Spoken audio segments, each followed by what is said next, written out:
It's time for the Centennial Bank Arkansas Activities Association 6A State Basketball Tournament, presented by EAB Sports.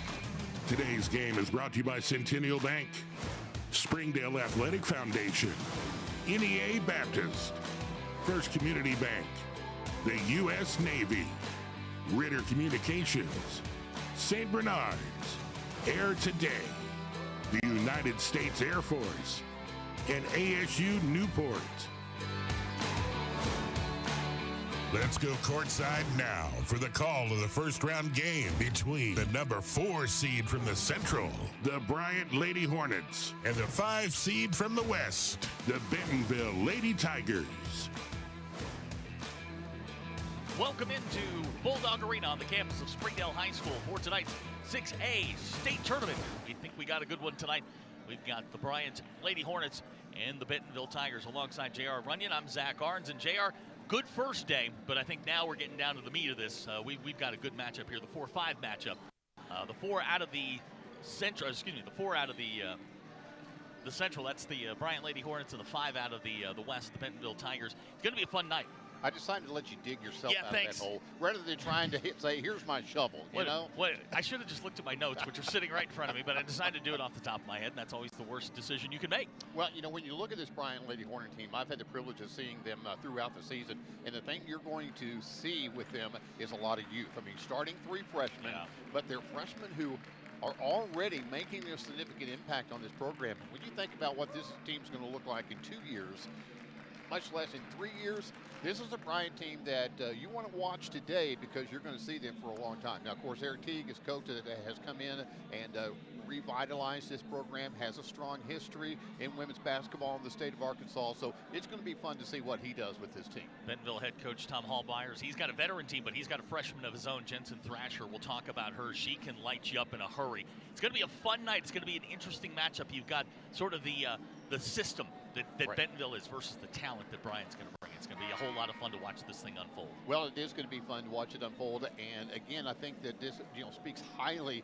of the level of basketball, girls basketball in the state of Arkansas. When you see all these freshmen, they're getting excited at a younger age. They're coming in, they're making an impact early in the program. In the next 2 days, we're going to see a lot of freshmen playing, and a lot of sophomores who played as freshmen. And when we get to Conway tomorrow, we're going to see a lot of seniors that were freshman starters. And so I think that you look at that over the years, and you're going to see just a great impact. Yep, day 2 of the tournament's about to start. You are watching the EAB Sports broadcast of the Centennial Bank 6A tournament. We are pioneers, dreamers, the ones they said would never make it, and the ones still trying. We're lifesavers, life changers, those who bring life to your world. We're where compassion meets precision and empowerment meets innovation. An expert system of care where love abounds so that God can do the impossible. We are NEA Baptist. I said I'd never join.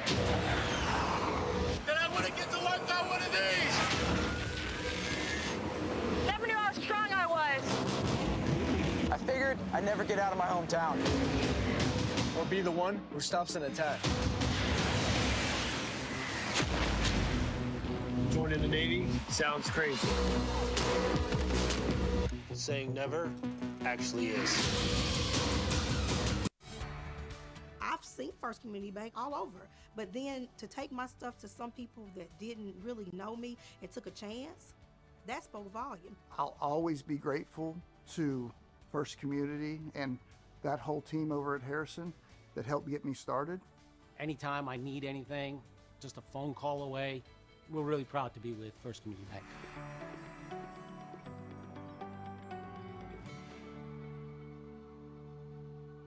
If you grew up playing basketball in this state, you recognize their names. Isaiah Joe, Bobby Portis, Malik Monk. They may be playing in the association now, but they got their start here.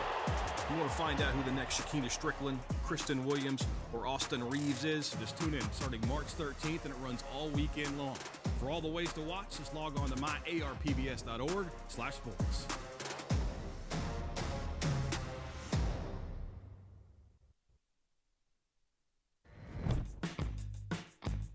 What's the only thing better than ordering your Whataburger favorites right on your phone? Earning free Whataburger while doing it. Download the Whataburger app to get started, just like you like it. Welcome back into Bulldog Arena. We're getting ready for tonight's starting lineups. Bentonville, the 5 out of the West, 21-9 on the year, 10-6 on the season, surging late in the year, beat 6A West champion Springdale a week ago. Finished up the season with a loss to Fayetteville, but this is a basketball team that's gotten better as the year's gone on. Well, and it's a team that's indicative of what we've seen in the 6A West over the last 2 years. Again, an increase in competitiveness, and then not only competitive within the conference, really making themselves competitive across the classification of 6A. I don't think that we're probably, I'm going to say it, I don't think we're probably going to end up with what we saw last year with the Final Four being all Central. I think this is definitely the year to see a difference. A couple of players to keep an eye on for Bentonville. Tori Otter, big 6'2" post. She's a senior. She is devastating when she gets the ball low in the block. And keep an eye on this freshman, number 20, Jensen Thrasher. She can light it up from anywhere. She's going to be really, really special. Now this Lady Bryant, the Bryant Lady Hornets come in 16-14 on the year. Record a little bit deceiving, 7-5 in a very rugged Central. They're the number 4. This is, like you mentioned, 3 freshmen starting tonight.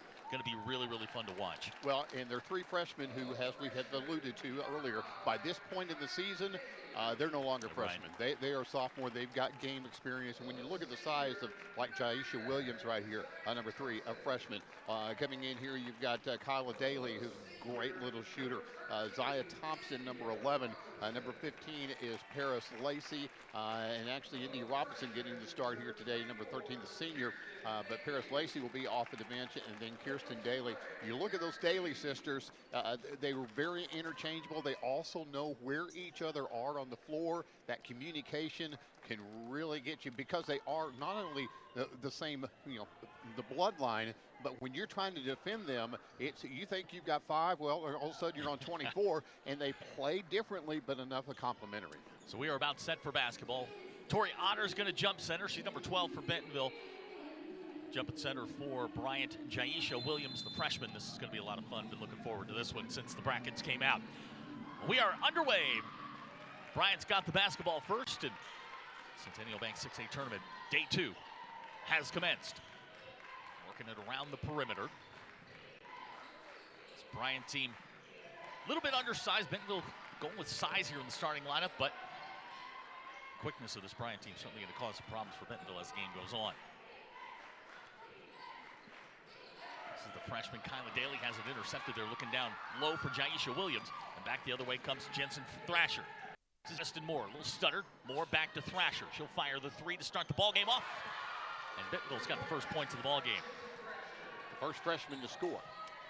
I'm sure that won't be the last one. We should see a lot of offense in this ball game. There's an interception. Tori Otter comes away with it. Otter on the roll, off the glass and in, and first 5 points go to Bentonville just a minute in. This is Kyla Daly with it, back over to Kirsten Daly. And Jaisha Williams, she's going to be the center of all of this today. Robinson back to Daly, and they'll reset. And you hear Eric T behind us possibly saying, slow down. He wants his girls not to rush into things. I mean, be pragmatic. Don't be too big for the moment right here. Kyla Daly will throw it off Jensen Thrasher, so they'll maintain possession. 7.8 seconds on the shot clock. And it's in the first round of the tournament, you just settle down, settle in. We saw that yesterday with teams that really struggled just to kind of settle in. And games got away from them quick. So it's India Robinson with the basketball, 3 seconds to shoot. Williams. And shot clock violation. So it'll be a turnover.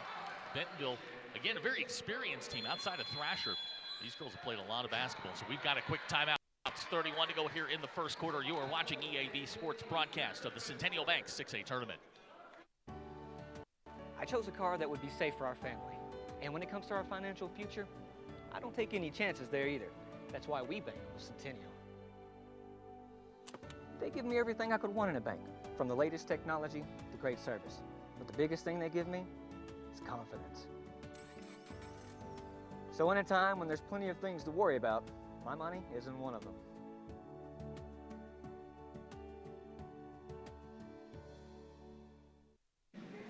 Welcome back to Bulldog Arena, Springdale High School, day 2 of the 6A tournament.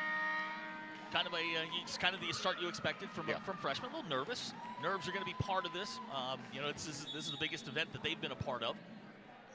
Bentonville has the basketball. 90 seconds gone here in the first quarter. Aniston Moore will bring it across the timeline. Picked up there by Kyla Daly. Now Jensen Thrasher, freshman on freshman. Here's Cambry Phillips.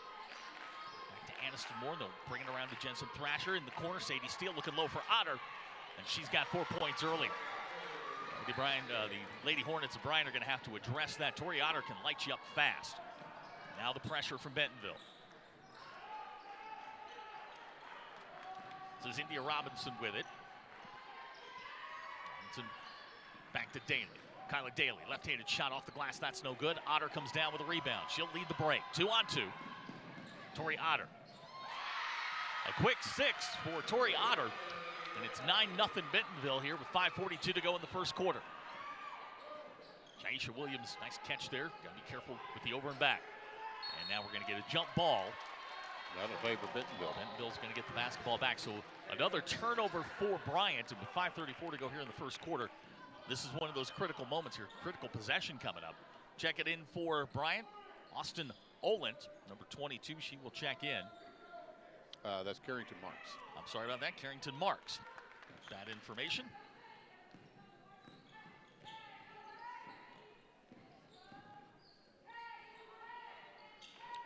There's Sadie Steele in the corner.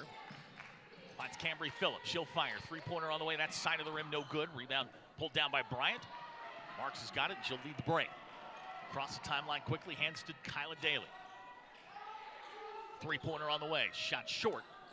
That's going to go into the crowd, and that possession a little bit better. Got a good look, and things have settled down a little bit for the Bryant Lady Hornets. Well, Bryant putting Paris Lacey out there and Carrington Marks to give themselves a little more size, also a little more experience with Marks out there, or with Lacey out there as well. Aniston Moore across the timeline. This is Sadie Steele looking down low for Otter.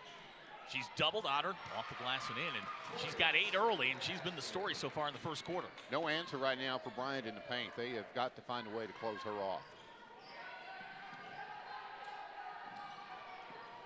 This is Daly with it. India Robinson now on the wing. Bryant just needs a basket here to settle this thing down. Robinson at the elbow. Finds Carrington Marks for the easy 2. Nicely done. Carrington Marks has the first points for Bryant off the bench. And it's an 11-2 ball game. This is Jensen Thrasher, lost control of it, finds Cambry Phillips around to Sadie Steele, Aniston Moore. She'll fire the 3. Good. Three-pointer for Aniston Moore. Bentonville's got it rolling here with a 12-point lead, 4:18 to go in the first quarter. I don't know that they've missed a shot. I don't think they've missed a possession. High arcing shot, no good. Cambry Phillips comes down with it. Now for Bryant. Have to set up here defensively. This is Jensen Thrasher. Cambry Phillips. Aniston Moore on the drive. Her shot off the glass in, and we're going to get a timeout, Bryant. 3:49 to go here in the first quarter at 16-2 Bentonville. RJ, and I'll be right back. You are watching EAB Sports broadcast of the Centennial Bank 6A tournament. I am the March 2024 Springdale Spotlight winner. The February 2024 winner of Springdale Spotlight. I was the winner of the May 2024 Springdale Spotlight. I'm the Springdale Spotlight winner of summer 2024. Use the hashtag Springdale Family when posting about the great things happening in our school. You could win a prize pack just like this. So don't forget, take it and tag it. And you may be the next winner. Hashtag Springdale Family. 3:49 to go here in the first quarter. It's been all Bentonville so far. You can hear Coach Eric Teague to our left just talking to his team, saying, calm down, pass the ball, execute. Settle in. And we saw in that North Side game, you can be down 12 at the half and turn it around. Absolutely. So, Paris Lacey across the timeline. That's intercepted by Otter. Ball nearly taken away. They'll get it to Jensen Thrasher. Bentonville will head the other way. It's a 4-5 matchup. Bentonville the 5 out of the West. Here's Thrasher on the drive all the way to the basket. Her shot's good. Jensen Thrasher. She's got 5. It's 18-2 Bentonville. It's Carrington Marks finds Williams. Nice look underneath. Paris Lacey gets the roll, and Bryant answers right back with a quick 2. It's Cambry Phillips. Phillips to Sadie Steele. Her three. That rims out. I think that's the first empty possession I can think of in a game. You're right. For Bentonville. Kirsten Daly fights for it. Paris Lacey comes away with it.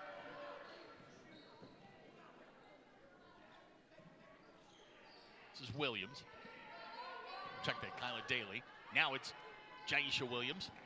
Carrington Marks around the corner. Kirsten Daly, her three, no good, back of the iron. Way to fight in there, Jaisha Williams.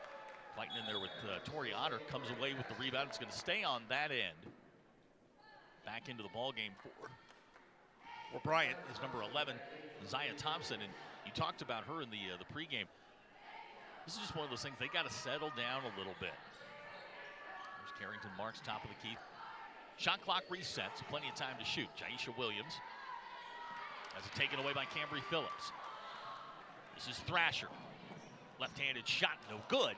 Rebound pulled down by Paris Lacey. Bryant looks to run the other way. Jaisha Williams with it, double team there. Splits the double team to Kyla Daly. 25 to shoot for the Lady Hornets. Coming up on 2 minutes to go here in the quarter. That shot no good. Otter with a rebound. This is Aniston Moore. Now Thrasher, the freshman. Thrasher pulls up at the foul line. Her shot too strong, no good. Otter in there fighting for it. Bryant did a better job on the defensive board right now. And they've only settled allowing in, those one they've shots. settled in a little bit defensively. Jaisha Williams with it on the wing. Kyla Daly, her three. Front of the rim, no good. Thrasher pulls it down. This is Cambry Phillips, nice catch on the wing. Aniston Moore, now Thrasher. Thrasher on the drive. To Phillips in the corner, her three. Rims out, no good. Paris Lacey with the rebound. Again, 4 trips down the floor with no points, but then also one shot only, and that bodes well for Bryant's defense. Here's Lacey. Zaya Thompson. 18 to shoot for Bryant. It's Carrington Marks with it. Kyla Daly, and here saying drive. Here's Carrington Marks. She'll spot up, three-pointer on the way. Oh, a wedgie. Stuck where you can't touch it. First wedgie of the 6A tournament. India Robinson's going to check back in for Bryant. It's going to stay with Bryant on the alternate possession as that's treated as a tie ball situation. Now they're see if Tori Otter can go get it. Where's Isaiah Seeley when you need him? Where's the broomstick? Really? Yeah, Isaiah Seeley's walking over. He'll go get it.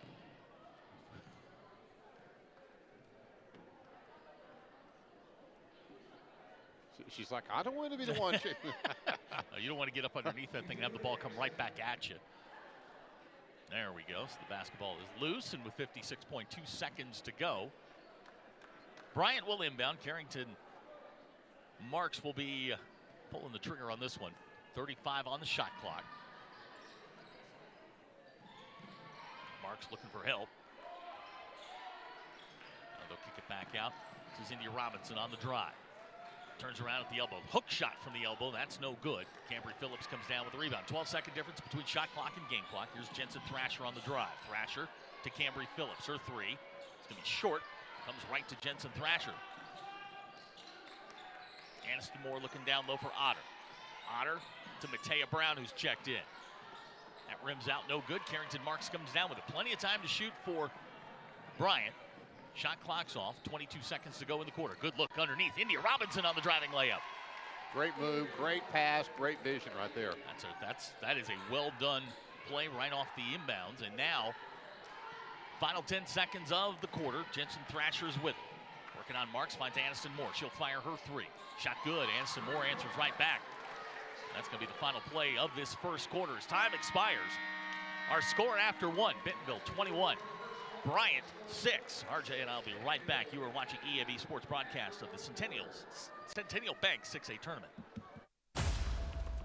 Not every mission goes as planned. Sometimes, even the bravest need saving. For someone to bring him home before bad turns to worse. Because just when it seems like all hope is lost, we show up and prove that hope was there all along.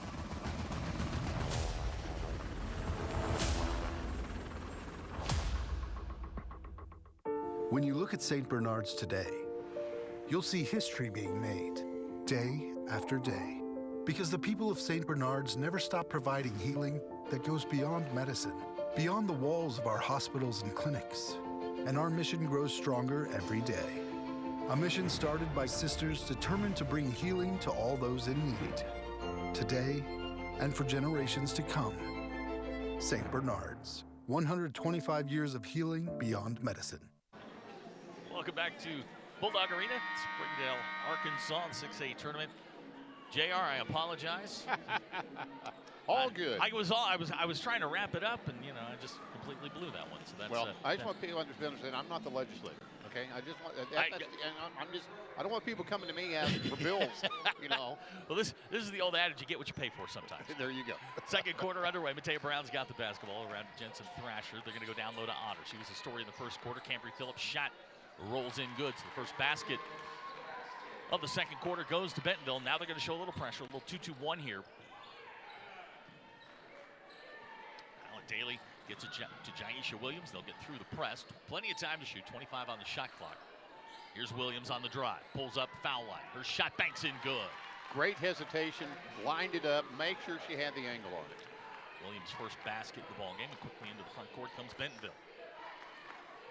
This is the freshman Thrasher. Thrasher finds Moore in the corner. Her three. Too strong, no good. Cambry Phillips skies for the rebound. Throws it back to Jensen Thrasher, and they'll get a fresh 35 on the shot clock. Aniston Moore. Her three. Good. Leaving too many wide open looks at the three ball right now. Bentonville moving very well here in the first quarter plus. Indy Robinson now. Across the timeline comes Bryant. Kyle Daly with it. Lost it. Thrasher comes away with it. And then she goes and gets it back. Well done there, Kyla Daly. There's Jaisha Williams on the drive. Daly. Left-hander. Fires a three. That's no good. Otter with a rebound. Great move to set up the look, but couldn't get it to fall. This is Cambry Phillips. Finds Thrasher. Thrasher. Well, hook shot. Too strong. No good. Harris Lacey comes down with it. Bryant gets the stop and heads the other way. 26-8 our score. Just about 90 seconds gone here in the second quarter. It's Carrington Marks with it. Back to India Robinson. She's going to fire from the next county. Three-pointer, no good. Otter comes away with it. And well, again, the 5 out of the West. Here's Matea Brown. Brown pulls up her jumper. Side of the rim, no good. It's going to go out of bounds, they're going to say. Last touched by Bentonville. I do think that Bentonville, one of the point of emphasis on the between quarters was attacking the offensive glass. They've looked better attacking the offensive glass on the missed shots. Sadie Steele's back in for Bentonville. Also checking in number 1, Parker Russell. And Aaliyah Miller has checked in. She's number 2. So wholesale changes for Tom Haldmeyer and his Bentonville Tigers. Winner of this one gets the top-seeded Springdale Lady Bulldogs. That game will come your way Friday at 4 o'clock. Jaisha Williams with the basketball. Here's a three-pointer on the way, no good. It's going to be tracked down there by Jaisha Williams. Splits the double team. Williams off the glass and in. Well done there, Jaisha Williams. 5'10" freshman. Gotta love the size and the tenacity there. Sadie Steele finds Matea Brown in the corner, around to Aniston Moore. Parker Russell back to Moore. 20 on the shot clock for Bentonville. Nearly taken away by Kirsten Daly. Aniston Moore's shot on the way good. Great ball handling. Bentonville's got it going here early. They lead 28-10 and a takeaway by Matea Brown. Aniston Moore with it. Finds Sadie Steele far side. Back to Matea Brown. Brown drives center. Good look underneath. Parker Russell for 2. Good job of putting that shot up high on the glass in order to get that to drop. Kylan Daly with it. Carrington Marks. Marks. Another Bryant turnover, and this is some of that freshman that we talked about. Just got to settle down. It's going to be Bentonville basketball. Now, you don't have to get all 20 points back here in this final 4:44. Just want to chip away at that and try to get it down to single digits before halftime. So Bryant forces the turnover. Aaliyah Miller throws it into the first row. And now Bryant with an opportunity. Just got to find the hole in that Bentonville defense. Bentonville, very good system defensively. They will make you play left-handed, take what you do away, make you find other ways to score. This is Kyla Daly with it. India Robinson on the wing. Mark cycles through. Now Robinson. Robinson on the drive. Pulls up. Shot was blocked. Maybe a little contact. India Robinson looking around like she thought she got fouled. It's like welcome to Northwest Arkansas. Paris Lacey is checked back in. Bryant's going to maintain possession, so they're going to say ball went out off Parker Russell. With 4:17 to go here in the half. Bryant will inbound. Jaisha Williams, she makes the catch. Down the lane, Jaisha Williams. Her shot bounces around, no good. Rebound pulled down by Sadie Steele. Williams, I think, got an elbow to the nose. This is Aniston Moore. Back to Steele. Now looking down low, Parker Russell. Russell. 20 to shoot for Bentonville. There's Aniston Moore down the lane. Her shot. Rebound pulled down there by Carrington Marks. They're playing better defensively. Yeah. Sort of gotten in the flow of this, these freshmen from Bryant. There's Kyla Daly, ball dribbled out of bounds, and they're going to say stay here. 3:43 to go. 20-point lead for Bentonville. Jensen Thrasher's coming in. Cambry Phillips, Tori Otter all checking in for Bentonville. So Bentonville's got the starting five back out there. Kyla Daly will inbound. Right now, Bryant with 5 freshmen on the floor. That is unheard of in this era. This is taken away by Tori Otter. Otter going to lead the break. Otter. Good job by Williams of just getting back in there. Had to kind of put a little extra gas in there to get out in front of her, and then just moved with her so that she didn't commit the foul, but at the same time was able to keep pressure on it to keep her from putting the shot up. Zia Thompson checks in for Bryant. 30 on the shot clock, 3:32 to go here in the half. Tori Otter comes away with a loose basketball. Pass a little strong there for Aniston Moore, goes out of bounds, and Bryant's going to get it back. Bryant's been able to make a couple of defensive stops on this end of the floor and come up with the ball, but they've not been able to cash it into points, and that's what they need to do to get back into this deficit. This is Carrington Marks on the wing. She's going to spot up, three-pointer on the way. Otter will track down the loose ball, and back the other way comes Bentonville. Aniston Moore quickly ahead to Sadie Steele. Steele back to Aniston Moore. Moore down low to Otter. Tori Otter, she is the story here in the first half for Bentonville. She's got 10. It's a 32-10 Bentonville lead. This is Daly. Three-pointer out of the corner, good! Nice shot there from Zia Thompson. First 3 of the ball game for Bryant. There's Thrasher back to Moore. Steele far side. Down low, well done to Cambry Phillips, pretty play. Well, a great job by Phillips of stepping back to put that shot up. She was really too far underneath, but realized it quickly and put it up off the glass. Phillips has 4. Lead right now 21. This is Daly. Kyla Daly, shot knocked away by Tori Otter. Scrum on the floor. Jensen Thrasher comes away with it. Bentonville heads back the other way. Here's Thrasher to Aniston Moore. Moore on the drive. Lob to Tori Otter for 2. No answer right now for Otter. Bentonville having their way. Tori Otter has gotten better as the season's gone along. She struggled early with foul trouble, but she is playing her best basketball in the month of March. Paris Lacey has it taken away by Aniston Moore. You made the comment like yesterday, they're letting them play. Yeah. There's no ticky-tack fouls here tonight. They are letting these girls play. Cambry Phillips saves it. And that ball's going to go into the bench. They're going to say last touch there by Paris Lacey. Jaisha Williams going to check back in for Bryant. 1:42 to go here in the half, a fast-moving half. But I think that's something that that we're going to have to, at least the teams will have to adjust to as we go through this tournament. They're going to let them play. They're letting them play, and those whistles are not a factor. But maybe the lack of is. There's Thrasher with the spin. Thrasher a little up and under, draws contact, shot off the glass and in. Not a prime example of it. Yeah, right there. Just letting them play. 25-point Bentonville lead. This is Carrington Marks out of Daly. Kirsten Daly breaks the double team. Three-pointer. I think Steele may have gotten a hand on that one. So we close in on a minute to go here in the first half. This is Jensen Thrasher all the way down the floor. Cambry Phillips, she'll spot up three-pointer. Too strong, no good. Daly can't save it. It's going to be Bentonville basketball with 1:01 to go. Paris Lacey's back in. Anaya Brown going to check in for the first time. She's number 23. See her first action here in the first half. I mean, you're right. This is a very young Bryant team. And you come into an environment like this where you're playing a veteran team like Bentonville. You're going to have some of these nights, and it's just one of those things you got to settle down. So again, you got to try to chip away. And fortunately, Bentonville, for Bryant's sake, Bentonville's just added to that padding that they had at 20 and now lead by 25. I mean, you know this as well as anyone. It starts on the defensive end. You got to prevent them from scoring. You can chip away, but if they're scoring and matching you, they're going to get very far. Down low, Jaisha Williams with the catch, lost it out of bounds, and it'll be Bentonville basketball with 37.3 seconds to go. Tom Hallmeyer having a conversation with the referee. Ref shakes his head.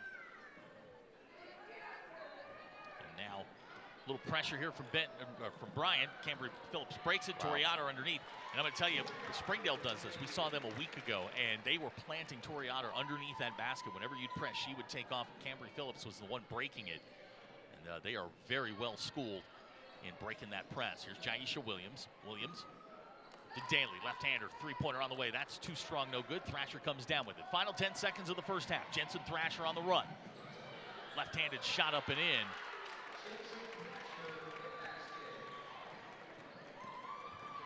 Comes Daly. To Kirsten Daly, they're not going to get the shot off, and that is how the first half is going to end. So our halftime score, Bentonville 42, Bryant 13, not at all what I expected. No, not near as tight a game I think as we expected, and it'll be interesting to see how Bryant responds to that in the first 3 minutes of the second half to see if they can battle themselves back into a position. Story of the first half, we said it a couple times, is Tori Otter. She had a dozen.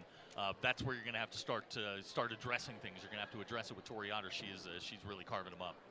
All right, we'll be back with our halftime report as we continue. You are listening to the EAB Sports broadcast of the 6A Centennial Bank State Championship from Springdale.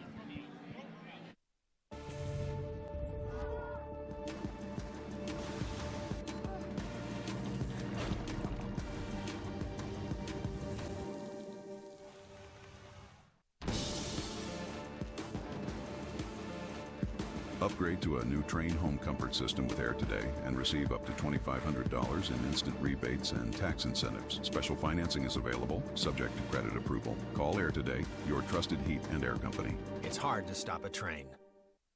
When you're at home, you need right fiber. Some say it's not whether you win or lose, but how you play. Maybe.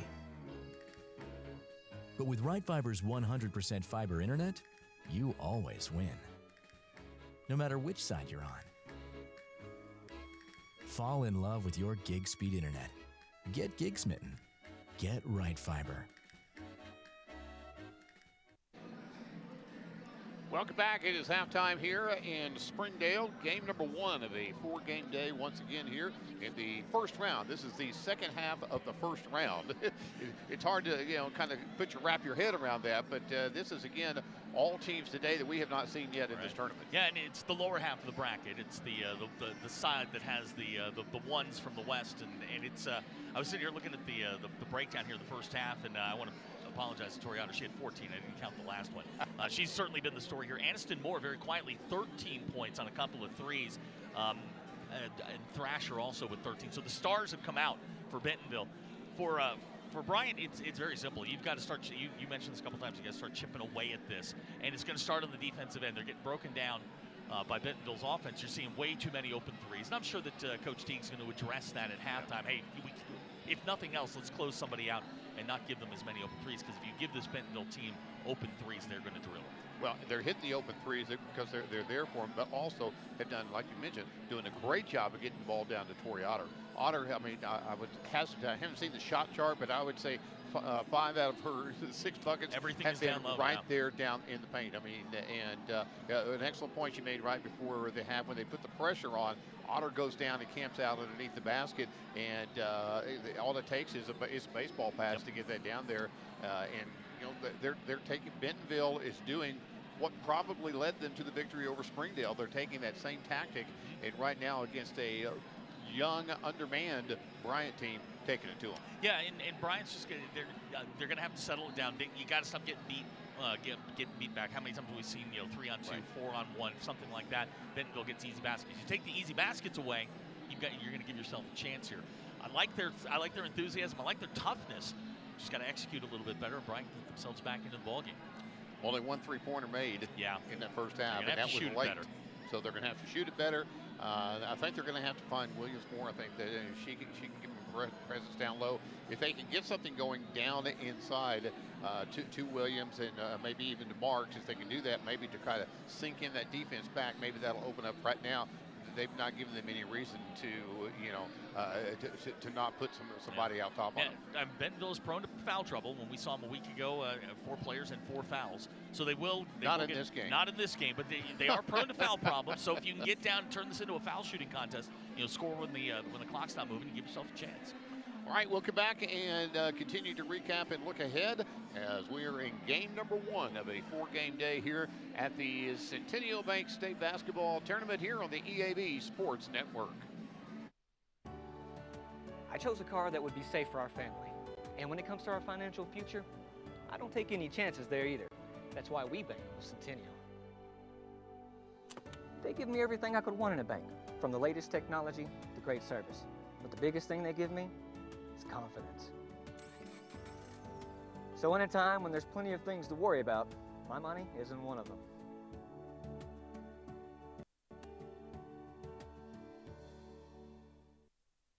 Looking for what comes next? For that moment and everything finally? 1 minute!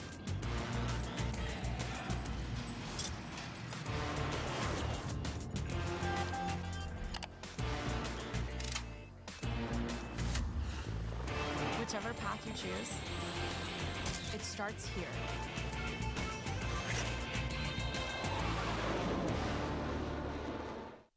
You need a job, a future. So what should you do? Where should you go? At ASU Newport, the answer is just down the road. With 3 campuses tailored to different skill sets, ready to set you soaring with in-demand skills and unlimited earning potential. Our Jonesboro campus features programs in welding, patient care technology, advanced manufacturing, and more. Start your future now at ASU Newport, your community college. For every moment, for every memory, from that first car, to your first home, to your first child, and all the highs and lows that tomorrow might bring. For everything that matters most to you and your family, there's someone right around the corner dedicated to helping you protect what you love. Your local Farm Bureau Insurance agent. Farm Bureau Insurance. Real service, real people. Welcome back to Springdale, 42-13 our halftime score. Bentonville on the floor getting ready for the second half. Brian will be out in just a second. We'll take a look at some of the first half highlights, and it was pretty much a Bentonville show. Here's Aniston Moore hitting the 3. She had 13 in the first half, and good play there. That was a nice little give and go there to India Robinson. Not a lot of highlights for Bryant. This is one of them. Jaisha Williams with the bank in, and this is what we were talking about just a minute ago, the open threes. You close those out, you're going to give yourself a chance. And this first half action, you see a lot of shots for Bentonville, point blank or beyond the arc. Not a lot in the middle. This is an analytic. I guess the analytics person's dream. There's the 3 ball, the only one in the first half for Bryant. Jensen Thrasher, the freshman, drawn contact, left-handed shot goes in, and it's been all Bentonville here as we get ready to start the second half. 42-13, the halftime score.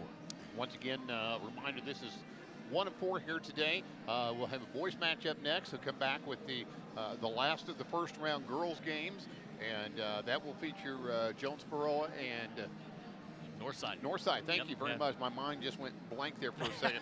And I'm excited to see this Northside team.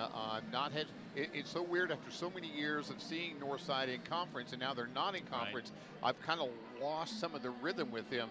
But then I look and say, okay, it's Ricky Smith. You've got familiar names. You've got the Goodens. I mean, all of a sudden it's like, okay, so nothing's changed. Yeah, don't sleep on Haley Grochon. She's a scrapper. Will do a little bit of everything for that Northside team. But it's it's a Ricky Smith team. They're tough. They're physical. They want to play physical. They want to play slow and back you down, and you will get a good chance to see Ariana Gooden, or as they call her, Anna Gooden. Yep. She is one of the best players in the state of Arkansas. 6'3" point guard, can do a little bit of everything for them. And their defense first, and then they'll hit you for three. It's a fun team to watch. It's a team that you certainly, when you have to play them, you don't want to. They are rough and tumble. All right, we'll come back with the second half after this. The EAB Sports Network broadcast of the Centennial Bank State Basketball Tournament in Springdale.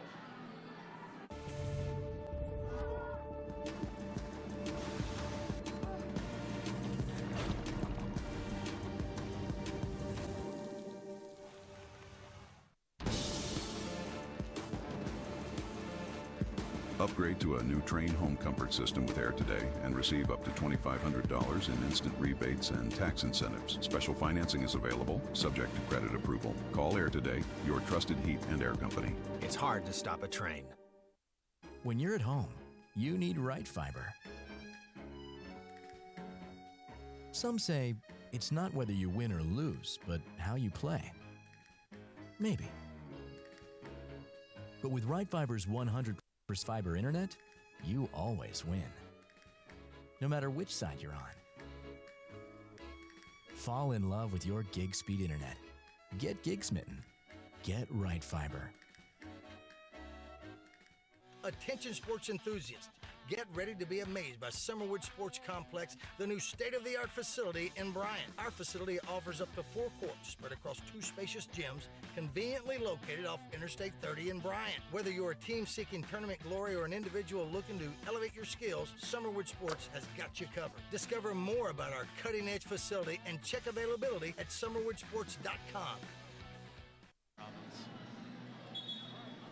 Welcome back for the second half of action with Bryant and Bentonville on the call. My friend, Mr. Zach Arns. Thank you, JR. We are about ready to start the second half. Starters back on the floor for the Lady Hornets. The India Robinson, the Dailies, Kyra and Kirsten. Zaya Thompson's in there along with Jaisha Williams. For Bentonville, it's Jensen Thrasher, Cambry Phillips, Sadie Steele, Tori Otter, and Aniston Moore. Looks like we got some moisture on the floor. Got the Springdale basketball team over there cleaning it up. We'll have that put them to use here. Yeah, they don't play till tomorrow, so they just played. They don't play till Friday. They don't play till Friday. They just finished up practice. My week is all mixed up. I totally understand. Second half underway. This is Kirsten Daly with it. Thompson will get it to Robinson. An important 3 minutes here for Bryant. They need to start chipping away at this thing. They look much more composed here on this possession. This is Robinson driving center. Tries to cross over Phillips. Can't do it. 12 to shoot for the Lady Hornets. This is Jaisha Williams. And to Thompson around to Daly. 4 to shoot. Good look down low. Jaisha Williams. Gets the shot up. Shot's no good. It did hit the rim. The shot clock will reset. Honor comes down with it. Bentonville's got the basketball. It's good possession. Worked for a good shot. Wasn't able to execute. Moore, watched there by Daly. Here's Otter. Down low to Cambry Phillips. Phillips spins. That shot's no good. Robinson with a rebound. So a good defensive possession for Bryant. They'll head the other way. This is India Robinson, and she'll put that one into the Bryant bench. 59 seconds gone here. No baskets, but Bryant looks a lot more composed coming out of the half. The deer in the headlights look is gone. Yeah, it is. Winner of this gets the top-seeded Springdale Lady Bulldogs out of the West. This is Thrasher in the corner. Thrasher, she'll pull up. Three-pointer on the waist side of the rim, no good. Grabs her own rebound. That won't go. Daly with a rebound. Daly quickly up to Thompson and back to Daly. Now here's Robinson, open 3 out of the corners. Kirsten Daly hits it. So Kirsten Daly hits the 3. That's a good opening segment there for Bryant. This is Cambry Phillips. She'll drive baseline. That shot's no good. Jaisha Williams with a rebound.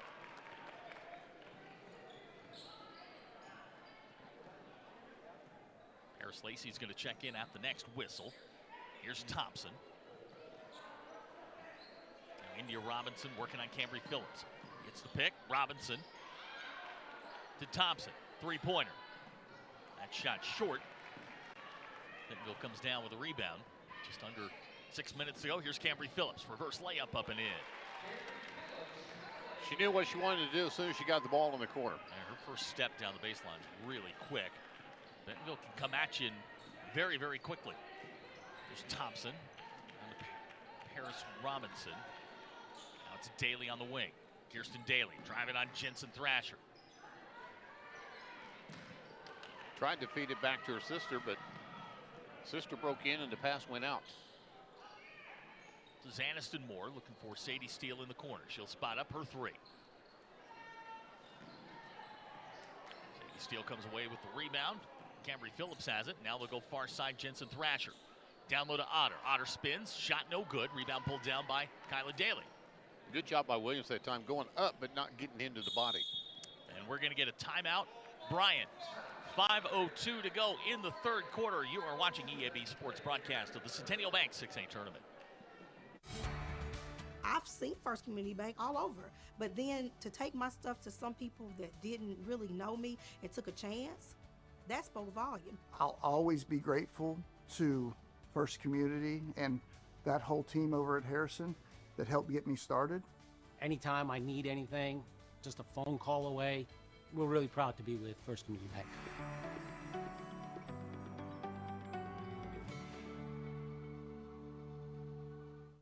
When you look at St. Bernard's today, you'll see history being made day after day, because the people of St. Bernard's never stop providing healing that goes beyond medicine, beyond the walls of our hospitals and clinics. And our mission grows stronger every day. A mission started by sisters determined to bring healing to all those in need, today and for generations to come. St. Bernard's, 125 years of healing beyond medicine. Welcome back to Springdale. 44-16, our score. 5:02 to go here in the third quarter. Eric T takes the timeout. Same message. Execute. Calm down and execute. Let's play defense. So the Lady Hornets will have the basketball. 30 to shoot. It's Kyla Daly with it. Paris Lacey finds Kirsten Daly in the corner. Jaisha Williams, just a freshman. The ball poked away there. Daly comes and grabs it. Finds Jaisha Williams on the wing. Here comes the double team. Now looking for help. Far side, great look to Kyla Daly. Couldn't handle the pass. She was set up. 4 seconds to shoot. 3 seconds, 2 seconds. Jaisha Williams. That one was halfway down. And now we're going to get whistles. Otter, Paris Lacey tied up. They're going to say jump ball. Possession arrow is going to go to Bentonville. So they'll get it back here with 4:30, but you start to see that confidence a little bit from this Bryant team. They're starting to play with a little bit more physicality. Well, Jaisha Williams, I mean, just look at her physicality there and just her makeup of her body. You can imagine as a junior and senior what that's going to do for them. It's going to be terrifying for the 6A. I know. There's Jensen Thrasher with it. Thrasher with the spin. Left-handed shot swatted away there by Kirsten Daly very nicely. And here comes Bryant. Lead pass, Kirsten Daly. Three-pointer on the way. That's too strong, no good. India Robinson not able to see it, but you're starting to see Bryant get into the ballgame. They're more comfortable now. 4:05 to go here in the third quarter. Bryant going to show some pressure here. This is Jensen Thrasher with it. Cambry Phillips all alone. Finds Sadie Steele in the corner. Her three. Rebound, Kirsten Daly. Bryant had numbers there. She'll pull it back out to safety, and here's Paris Lacey. Daly spots up her three. In and out again. Iron unkind, my friend Tim Brando would say. Aniston Moore finds Sadie Steele. Out of the corner, Thrasher three. Nobody in front of her, and that's another one of those just open looks from the corner. Jensen Thrasher's got a dozen. 3:23 to go. It's a 31-point Bentonville lead. There's Kirsten Daly with it. Now Jaisha Williams working on Sadie Steele. She'll hand to Kirsten Daly. Daly on the curl. Drives in amongst the trees, and a whistle and a foul. What? A whistle and a what? A whistle and a foul. Oh, okay. I hadn't heard that much here in this game. Otter's going to pick up the foul. That's going to be her first. Team foul number 1. Now, They've let them we're play. in the third quarter, and they're playing. And in the third quarter, you look up at the 10 on the floor, and there was one foul between them. Yeah. They've let them go. Well, you can't ask for much more. Ref's doing a great job in this one. Just let the girls play. Here's Jaisha Williams. Her shot no good. Phillips going to let that one go out of bounds. Bentonville will get possession back. And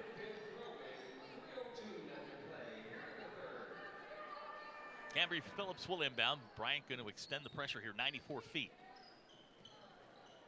Thrasher's got it. It's watched there by Kyla Daly. Thrasher right into the double team. Thrasher trying to get out of it. Lobs it to Aniston Moore, and they break the press. Now Aniston Moore to the basket, and foul's going to go on India Robinson. The basket is good. Aniston Moore will go to the line. She'll shoot 1. 2:49 to go here. The lead has swelled to 33. Parker Russell will come in for Bentonville. Tori Otter's going to take a seat.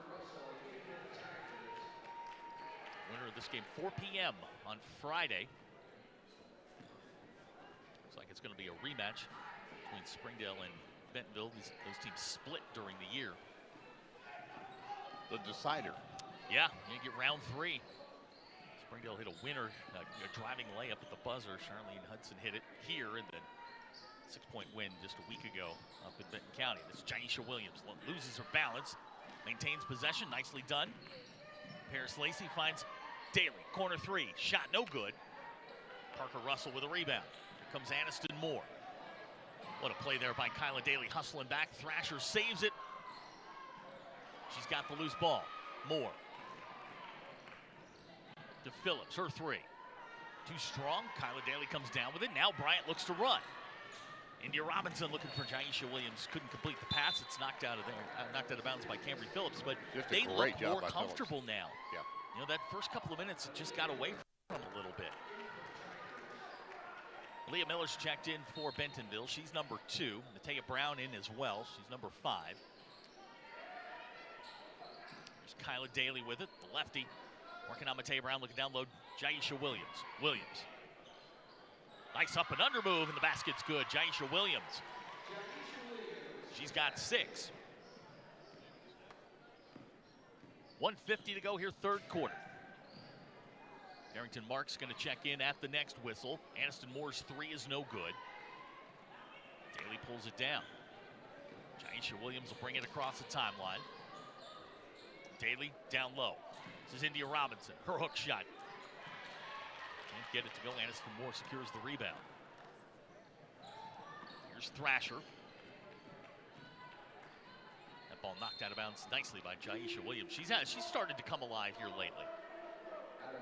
In comes Sadie Steele for Bentonville. Carrington Marks coming in for Bryant. 1:21 to go here in the third quarter. 31-point lead. More changes coming for Bryant. Isabel Terry has checked in. She's number 12. She'll see her first action tonight. Here's Moore. Rims out, no good. Jaisha Williams with the rebound.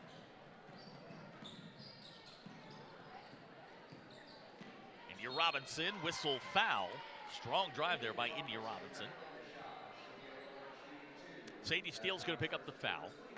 That'll be her first. Team foul number 2. We've had just 3 fouls called here in the third quarter. It's going to send India Robinson to the line. Might match what we saw in the first half. It very well may. India Robinson's first free throw. Rims out, no good. Second free throw upcoming for India Robinson. Robinson tonight 2 points. Trying to make it 3. That one's pure. It's a 30-point lead at 49-19.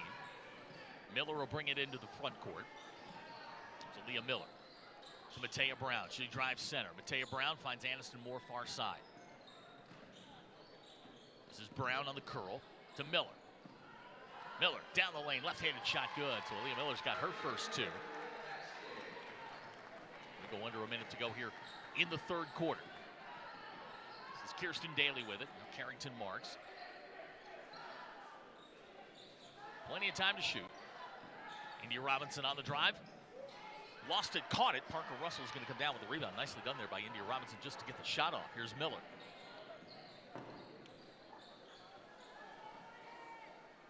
Bringing around to Matea Brown, looking for Parker Russell down low. Now it's Miller. Matea Brown, now Aniston Moore. They work the ball around quickly. Matea shot no good. Rebound pulled down by Kirsten Daly. Daly, one of those freshmen, hands it to the other freshman, Jaisha Williams. That shot comes up short. Miller saves it. Bentonville's got the basketball. And that is how the third quarter will end. Our score, after 3, Bentonville 51, Bryant 19. You are watching EAB Sports broadcast of the Centennial Bank 6A tournament. We are pioneers, dreamers, the ones they said would never make it, and the ones still trying. We're lifesavers, life changers, those who bring life to your world. We're where compassion meets precision and empowerment meets innovation. An expert system of care where love abounds so that God can do the impossible. We are NEA Baptist. You need a job, a future. So what should you do? Where should you go? At ASU Newport, the answer is just down the road. With 3 campuses tailored to different skill sets, ready to set you soaring with in-demand skills and unlimited earning potential. Our Jonesboro campus features programs in welding, patient care technology, advanced manufacturing, and more.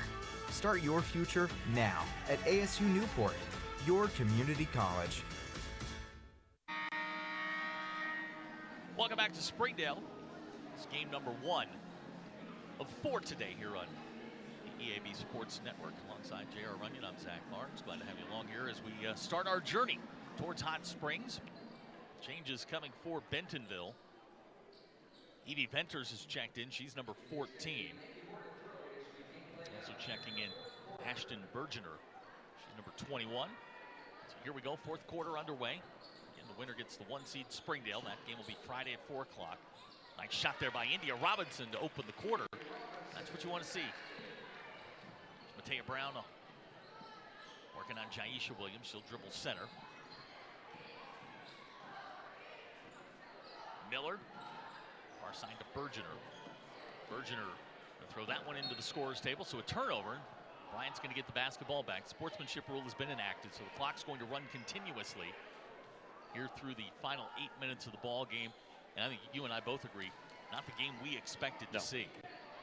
No, I really expected for Bryant to come out and really compete early on, but Bentonville did such a great job of just coming out and saying, we are going to take control of this ball game and not let Bryant breathe. Jaisha Williams on the drive, ball's knocked away, and they're going to say Bentonville basketball. Jaisha kind of holds her hands out like, what? Yeah. But I think we got to understand here, the agreement is here, no blood, no foul. Yeah. They're going to let them play. Parker Russell to inbound, finds Matea Brown. Brown head to Aaliyah Miller, and they'll break the press. Just over a minute gone here in the fourth quarter. Bentonville led from the outset. Nice play there by India Robinson to make the steal. She's played well tonight. The senior in what will be her final game. Driving layup by India Robinson. She's got 7. There's Matea Brown. Brown finds Bergener. Bergener will drive center. Lost control of it. Kirsten Daly's going to come out of there with it. Here comes Bryant on the run. Kirsten Daly finds Robinson. Shoots the 3. Bergener will grab the rebound. Back the other way comes Bentonville. This is Aaliyah Miller. 2 minutes gone here, fourth quarter. Here's Miller in the corner. This Bentonville team looking to win number 22 on the season. Miller's thought about the 3. Now she'll back it out. Back to Matea Brown. 12 to shoot for Bentonville. Bergener to Parker Russell. Her 3 rims out, no good. Carrington Marks with a rebound.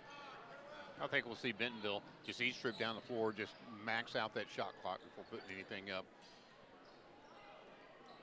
5:30 to go in the ball game. Here's Jaisha Williams, Carrington Marks. This is important minutes here for Bryant. These freshmen. State tournament minutes are different than regular season minutes for sure. That one's going to go into the backcourt. We'll get the over and back. Bryant will turn it over. Bentonville will get it back. Next game up on the docket should be a good one. Little Rock Central on the boys' side. Little Rock Central taking on Bentonville West. Bentonville West is a pesky team. They will drive you crazy defensively.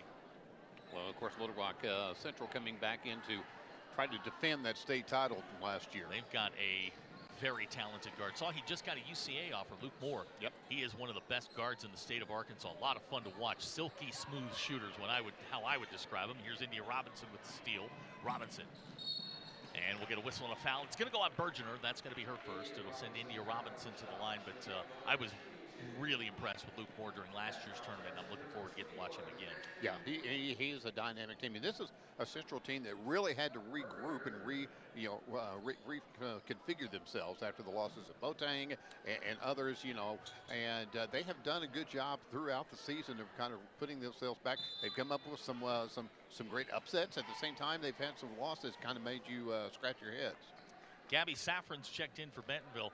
Everybody kind of forgets, that they had Botang. The Gatorade. Chris Washington was another guy that they could just throw the ball at the rim. He could go get it, and and on the women's side, they pulled the double last year. State champions on both sides. So certainly looking forward to seeing that game. There's Venters for two. Her first basket in the ball game. Clock still running here. 3:42 to go in the ball game. That's a Central West game. Coming up next, I think you'll enjoy watching Landon Price. He's a worker. He plays forward for Bentonville West, and he is just a flat worker. They're going to start a young freshman at the guard spots. He went through the whole 6A West all year as a starter. He's a good one. And now we've got a whistle and a foul. 2 shots upcoming. Aaron Carter's going to get whistled for the foul. You forget check that, Parker Russell. Sorry. You forget too that these officials sometimes, they don't get paid by the hour. Oh, so no, if they they can get don't. out of here early, they can get to the hospitality room. That's They're very happy. Yeah, and it is an outstanding hospitality room. I was told that it was elite this morning. I would absolutely agree with that. Erin Carter checking in for Bryant. She'll see her first action. Second free throw upcoming for India Robinson. India now in double figures. She's got 10. That free throw rims out, no good. Venters with the rebound. Final 2:35 of the ball game. Here's Venters. That one intercepted there by Daly. Get it to India Robinson. Robinson. Can't get that one to go. Parker Russell secures the rebound. Back the other way comes Bentonville. This is Aaliyah Miller.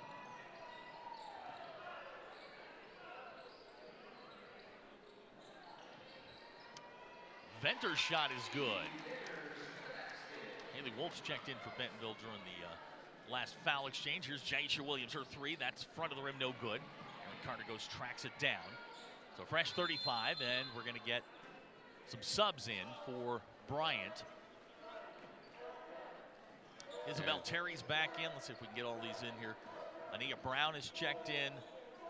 And again, this is one of those situations where you're just trying to get your girls some floor experience here in the state tournament, and it's not where you're loading up as seniors, because you really don't have that many seniors to load up out on the floor. And I think that's what you have to keep in mind here. Ariana Purafoy has checked in as well.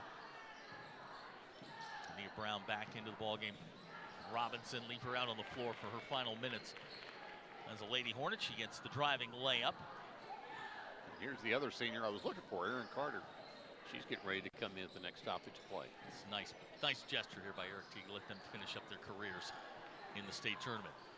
And that's the thing sometimes we forget about when we do these games, knowing we've got other games to do. So many of these, on the team that doesn't advance, some of these kids will never play competitive basketball again. Yeah, that reality sets in with about 2 minutes to go that, hey, this is it.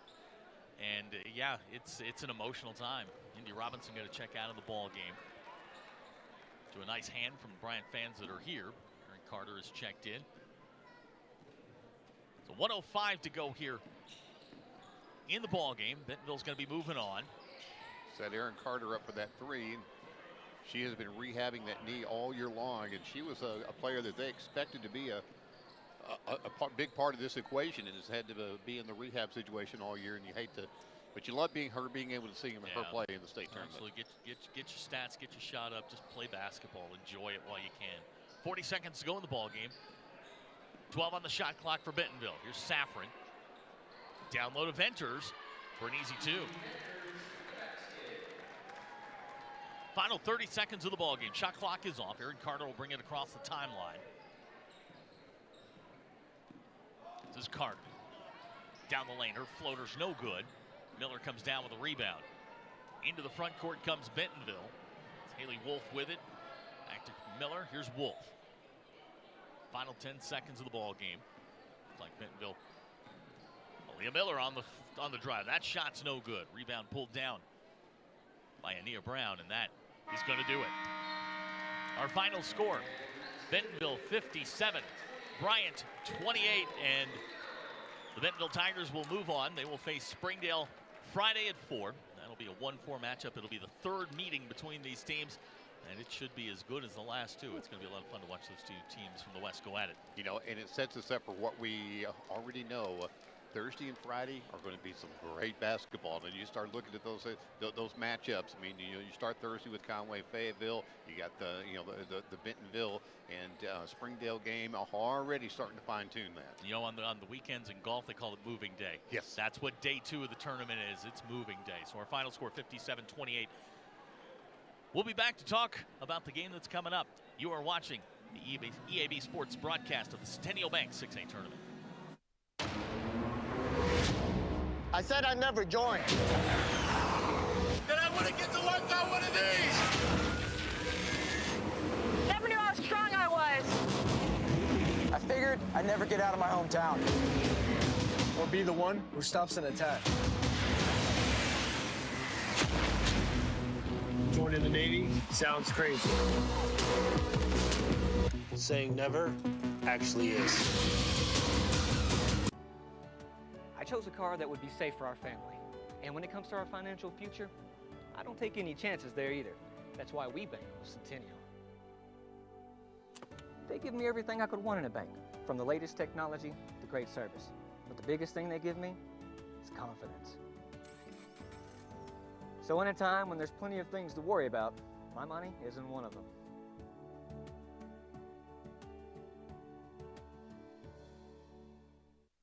We welcome you back to Springdale. Wrapping up game number 1, 57-28, the final score. Bentonville moving on to play Springdale Friday at 4 p.m. And Bentonville looks like a basketball team that is serious about making a run here. Yeah, it is. And you look at these highlights of this game here, and Bentonville got things rolling early, staked themselves out to a big lead, never gave Bryant an opportunity to battle back. They put some shots up, but just down the stretch, it was just too much outside shooting, too much inside shooting. Even though in the second half we saw little of Otter, the difference had been made. Yeah, and I think we're starting to see a theme here in the 6A tournament, which is defense is going to lead to multitudes of opportunities on offense. A lot of teams playing great defense are the teams that are going to advance here. And again, it will be Bentonville and Springdale in a rematch. And as you alluded to, you know, they know each other. It's the rubber match between them, and it's the one that matters is what I always tell people. Yeah, it's two teams that certainly know each other very, very well. It's going to be a fun matchup. As you watch these highlights here, these girls put everything into this one. At the final basket of the ball game there from Miller, India Robinson driving through, and you know we talked about the seniors a little bit. Girls like India Robinson, you know, playing their last game, and you know hopefully they made some memories here today as India finishes there with she had 12 points tonight for Bryant in a certainly a good effort for her. Not exactly the outcome you were hoping for. It's right up there. Yeah, that's the camera right there. Yep. That's the dot cam we have. Okay, there we go. Hi, dot cam. That's the dot cam we have here at Springdale. A lot of fun to watch the first game. And now we get set for a boys game, which I think is going to be really, really interesting. You have the defending state champions playing a team. You know, when we play Bentonville West, I say it all the time, the sum is greater than their parts. Parts have a role to play in this machine that is Bentonville West. They are they're tough. They are hard-nosed defensively, and they're going to need every bit of that against an explosive team like Little Rock Central. We'll tip it off at 5:30. Be sure to join us for that. And that's going to wrap it up for game 1 of day 2. And we'll be back with more on the EAB Sports Network.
It's time for the Centennial Bank Arkansas Activities Association 6A State Basketball Tournament, presented by EAB Sports.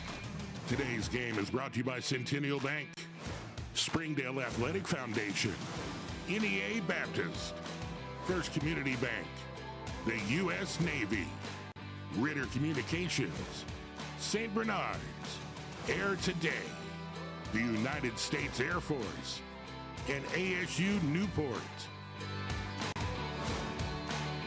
Let's go courtside now for the call of the first round game between the number 4 seed from the Central, the Little Rock Central Tigers, and the 5 seed from the West, the Bentonville West Wolverines.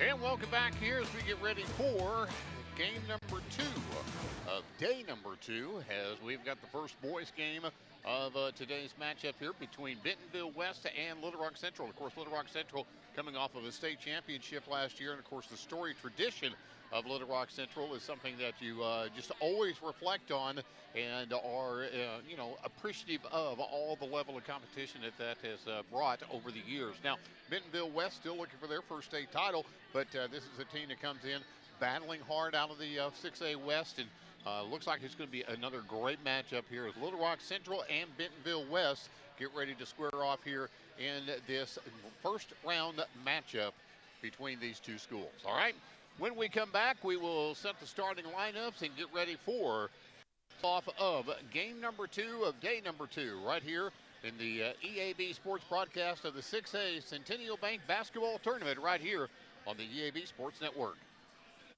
We are pioneers, dreamers, the ones they said would never make it, and the ones still trying. We're lifesavers, life changers, those who bring life to your world.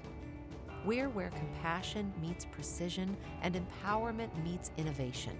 An expert system of care where love abounds so that God can do the impossible. We are NEA Baptist. I said I'd never join. And I want to get to work on one of these. Never knew how strong I was. I figured I'd never get out of my hometown.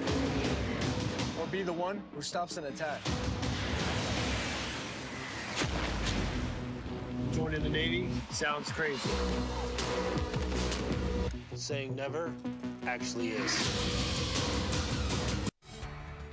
I've seen First Community Bank all over, but then to take my stuff to some people that didn't really know me and took a chance, that spoke volume. I'll always be grateful to First Community and that whole team over at Harrison that helped get me started.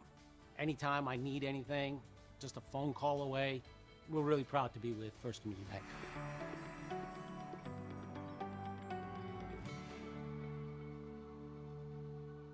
If you grew up playing basketball in this state, you recognize their names. Isaiah Joe, Bobby Portis, Malik Monk. They may be playing in the association now, but they got their start here. You want to find out who the next Shakina Strickland, Kristen Williams, or Austin Reeves is? Just tune in starting March 13th, and it runs all weekend long. For all the ways to watch, just log on to myarpbs.org/sports.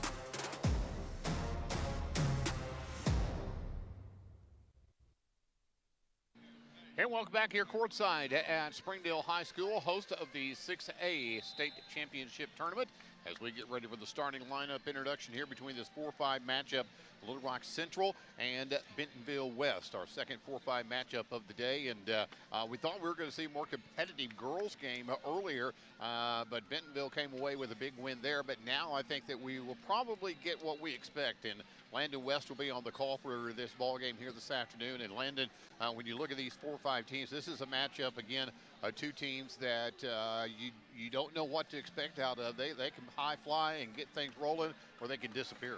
The first thing that jumps out to me is the height that we will see in this game.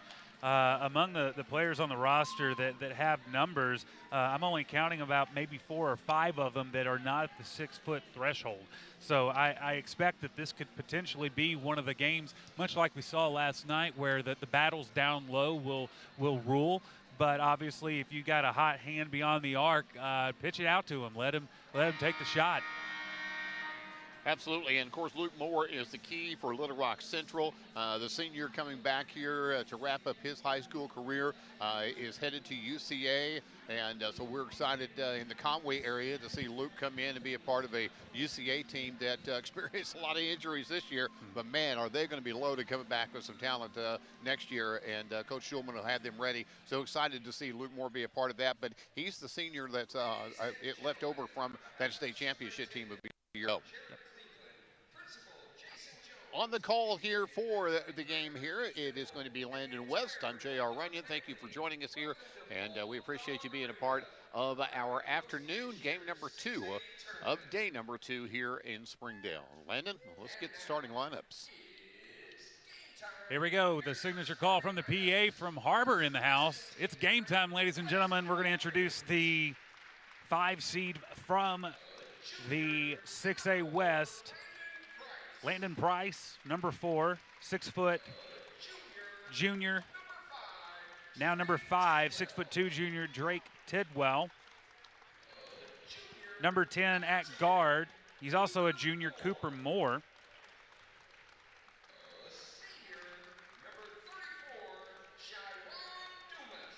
Chaiwan Dumas, number 34, 6'7" on the roster, senior. And then the guard, 6 foot even, number 35, believes to be a freshman, Carter Coleman.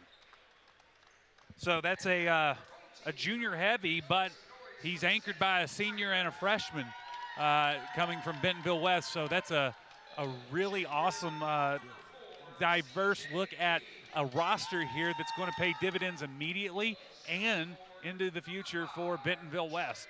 And now for Little Rock Central, 6-foot guard, number 4, Cornell King. Forward, 6'2", number 5 is Ray Stewart.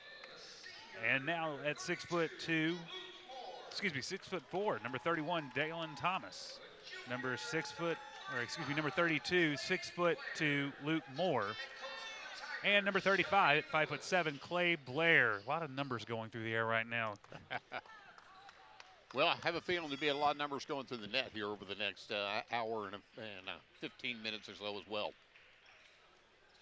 And so we're excited for this one to get underway again, a 5-4 matchup.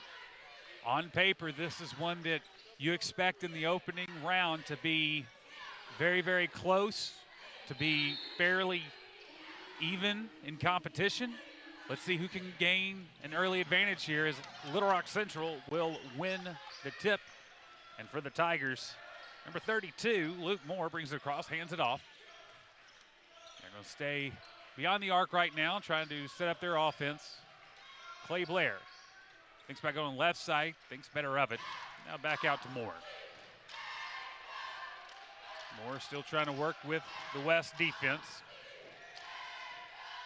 Hands it off, three-pointer on the way, rims out, rebounded by Landon Price. Price will bring it across the line. And now it's handed off to Carter Coleman. Back to Price and Cooper Moore. Down on the other side, near the baseline, three-pointer on the way from Price. No good, rebounded by Central. That's Blair with the rebound, hands it off. Tried to drive, thought better of it. Now they're out beyond the arc, setting up their offense again. Trey Stewart is really another one of those keys for Central. He gets going, they go. Now number 4, Cornell King drives to the basket. That's going to be goaltending, no shot.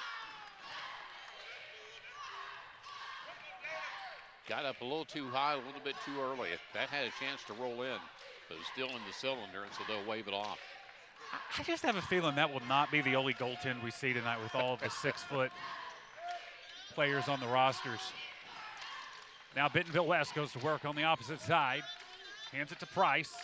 Goes cross court to our side. Drake Tidwell hands it back to Price, and now they're going to go baseline here with Coleman. We'll try to get it back out of it. Trying to find somewhere in this defense. Right now it feels like two heavyweights feeling each other out as Moore puts up a 3 that's rebounded by Central. And now Luke Moore brings it across, and a three-pointer on the way from Little Rock Central And that one rims out, rims back in, and it is Little Rock Central with the early lead, courtesy of a 3-ball from Clay Blair. And now Coleman brings it across for West. Fakes right, goes left, nothing there. Hands it off to Price, or excuse me, Cooper Moore. Still learning the roster here. And now down, baseline, pulls the trigger on a 3, no good for Coleman. And now Little Rock Central, Cornell King brings it across the timing line. They call him CJ. And so they'll go with the offense again. West hanging a little tighter this time in this possession. They get out of it, and now a 3-pointer on the way, no good, but rebounded by a Tiger down low, goes back up with it, knocked out of there by Price, and a foul is called on the shot by Ray Stewart. Impressive offensive rebound also coming from Dalen Thomas. This one's going to be charged to number 4. That's Landon Price. That's going to be his first personal foul, and that's the first foul into the game. 2 minutes and 40 seconds in. First one is good. I believe I heard in the previous game there was not a foul in the first half. Well, they were minimal, put it that way. So, but a different crew, different whistle. We'll see how that translates. Well, it saved us some time. So second shot's no good, and now Bentonville West goes to work. Kicks back out of it. Now they're going to go baseline. 3-pointer is good for Landon Price. And now Clay Blair will bring it across. He hands it off to Ray Stewart. To Dalen Thomas. And number 4, Cornell King. Right now his offense isn't exactly moving. And so Central kind of content to ride it out, but that's a good result for him right there. Luke Moore with a 3-point basket. Luke Moore with an NBA 3. 100% Carter Coleman bringing it across for the Wolverines. Now he hands it off to Cooper Moore. He brings it to our side to Drake Tidwell. And now they go down low, up and in. Give the basket to Carter Coleman, who fought through some contact there.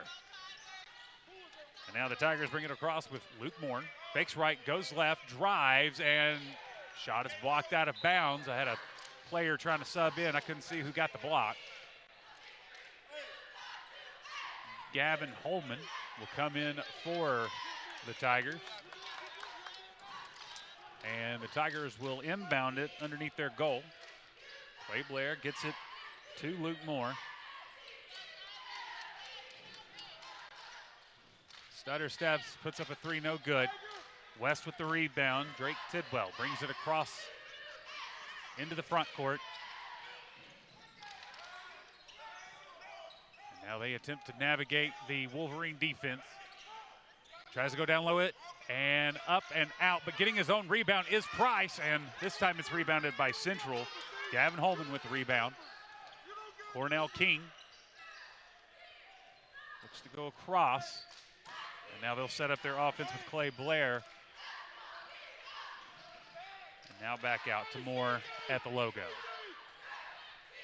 15 seconds on the shot clock. Drives with the left, and then goes baseline for a 3. And it goes through after a few bounces. Cornell King with the 3. The Central has at least 4 guys that can knock down the tray. One of his name is Trey Stewart. It's like it was meant to be for him. Cooper Moore hands it off to Drake Tidwell. So give Moore the assist and Tidwell the basket. 2:55 and counting here in the first quarter from the Centennial Bank 6A State Basketball Tournament for Class 6A at Springdale High School. Luke Moore looks to drive, backs out of it. Clay Blair, long range 3 off the front of the rim, rebounded by Carter Coleman. Coleman brings it across the logo. And now they go to Price and now Moore. Moore, 3-pointer on the way, good. That ties us up at 10 with 2:25 to go.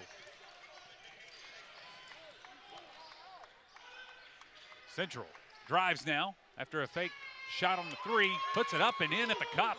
That's a tough shot. That's a great job by Luke Moore. Stutter stepping, getting the defense to freeze, going down left and finding the opening in the paint. with a quote easy layup. It's a very Nellie Davis move. This one's stolen away by Little Rock Central. And this one up and in for Clay Blair. And we have timeout on the court. Looks like it's 30 seconds called by Bentonville West. We'll take it with them. You're watching EAB's broadcast of the Class 6A State Basketball Tournament from Centennial Bank. We'll be right back.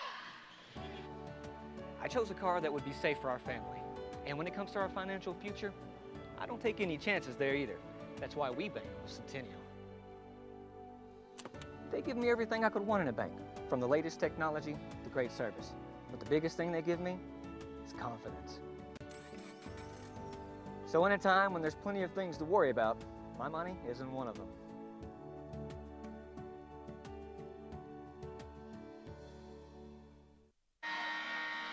And welcome back to Springdale High School. Coming out of the timeout called by Bentonville West. Little Rock Central leads 14-10. I'm Landon West, joined by J.R. Runyon to bring you this afternoon's action in the Class 6A State Basketball Tournament. Bentonville West goes fast here, floater on the way, but it is blocked out of there by number 31, Dalen Thomas. Now Bentonville West gets it back, goes down low, and this one circles the rim entirely and falls out. Bad break for West on that one on a point-blank shot. And now Little Rock Central called for a travel. Huh? Luke Moore's confused and JR's confused. And Bentonville West fans nodding their heads up and down. Yeah, totally, I saw it, yep. This one's inbounded. Coach Lewis is going, huh? Quentin Thompson into the game for the Wolverines. Currently has the basket. And he'll go to the far side to Moore. Moore gets it to Landon Price. Three-pointer on the way, good. He's got 6 in the ball game, both or all 6 points coming from three-pointer land.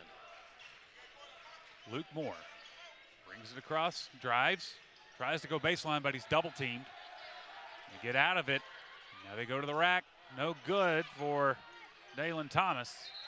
And I think someone got the baseline, and indeed, Jacob Marshall did. JR, it was a late night here last night. All things considered, it was all right, but luckily, the Hogs tipped at 9 p.m. Did you catch the end of the Vandy game? I did. And, when we left here, the Hogs were down. By the time I got out in the car and settled in, they were up and then stayed up and finished strong. That was a great thing to see out of Coach Cal's Hogs. Now, Bentonville West. James has it, brings it to the near side to Jordan Randolph. Puts up a three, no good. This one's rebounded by Gavin Holman. He hands it off to Luke Moore, and Little Rock Central is going to slow it down here with 24 seconds remaining in the first quarter.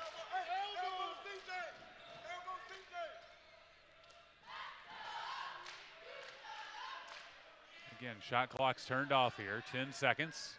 Probably will go around 5 to 6 seconds. Right there, and Bentonville West gets the steal. Up and in for Jordan Randolph. What a nifty play by Randolph to take the ball away and take the lead away from Little Rock Central all in one fell swoop. 15-14 after one, Bentonville West leads. You're watching the Centennial Bank Class 6A State Basketball Tournament with EAB. We'll be right back. Not every mission goes as planned. Sometimes, even the bravest need saving. For someone to bring him home before bad turns to worse. Because just when it seems like all hope is lost, we show up and prove that hope was there all along.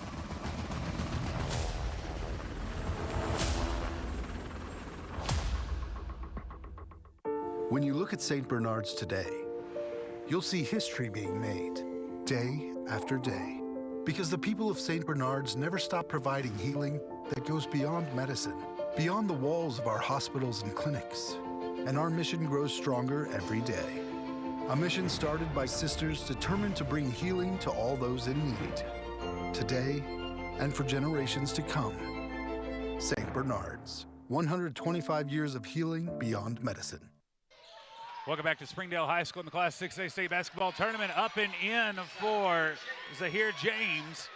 And Bentonville West adding to their lead. They're up by 3. Big possession right there at the end of the first quarter. And now Luke Moore puts up a 3 of his own and drains it. We're tied. An even bigger shot by Luke Moore to start the second. So now I think we've kind of gotten through that feeling each other out phase, and now we're putting up shots left and right, and now we're draining them too. Landon Price with another tray. That's his 3rd of the ball game. All 9 of his points have come from long range. Luke Moore hands it off to the baseline. 3-pointer on the way, and it's a 3 for Gavin Holman. All of a sudden, the threes are falling from everywhere. And now Quentin Thompson hands it off to Landon Price. Price back to Zahir James. James to Moore, or excuse me, Randolph. And now they're going to go to the far side. 3-pointer on the way. No good. A rare miss. And now we go with Little Rock Central on the side opposite of us. And now we're back to our side here. Luke Moore trying to break the defense, but he'll spot up for a 3. That one's rebounded by the Tigers, and a foul is called down low. Dalen Thomas in possession. This one's going to be Quentin Thompson charged with the foul. I think that's his first. And that is the first team foul for the Wolverines in quarter number 2. Luke Moore receives the inbound, goes right up the key with it, no good. Rebounded by the Tigers. They come out of there with it. Now 3-pointers on the way, and this one's going to be rebounded by Price. So West with possession here, and they bring it across the timing line. Quentin Thompson. Looked like he about lost his footing there, but maintains possession, handing it off, and now he'll reset. Goes cross court with it. Price drives, reverse, no good. He was too close to the basket. And now a foul charged to 21. I believe I heard Kyan Franklin. Yep. That's his first personal foul, and that'll be the second team foul for Bentonville West. Central will inbound. We're tied at 20 here. 6:01 remaining in the second quarter of the first boys game of day 2 here in the Centennial Bank 6A State Basketball Tournament. As Little Rock Central hands it off to Luke Moore. They go to the far side. 3-pointer on the way. This one's no good, but tipped back, and it comes out of the rim. I thought it was going down. I did too. Number 12, still giving them problems. That's Gavin Holman. He skied everyone, and I thought for sure he had tipped it in. For a 6'3" guy, he jumps out of the gym. And so he's come back down to earth, and now we'll resume play as West brings it across the timing line. Zahir James hands it off. Number 5 takes a 3, no good. Drake Tidwell with that attempt. Now Holman gives it off to Clay Blair. He drives, goes up with it right off the front of the rim. And now West goes fast on the opposite side of us. Hands it off to number 34. Chaiwan Dumas puts up a 3, no good, and that's going to be a travel or a foul. They're going to call the contact, yep. And so that's going to be foul charge to number 5, Drake Tidwell. That's his first, I believe, and the 3rd team foul for Bentonville West, so they only have 1 foul left to give.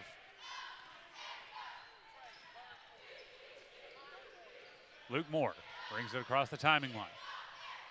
Telling his offense where to go. He goes the opposite direction, and now he puts up a 2-pointer from the wing. Good. He is so smooth. And now pressure coming from the Central defense. Bentonville West able to get it across, and Carter Coleman tries to set up the offense. Down low they go. Another dish down low.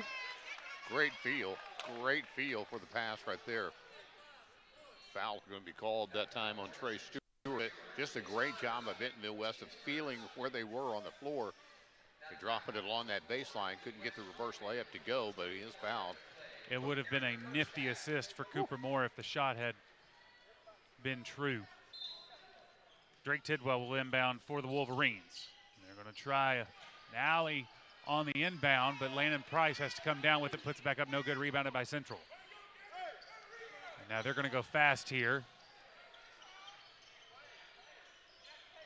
But the defense from Price slows them down. They have to reset.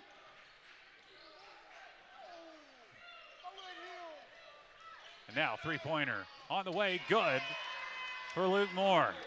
As Luke Moore goes, this Central team goes, and right now he's going pretty good. And now we got a trap here near in front of us. Scramble for the ball. Coleman gets in there. We got held ball between Coleman and Stewart. And that will go to Central. And so Tigers have possession. Luke Moore already has 13 in this game. Leading scorer for West is Landon Price. And, of course, he has 9 points with his three-point makes. Central sets up.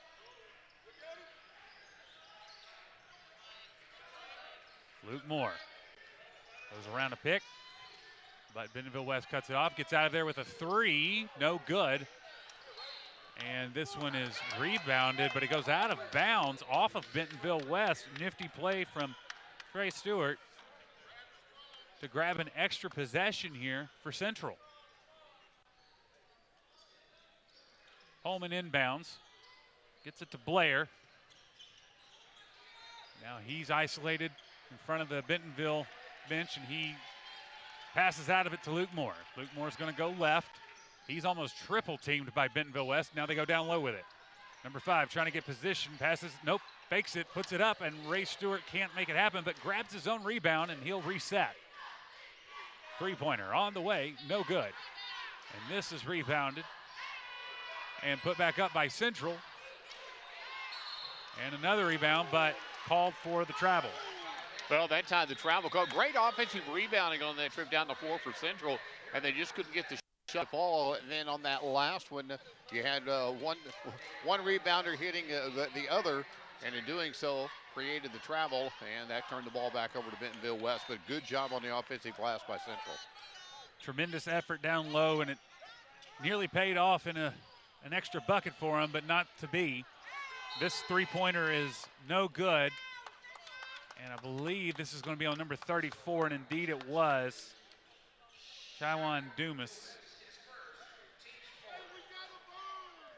And now following that foul, Central will inbound and go with a slower pace for the moment with Luke Moore getting ready to set the offense. He's going to take it himself, goes all the way to the baseline with it, lost it, but Bentonville West got a hand on it before it went out of bounds, so he'll retain possession. Blair to inbound. Gets it to the top of the key to C.J. King. Luke Moore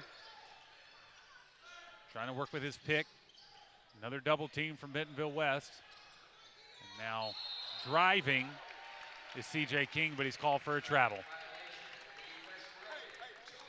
I like the intensity of Little Rock Central. They really play hard in the paint, and we're going to get a timeout. That's it. It's 25-20 here with 2:11 to go. You're watching the Class 6A State basketball tournament from Centennial Bank on EAB.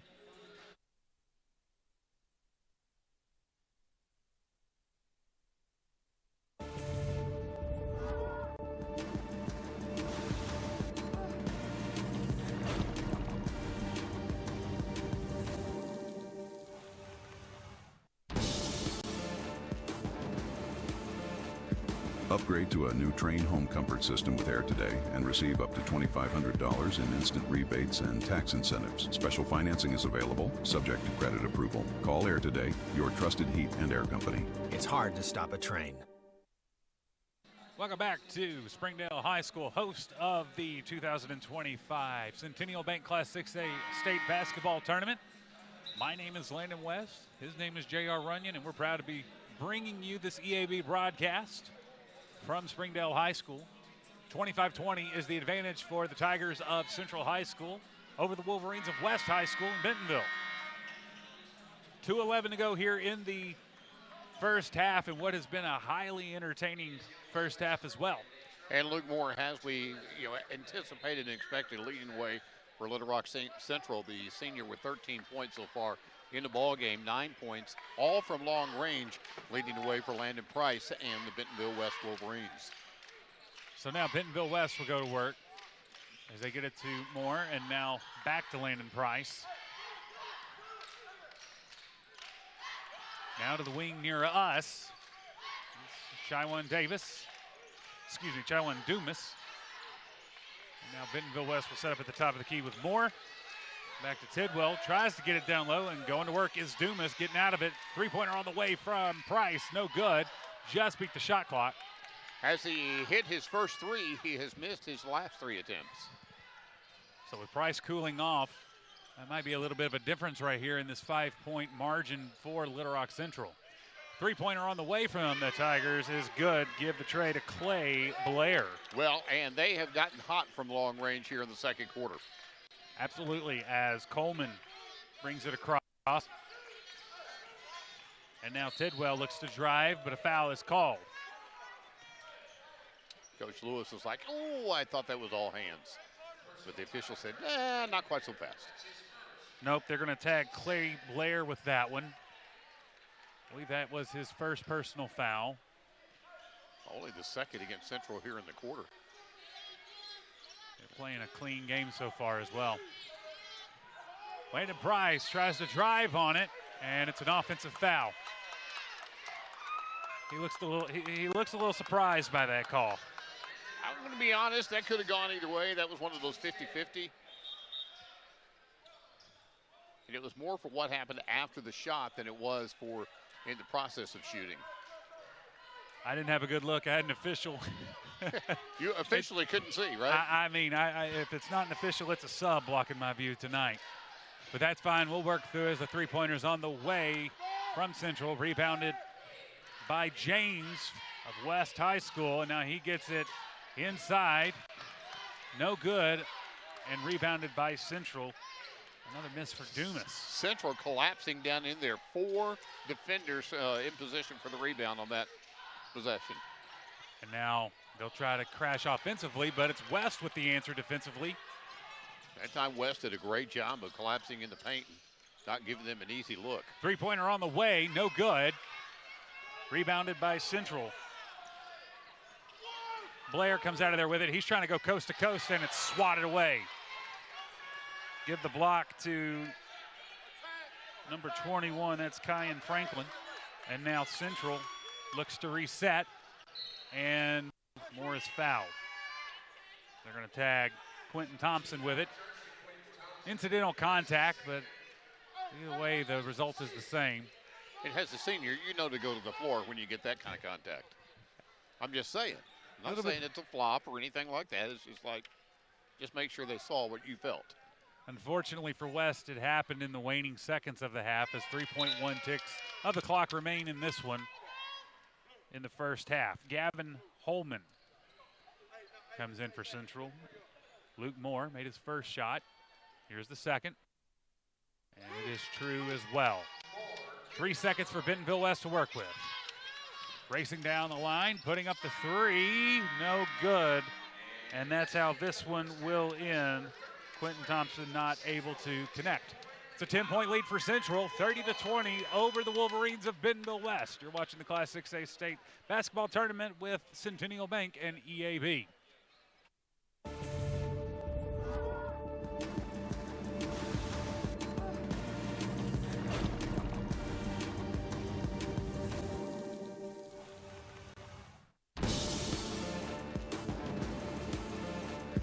Upgrade to a new Train home comfort system with Air Today and receive up to $2,500 in instant rebates and tax incentives. Special financing is available, subject to credit approval. Call Air Today, your trusted heat and air company. It's hard to stop a train.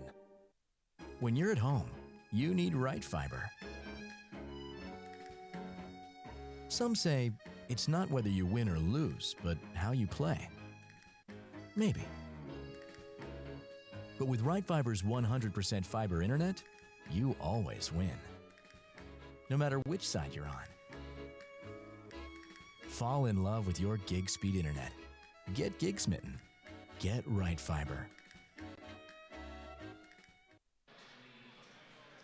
And welcome back to Springdale High School. It's halftime here in the 5-4 game featuring the 5 seed from the West, the Bentonville West Wolverines against the Tigers, the 4 seed from the Central of Central High School. Here's some highlights. Mr. Runyon, what'd you see? Well, I saw a lot of threes, and it started off that way, and then Central again just did a great job. I thought like they did a great job on the glass, but we saw the threes falling from both sides early, but in that second quarter, it was the threes falling for Little Rock Central making the difference. But Blair with some great shots. There again, another three. Landon had 3 of those in the first half, and then right at the end of the first quarter, that steal right there put Bentonville West ahead after 1. But the second quarter was just like you see there, 3-pointers from Luke Moore, and another 3-pointer right there that came in from the shooting hands that time of Clay Blair. And then a great drive, but then the block. But just the overall intensity of Central in that second quarter, I think, really established the difference in this ball game as they fell behind on an errant pass right at the end of the first. It's almost like they used that as motivation to spur them into that second quarter effort. Absolutely. So Little Rock Central here has flipped what was a deficit at the end of the first into a 10-point lead at the half. We'll be right back after this. You're watching the Class 6A State Basketball Tournament on the EAB Sports Network, brought to you by Centennial Bank. I chose a car that would be safe for our family. And when it comes to our financial future, I don't take any chances there either. That's why we bank with Centennial. They give me everything I could want in a bank, from the latest technology to great service. But the biggest thing they give me is confidence. So in a time when there's plenty of things to worry about, my money isn't one of them.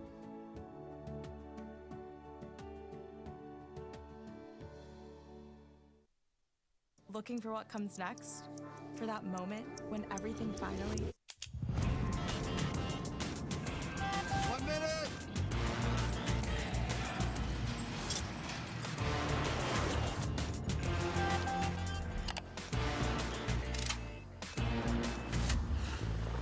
Whichever path you choose, it starts here.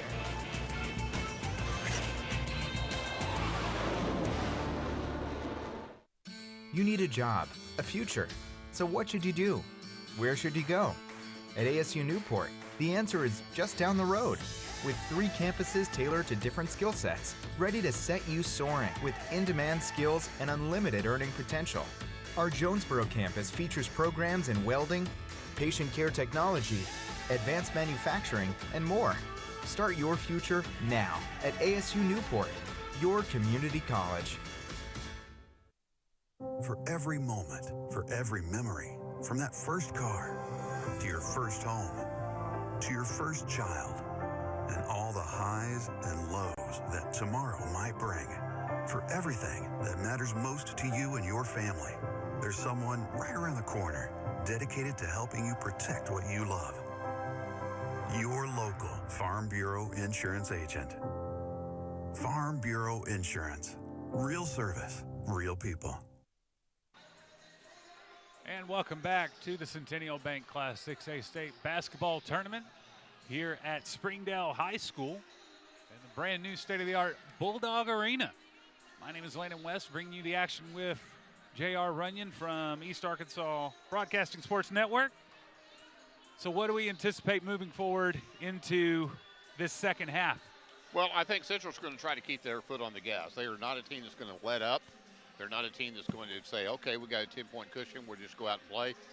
Shelby Lewis, I know that he will do the great job of just pushing for the effort, pushing the Central team to keep doing what's been successful for them so far, and then I'll look to then to see more of the same. On the flip side of that, Bentonville West, they're not going to stress. They're not going to get worried. They're going to say, okay, we need to do what we succeeded with in the first half.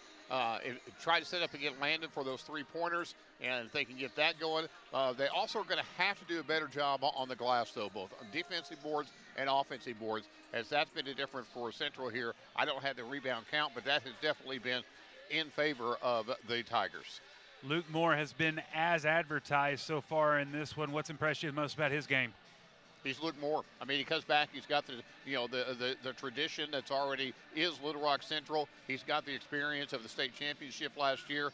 he's got the senior mantle of leadership that he was bestowed with on this team, the only senior on this team. So he has done exactly what he has been asked to do and what we expected to do, and that is lead this team. All right, and so we're getting ready here as Little Rock Central has come back out of the lockers before Bentonville West, as you might expect, being up by 10. So we'll take one more break here at halftime and come back with the second half of action here from Springdale High School. You're watching the Centennial Bank Class 6A State Basketball Tournament on the EAB Sports Network. I've seen First Community Bank all over, but then to take my stuff to some people that didn't really know me and took a chance, that spoke volume. I'll always be grateful to First Community and that whole team over at Harrison that helped get me started. Anytime I need anything, just a phone call away. We're really proud to be with First Community Bank.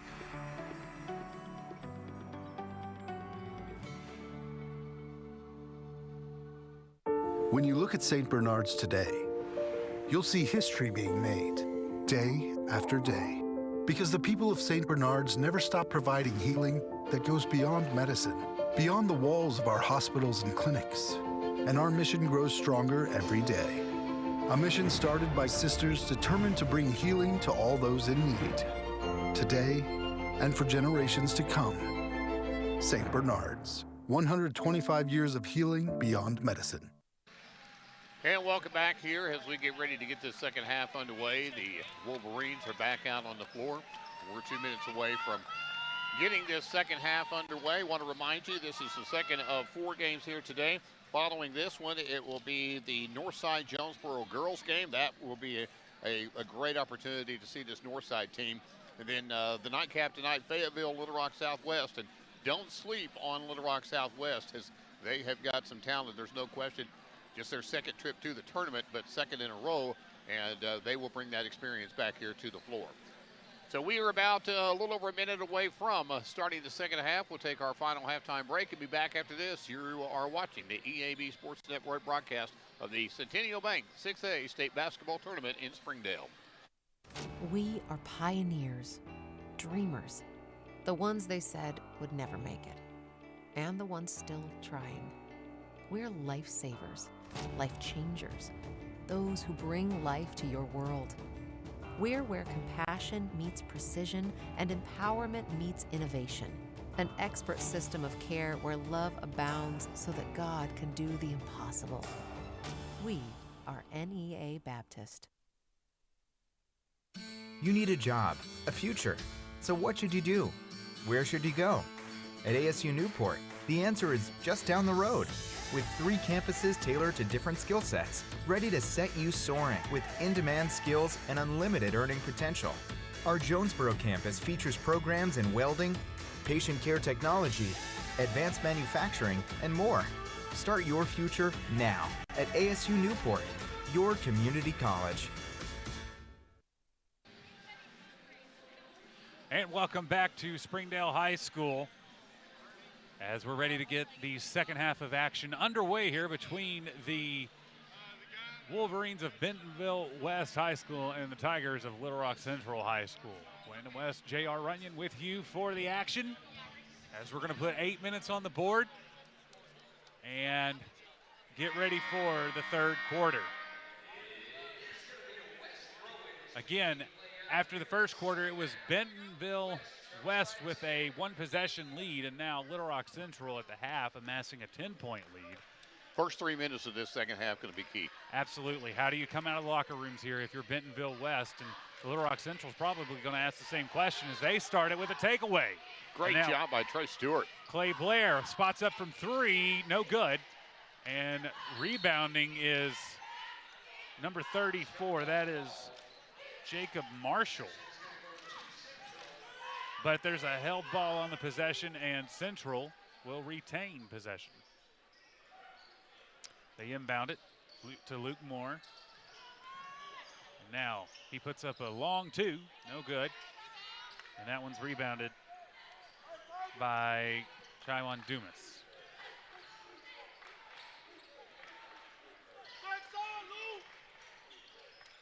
Now we go to the far side and out of bounds on the possession. Not a very crisp start here for Bentonville West in the second half. Couple of turnovers in the first 2 possessions. Not the way you want to start coming out of the locker room. Not at all, especially when you're down 10. But let's see if they can turn it around here quickly as Little Rock Central.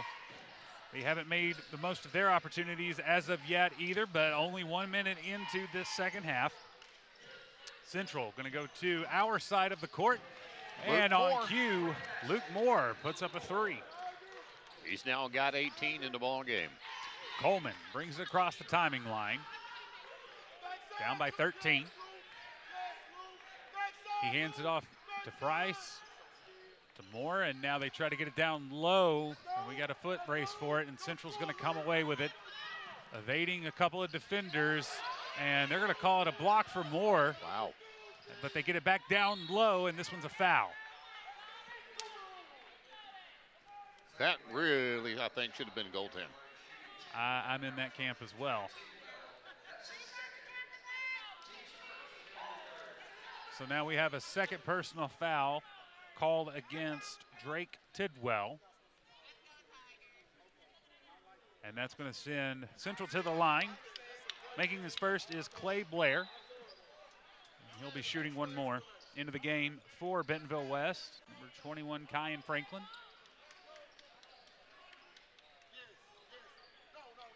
I would have called it a goaltending, but I'm not the one with the zebra stripes.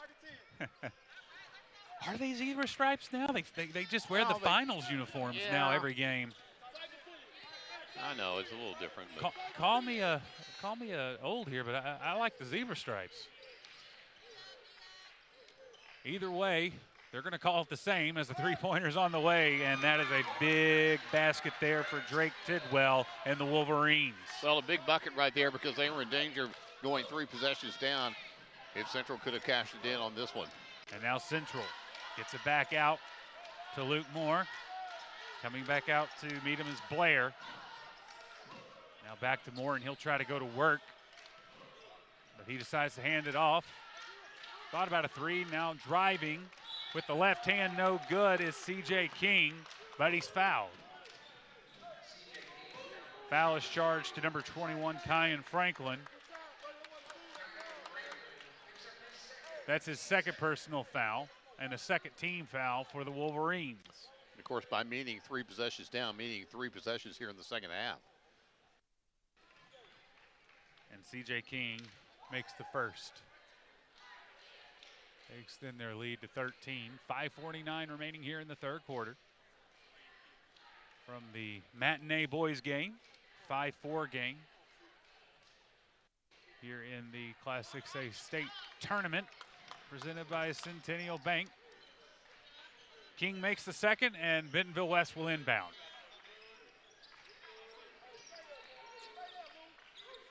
Having to weave through some pressure. Luke Moore gets his hands on it, and Central's going to come away with it. And now they hand it off. And now back to King they go. And out to the logo goes Blair. Great move there by Central. Realized they didn't have numbers, didn't have the advantage. So rather than push something they didn't have, they just were very patient. King drives to the basket, puts it up and in. That's tough. Tough ball right there. Timeout called by Bentonville West. I believe that's their second charge timeout. They'll have 3 remaining in this one. You're watching I chose a car that would be safe for our Sports family. Network broadcast And when it comes to our financial Centennial future, Bank Class 6A I don't take State any Basketball chances there Tournament. either. That's why we bank with Centennial. They give me everything I could want in a bank, from the latest technology to great service. But the biggest thing they give me is confidence. So in a time when there's plenty of things to worry about, my money isn't one of them.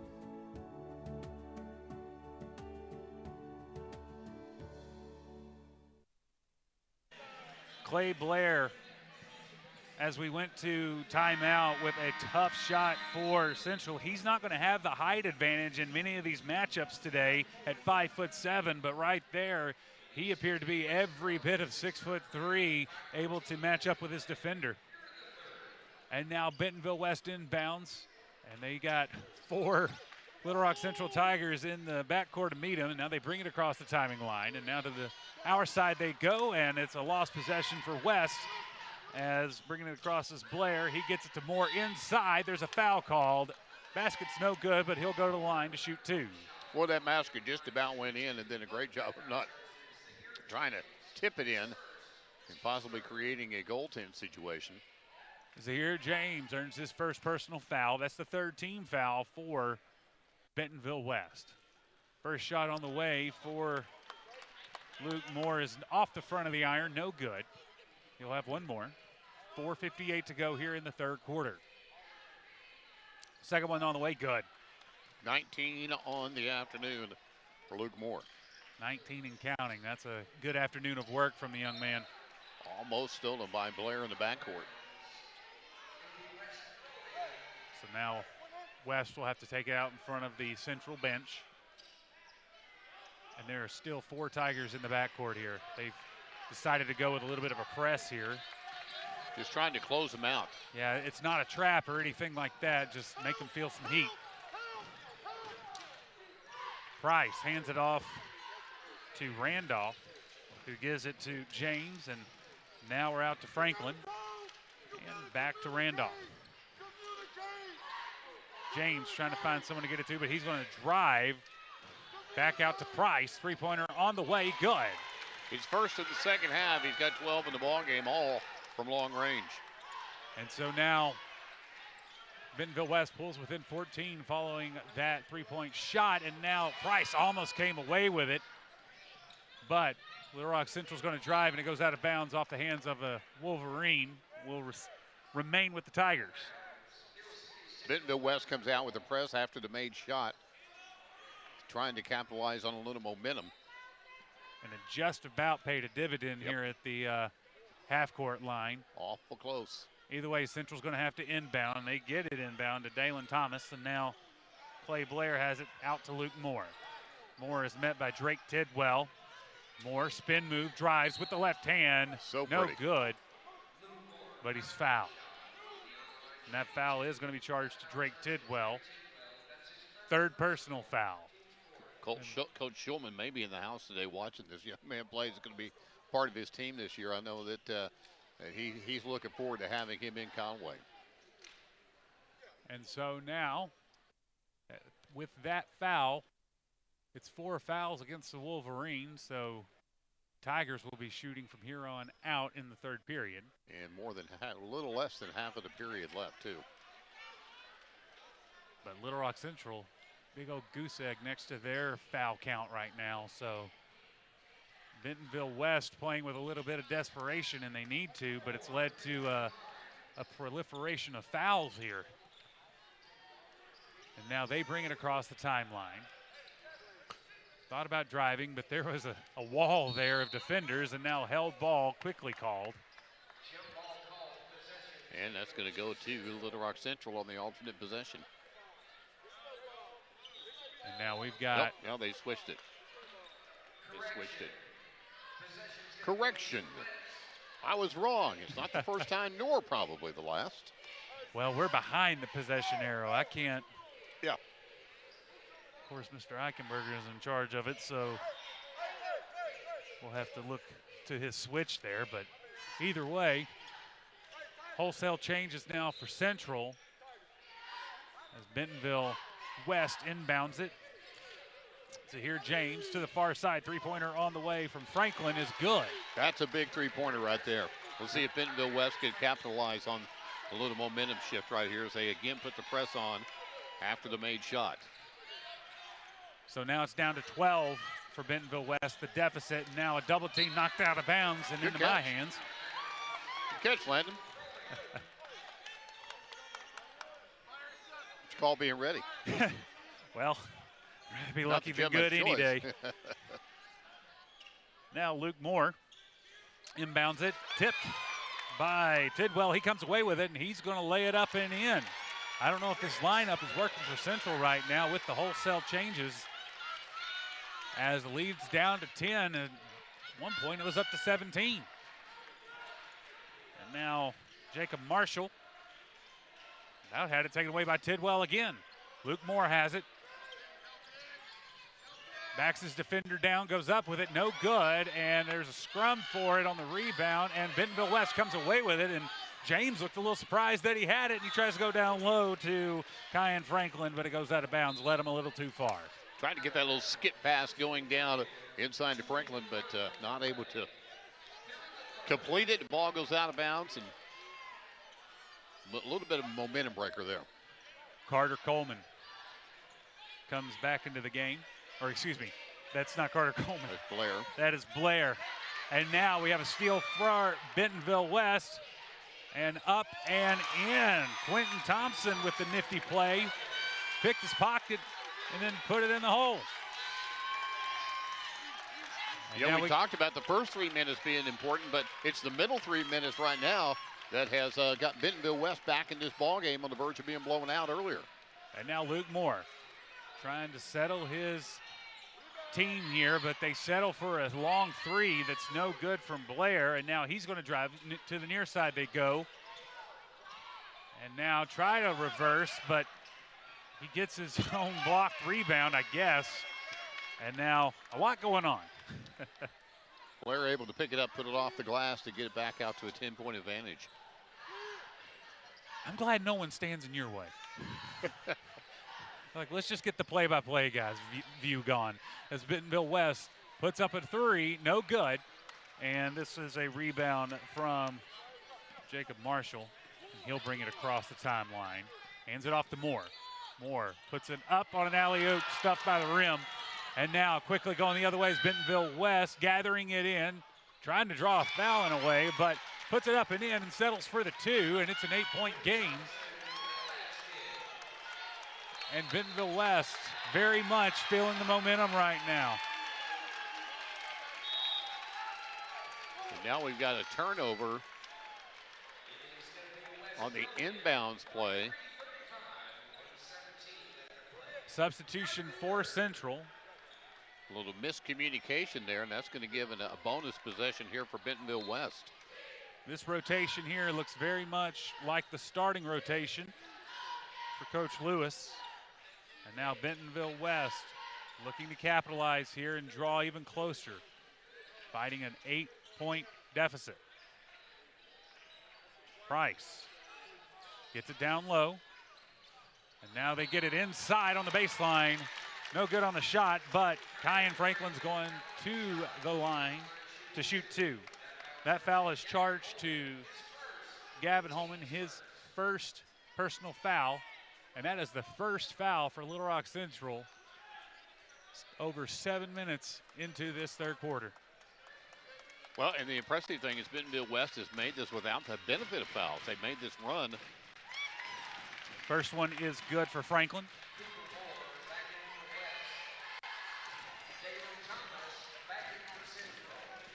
So he tries to pull it here with this shot back to being a two-possession game. Up, no good. Rebounded by C.J. King. He tries to pass it off, but Bentonville West comes away with it. Now King has it again. He has to get it across and does. Moore down low, up and in. Look like he got it to number 31. That is Dalen Thomas. Bentonville West trying to drive, kicks it out. Now they bring it to the top of the key, now to the baseline near side in front of their bench, puts it up, no good. Rebounded by Landon Price, up and in. He finally got points for something other than a three, and that was a nice touch. Just push it back up, and that's with his back to the basket. 7-point lead for Central. Up and in they go. Dalen Thomas, that was too easy. Bentonville West brings it across. Carter Coleman has 7 seconds to work with here. Price drives, good step, puts it up. Rebounded by Bentonville West. Three-pointer on the way, no good.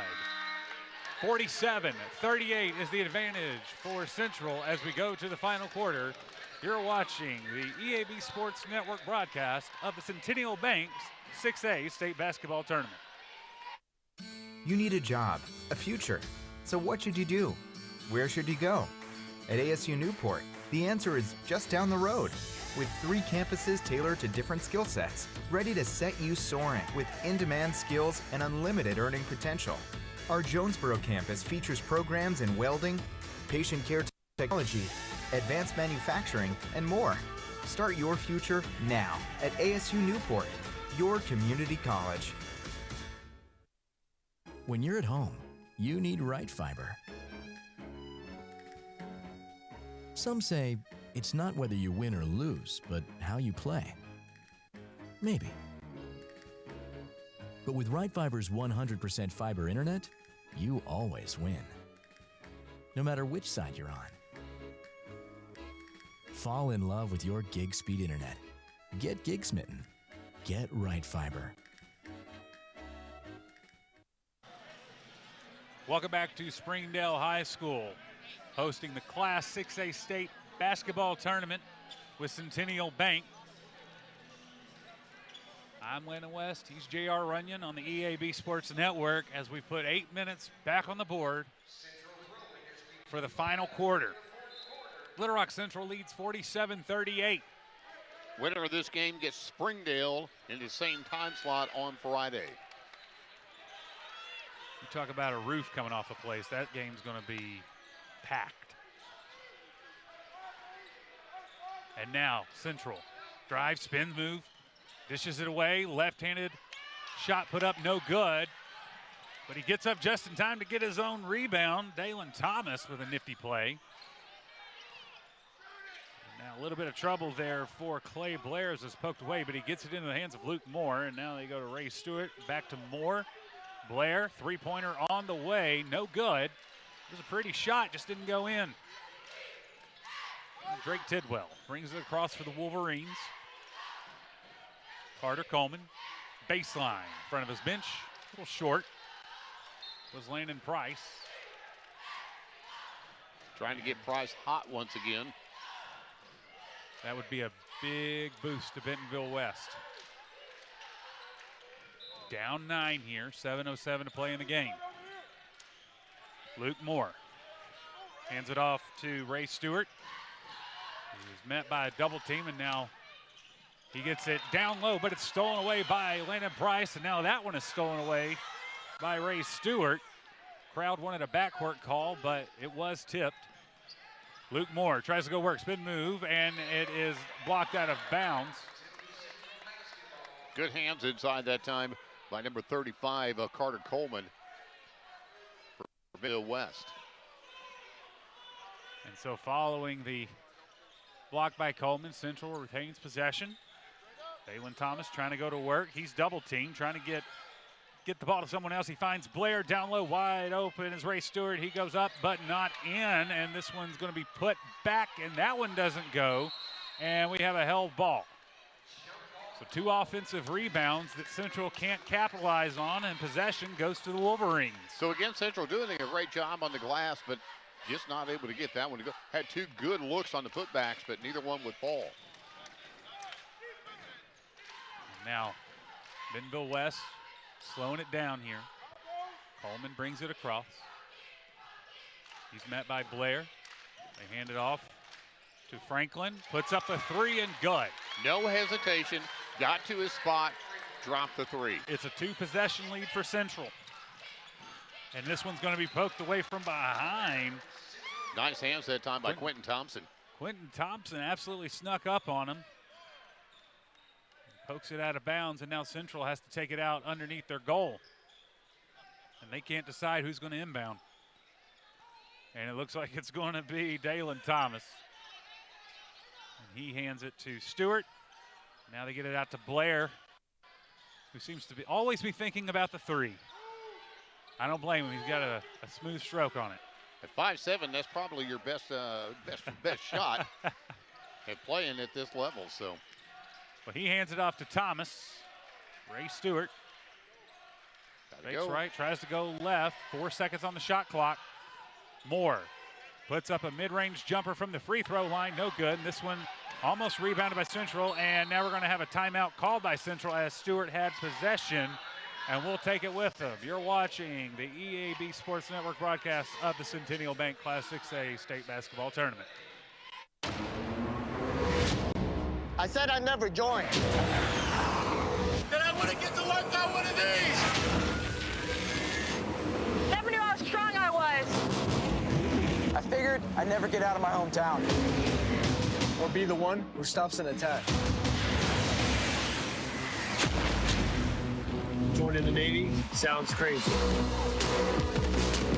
Saying never actually is. And welcome back to Springdale High School.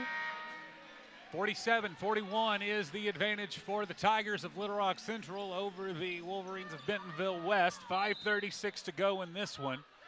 No fouls recorded so far in this quarter. Tigers inbound it. Now driving baseline to the rack. Goes Clay Blair. Explosive move by Blair. Explosive move by Blair along that baseline. Uses his fifth gear there. Puts it in for two, and now Bentonville West goes to work, and losing possession is Coleman. Luke Moore comes away with it. Down to Blair they go, and now he hands it off, and that one is swatted like a volleyball kill by Landon Price. He did a great job of getting up on that one. Three-point make by Bentonville West. Give it to Drake Tidwell. And there's a stoppage in play. I believe there's an injured player right in front of us. That is Blair, who is down in front of us. He's going to be helped up to his feet, but that would be a big blow for Central just from a ball handling standpoint. Now you're going to really have to lean on Luke Moore and C.J. King for ball handling as they're going to be attending to Blair right beside us here in our broadcast position. 49-44. Now the lead for Little Rock Central. It's down to 5. Bentonville West with a never say die attitude here. And now Luke Moore taking his time. He's met by James. Back to Moore. He gives it to King. He's going to drive. Dishes it down low, up and in is Gavin Holman. The sophomore with the quick release. James will bring it across. Tries to go right, has to pick up his dribble. And now they pass it around, and this one is blocked on the three-point attempt, and a block foul called as Tidwell tried to drive with the block. Cornell King was down there trying to set up, but he just could not get set before. That is C.J. King's personal foul. I believe that's his first. It is. And that is the first team foul for Little Rock Central.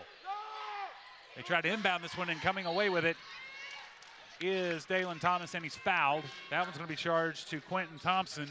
That's his third personal foul. Now both teams have one foul here in the fourth quarter. Blair back up on his feet and looks like he's going to try to come back in, but I think they're going to they were stretching him out over hydrate here. him a little bit here. Pickle juice. Does it every time. C.J. King with it. I could have used some last night in the middle of the night. It's climbing the bleachers, right? Yeah. Here we go, down low, rebound put back by number 12 is Gavin Holman. Holman did a good job following that and draws the contact, will go to the line. Thought he was going to be able to get an and one. Drake Tidwell charged with the foul, and now he's in dire straits with 4 personal fouls. That's the second team foul for Bentonville West. 7-point lead for Central now, after it was shaved down to 4. First shot's no good. Blair's going to come back in. Halfway through this fourth quarter, free throws are going to be very important down the stretch, because especially even now, because if West feels like that they can get the advantage, if they see the Central's not able to convert at the line, expect them to try to put them on the line more. They try to close that deficit.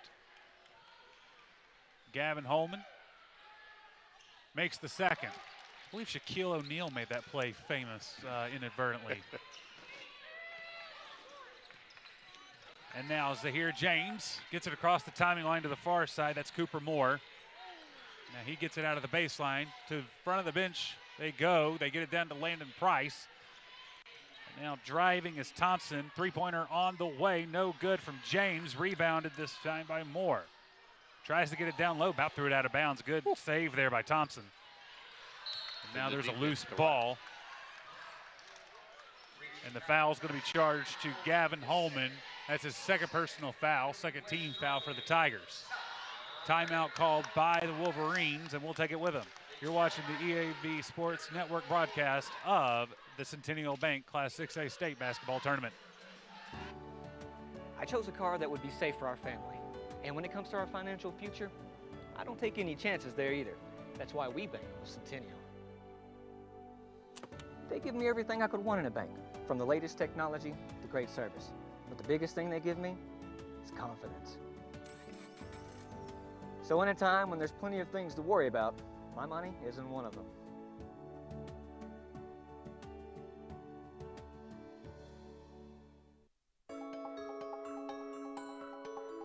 Ozarks Go from Ozarks Electric Cooperative is leading the fiber revolution, connecting the divide with high-speed broadband access to close that gap.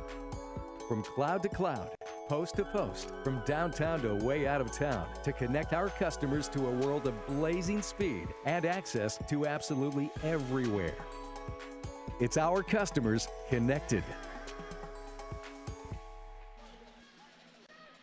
3:37 remaining here in this one. It's a 52-48 advantage for the Tigers of Central High School over the Wolverines of Bentonville West.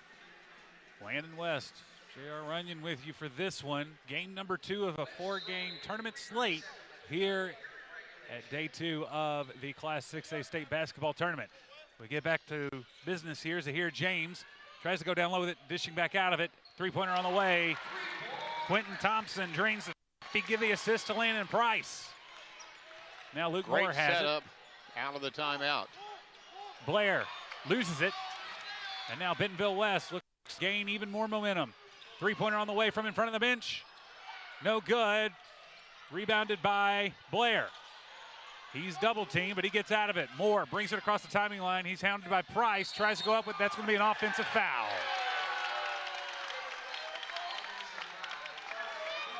Really felt like he may have been fouled before he went into the defender. I think Luke Moore felt like he was fouled before he made the contact himself. So that's a big, keep that play right there in mind. That could be a big, big play as now Bentonville West has a chance to make this a one-possession game. It's 5 points. The advantage for Central. And now Thompson trying to go up with it. No good. He comes away with it, but is there a whistle for a timeout? Yes. They got the timeout. Bentonville West got the timeout. We'll take it with them. You're watching the EAB Sports Network broadcast of the Centennial Bank Class 6A State Basketball Tournament. I chose a car that would be safe for our family. And when it comes to our financial future, I don't take any chances there either. That's why we bank with Centennial. They give me everything I could want in a bank, from the latest technology to great service. But the biggest thing they give me is confidence. So in a time when there's plenty of things to worry about, my money isn't one of them.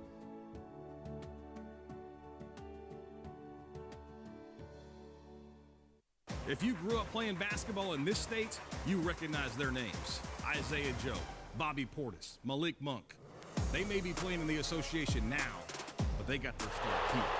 You want to find out who the next Shakina Strickland, Kristen Williams, or Austin Reeves is? Just tune in starting March 13th, and it runs all weekend long.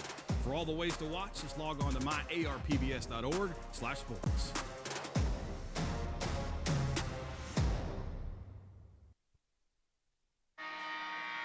And welcome back to Springdale High School. 52-47 is the advantage for the Tigers of Little Rock Central. 2:46 remaining in this one. Of note, Bentonville West down to one timeout in this contest. And so now they go to work, having just used a timeout to try and gain a possession, but it's not going to work. Skipped it off the hands on the pass, and Central was able to corral the basketball and then trying to get the possession back. The foul is called, and that's going to be. That's huge. That is Tidwell's 5th and final foul. And he'll have a sub come in as his afternoon is over. I believe it was Thompson that came in for Tidwell. Big possession right here for both teams. Blair hands it off to Thomas, who hands it off to Holman. Back to Moore. Seems like all roads lead to Moore here for Central. More or less. But the statistics support it. He's up to 20. Now he tries to go to work, but he's met by a defender, and he dribbled it out of bounds. With 2:13 left to go here in the ball game, or I should say regulation. We haven't had an overtime yet this week. Well, Bentonville West trying to make it happen, but Moore. Great job by Moore. Comes away with the steal, and there's a foul called. I believe this is going against Bentonville West, and indeed it is. Quentin Thompson's nailed for the foul. That's his 4th personal foul. And the 4th team foul for Bentonville West. So once this ball is inbounded, Central is shooting free throws for the remainder of this one. Blair brings it across. 2-minute mark. Gets his orders from his coaches. Cooper Moore keeping a little bit of distance here. Now he's picked, hands it off. Luke Moore, 3-pointer on the way, no good. Back to Blair. Down low they go, up Great and in. Vision. Great vision by Blair getting it down to C.J. King. King capitalizes on the opportunity, and it's back to a 7-point lead for the Tigers. Moore thought about a 3, but he gets it down to Price. Immediate pass for a 3-point attempt to Coleman. He gets the rebound off the miss. Now they bring it to the near side. Tried to get it down low to Moore, but number 31, Dalen Thomas, able to take it away. Thomas did a great job of reading. That was like a D-back read there. And Blair tried to take it to the rack, but not able to put it in, and it goes out of bounds. Extra possession here for the Wolverines. Coach Lewis said, man, just slow it down. Just slow it down. Eat up some clock. We're approaching the 1-minute mark. And indeed we are. 1:05 to go in this one. 7-point lead for Central. And if Bentonville West is going to keep their season alive, they got to make something happen quick. Coleman loses possession to Thomas. He hands it off over to King, and he loses possession. Bentonville West trying to make something happen here. Up and under, no good. And on the rebound, it looks like they're going to hit C.J. King with a foul. Wow. And indeed, that's the call. That whistle was blown while both parties were still in the air. I know.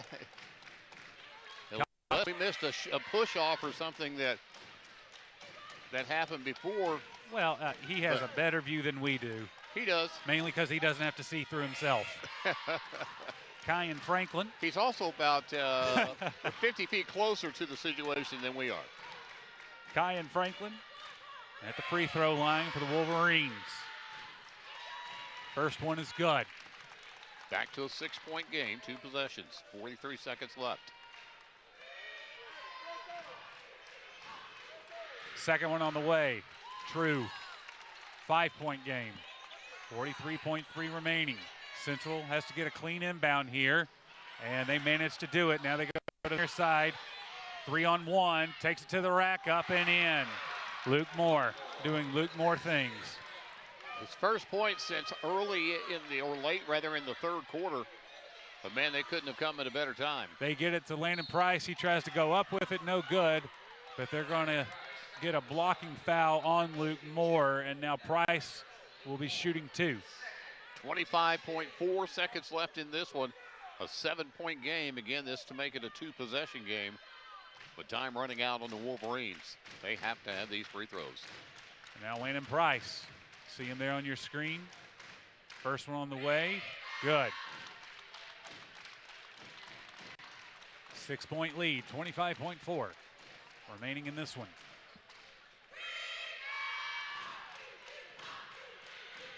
Second one on the way. Good. It's a 5-point game. 16 points on the afternoon. They get it inbound to Dalen Thomas. He hands it back off. And now they try to get across the line, and they do. Luke Moore has it.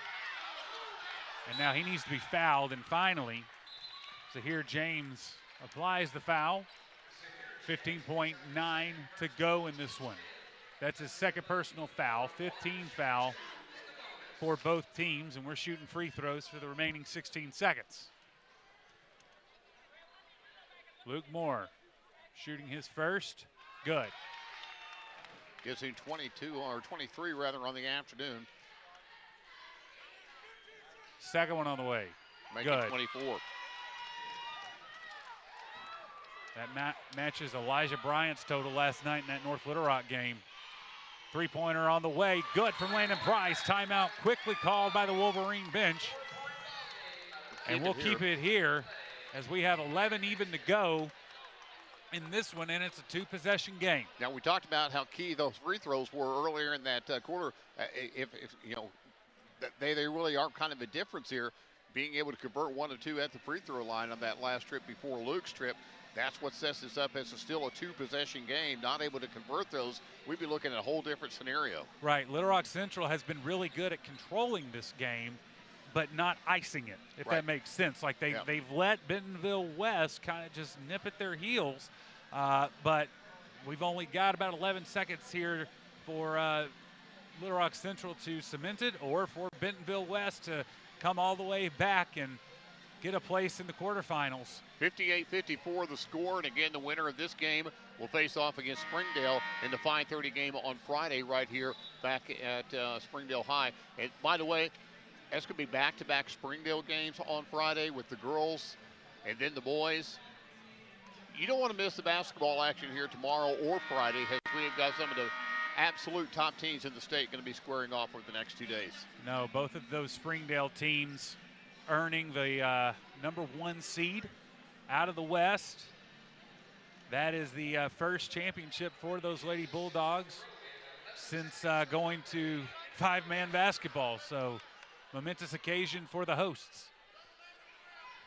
Good year to get the tourney in your backyard, isn't it? Absolutely. C.J. King will inbound. He's going to throw it into the front court. And now Luke Moore is fouled by Quentin Thompson. Now, again, still 2 possessions here, but 2 full possessions if Moore can hit both of these free throws.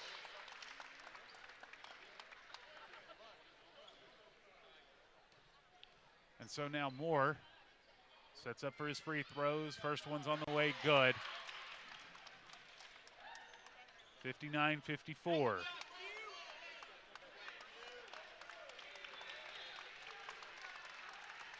And indeed, that is Quentin Thompson's 5th personal foul. Well, the senior possibly walking off the floor for the last time as a Wolverine.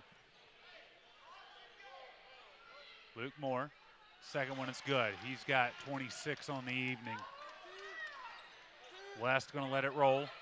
Picked up just in front of the half-court line. Trying to navigate traffic to get to the rack. Dishes it off, and it goes out of bounds. And that'll just about do it here. Little Rock Central possession with 3.8 to go and 6 points to the good. And Little Rock Central will survive and advance to face off against Springdale to Friday afternoon at 5:30 in the second of 2 games on Friday. We'll come back and recap it after we take this time out. You're watching the EAB Sports broadcast of the Centennial Bank 6A State Basketball Tournament. I chose a car that would be safe for our family.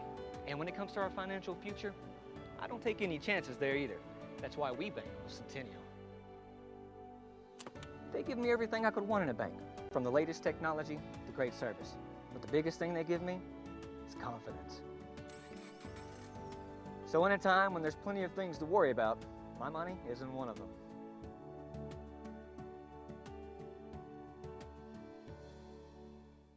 If you grew up playing basketball in this state, you recognize their names. Isaiah Joe, Bobby Portis, Malik Monk. They may be playing in the association now, but they got their start here. You want to find out who the next Shakina Strickland, Kristen Williams, or Austin Reeves is? Just tune in starting March 13th, and it runs all weekend long. For all the ways to watch, just log on to myarpbs.org/sports.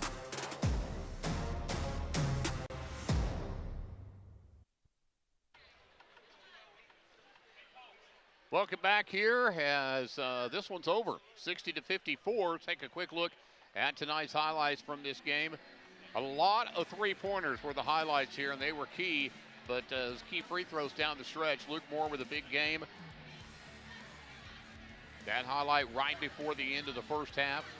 Gave Bentonville West the lead, but then in the second half, it was primarily Little Rock Central hitting shots, including the threes from Luke Moore. He finished with 24 on the afternoon. Keeping them in with the three-pointers in the ballgame, Landon Price for Bentonville West.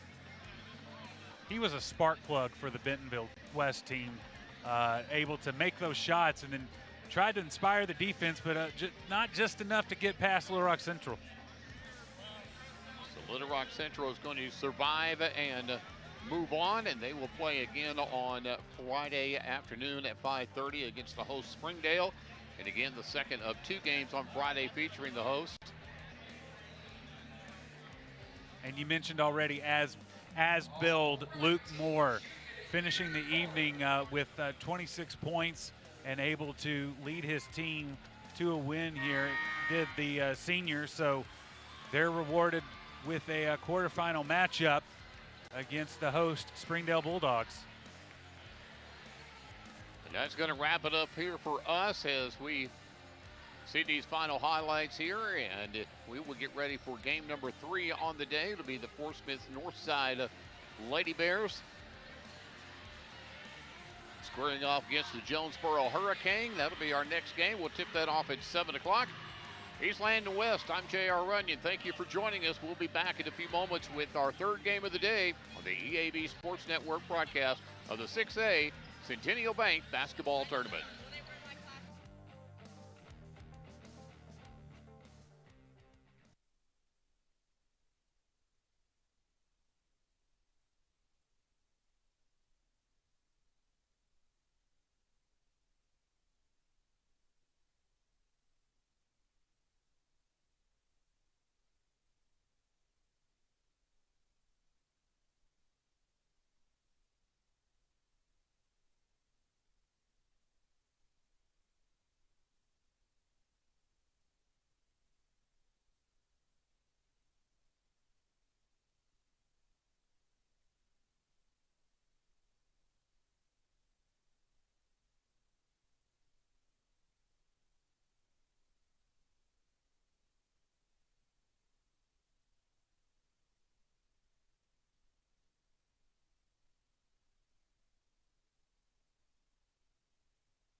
It's time for the Centennial Bank Arkansas Activities Association 6A State Basketball Tournament, presented by EAB Sports. Today's game is brought to you by Centennial Bank, Springdale Athletic Foundation, NEA Baptist, First Community Bank, the U.S. Navy, Ritter Communications, St. Bernard's, Air Today, the United States Air Force, and ASU Newport. Let's go courtside now for the call of the first round game between the 3 seed from the West, the Northside Lady Bears, and the 6 seed from the Central, the Jonesboro Lady Hurricane. Welcome back to Bulldog Arena for the Centennial Bank 6A tournament. Alongside J.R. Runyon, I'm Zach Arns. Welcome into game number 3 tonight. This is going to be a girls contest. This is the 3-6 matchup between Fort Smith Northside and Jonesboro. This is a matchup in styles, a matchup in this is two opposite sides of the state getting together. This is going to be a lot of fun to see these two teams battle out here. One similarity that both of these teams are going to have is they're going to be teams that are not what they once were. Does that mean that they're good, bad, or indifferent? It just means that they're going to be different than what they have been in the past. Now, Coach Ricky Smith, he's always got competitors. He's always got players. They're not as deep as we have seen a Northside team in the past. What's going to be interesting for me is I'm not used to not seeing a Northside team, and since they've made the transition over into the West, which makes a whole lot of sense. It still is just weird not seeing them on a twice annual basis before the tournament. Yeah, and they've got stars. Don't get it confused. They're not the deepest team, as you pointed out, but when you start with stars, you're going to look at number 22, Ariana Gooden. She's everything for this Northside team. They've got some good ones. Yeah, they do. And they two of them, to be exact. Exactly. And then you put Grosjean in there, too. I mean, those are 3 players that are really going to be the 3 that control what Northside's able to do. On the reverse side of that, Northside, again, still rebuilding the program, but their program is going to see, in fact, they brought a couple of freshmen in the latter stages of the regular season, and they're players that are going to play dividends for them. They bring a little more size than what they saw earlier in the season with those freshmen. So, again, this is going to be a great opportunity for them to get tournament experience and for them to have an opportunity to succeed. So when we come back, we will get the stage set and ready to go. It is the 6A Centennial Bank Basketball Tournament right here on the EAB Sports Network. We are pioneers, dreamers, the ones they said would never make it, and the ones still trying. We're lifesavers, life changers, those who bring life to your world. We're where compassion meets precision and empowerment meets innovation. An expert system of care where love abounds so that God can do the impossible. We are NEA Baptist. I said I'd never join. Then I wouldn't get to work on one of these. Never knew how strong I was. I figured I'd never get out of my hometown. Or be the one who stops an attack. Joining the Navy sounds crazy. Saying never actually is. I've seen First Community Bank all over, but then to take my stuff to some people that didn't really know me and took a chance, that spoke volume. I'll always be grateful to First Community and that whole team over at Harrison that helped get me started. Anytime I need anything, just a phone call away. We're really proud to be with First Community Bank.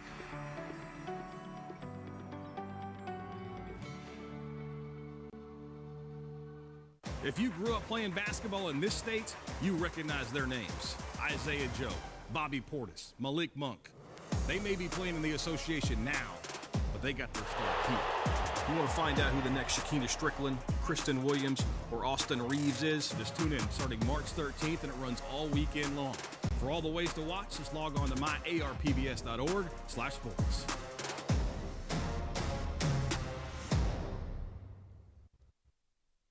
First class cabin fever, 5-hour layovers from Norway to Egypt. I'm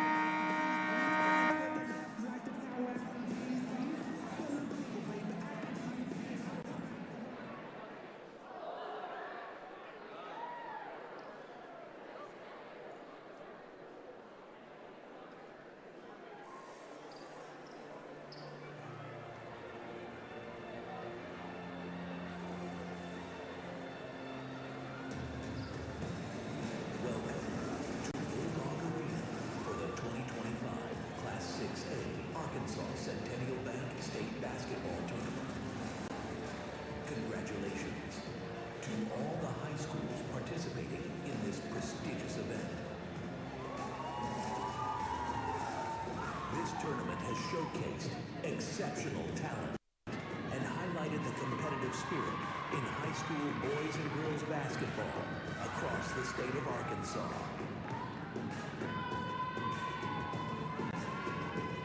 And now, for tonight's starting lineups.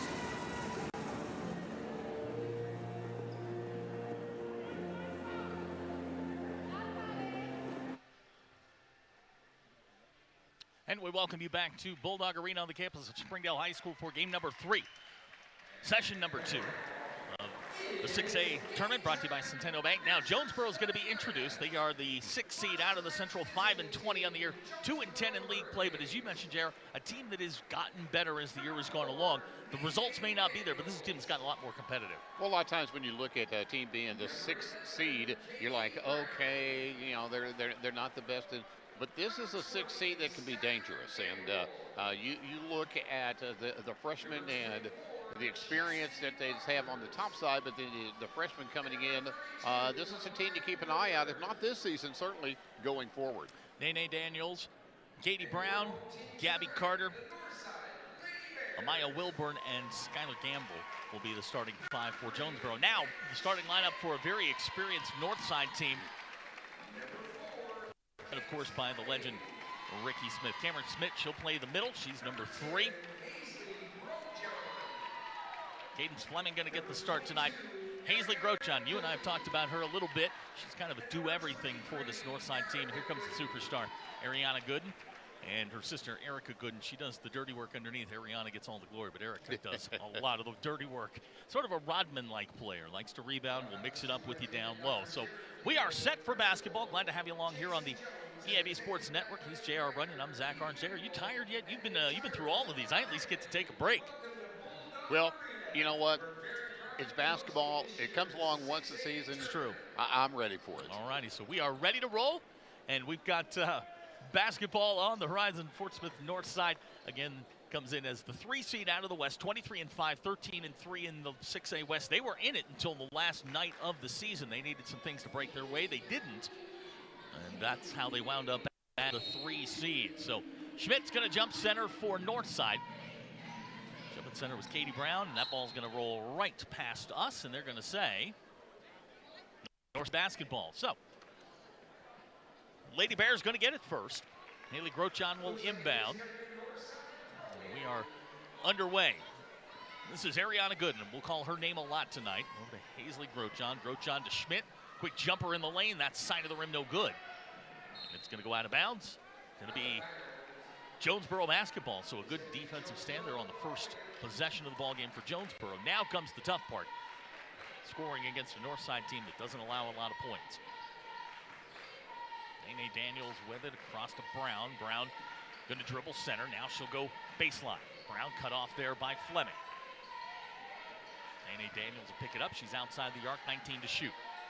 Daniels, she is a great ball handler, and she really is the one that will control this ball game for Jonesboro. They're going to need it tonight. Northside will turn up press. Nene Daniels going to be a central figure in this one. Here's Daniels along the baseline, shot on the way. I think it got tipped. Maya Wilborn shot tipped on the way up, and now it's Ariana Gooden. Now here's Grochon. She'll shoot from anywhere. Grochon, three-pointer good. Ariana Gooden gets the assist, but it's Hazley Grochon with the first points of the basketball game, 1 minute in. Now Nene Daniels across the timeline. This is Katie Brown. Brown on the drive, working on Schmidt. Her jumper's short. Ariana Gooden with a rebound. And we're going to get a whistle and a foul that's going to go on Nene Daniels. That's going to be her first. It'll be team foul number 1. It's a minute and 15 seconds into the ball game. It's Northside basketball. Lady Bears will come across the center stripe and into the front court. 30 to shoot. Here's Hazley Grochon. She fires from the next county. That's no good. Shot that one from Tonytown. Katie Brown comes away with it. Jonesboro on the run. Little stutter step. Katie Brown. Ariana Gooden goes down. Shot rolls off the rim. No good. Cadence Fleming with a rebound. Now back the other way comes Ariana Gooden. Gooden spots up. Her shot on the way. Too strong, no good. Grosjean with a rebound. Finds Cadence Fleming on the wing. Now it's Schmidt. And they're going to say she shuffled her feet and turns it over. So a good start so far for Jonesboro. Hurricane playing very stout defensively so far. Minute 50 gone here first quarter. This game number 3. Winner. They're going to take on one of the best teams in the state of Arkansas. They're going to get Little Rock Central in the next round.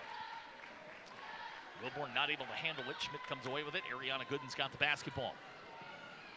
There's Cadence Fleming. Finds Schmidt. Schmidt, that one was halfway down. Hazley Grosjean will grab the rebound. Portsmouth Northside will start again. Grosjean shot, whistle, foul. Foul will go on. It's going to go on Nene Daniels. That's 2. So an early story here, JR. 2 fouls for Nene Daniels. And that's going to be a problem. Lacey Hall's checked in for Jonesboro. She'll check in after the first free throw from Hazley Grosjean.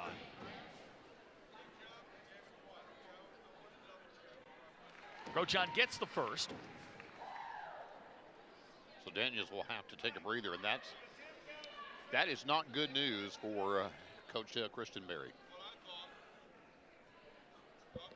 Lacey Hall's checked in, as well as Rakaya Wright. Conversation going on between the scorekeeper and Coach Ricky Smith and his staff. So 1 out of 2 for Grosjean. It's 4-0. Katie Brown will bring it across the timeline, racing in on Cadence Fleming. Brown loses control of it. And now we're going to get a jump ball. Possession arrow is going to go to Jonesboro, so they'll keep it. Isabella Kendrick's going to check in. I feel like I've been calling Isabella's name for years. Started as a true freshman for Ricky Smith. That is no small matter. She has been around forever. Really good basketball player for the Lady Bears. Hall will inbound. Here's a 3-pointer on the way. Back of the iron, no good. Ariana Gooden falls out of bounds, and they're going to say she was put from behind. The foul's going to go on Skylar Gambrell. That'll be Gambrell's first. It's going to be team foul number 3. So again, something to keep an eye on here. Fouls starting to mount. Something we haven't seen throughout the tournament, but starting to mount for Jonesboro here in the first quarter. Gooden finds Schmidt. Here's Kendrick. Back to Gooden. Now Erica Gooden on the drive. Finds Kendrick. She'll fire the 3. That rims out, no good. Rebound pulled down by Jonesboro. Very nicely done there, Rakaya Wright. Again, this is the 3-6 matchup.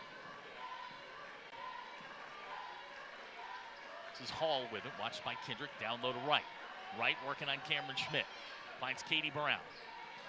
Brown, a little up and under. We're going to get a whistle and a foul. That's going to go on Cadence Fleming. That's going to be her first. It'll be team foul number 1. So Jonesboro will get a fresh 35. Checking in for the Hurricane, Demaya Wright. She'll be coming in for, looks like they're going to sub out Chastity Rogers. Wright goes back, gets that one. Here's Katie Brown. She'll go behind the back, loses it to Cadence Fleming. North side with numbers. Fleming on the drive. Her shot up and good. So Cadence Fleming has her first 2, and it's 6-0 North side.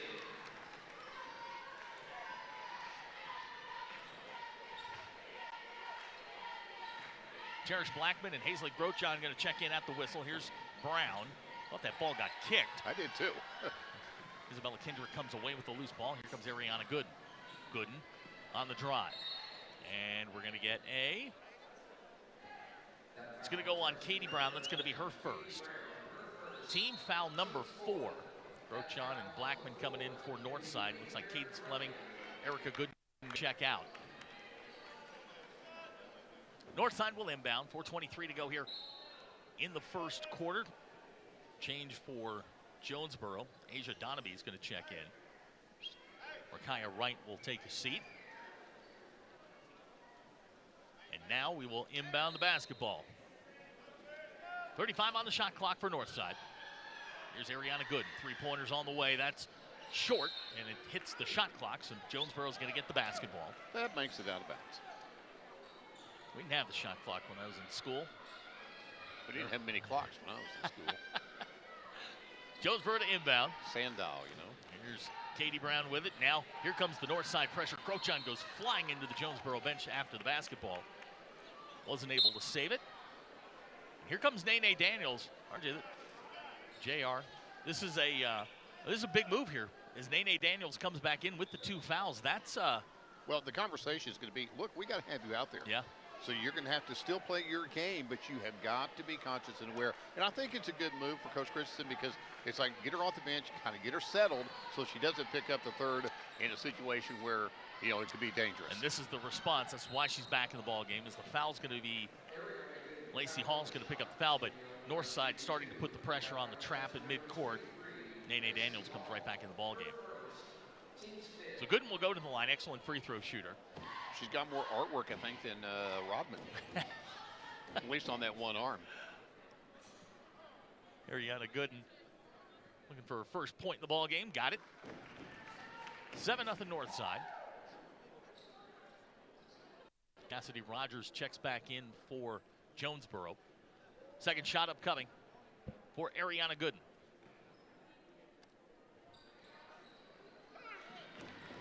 Gets both ends. Now Northside turning up the pressure. Nene Daniels to Rogers. Rogers is going to be fouled. It's going to go on Grochon. That'll be Hazley's first. Amaya Wilborn's going to check back in for Jonesboro. Asia Donaby will take a seat. With 4:01 to go here in the first quarter, it's 8-0 Northside. Jonesboro trying to get their first basket of the ball game. There's Nene Daniels with it. Daniels trying to dribble out of it, does. Daniels on the drive, lost control of it. Hazley Grochon picks it up, scoops it ahead to Isabella Kendrick. She'll spin out of there, back to Grochon. Here's Gooden. Gooden looking for help, finds Schmidt. She'll fire the 3. That's no good. Rebound pulled down by Demaya Wright. Right on the run, lost control of it. Here's Daniels on the baseline.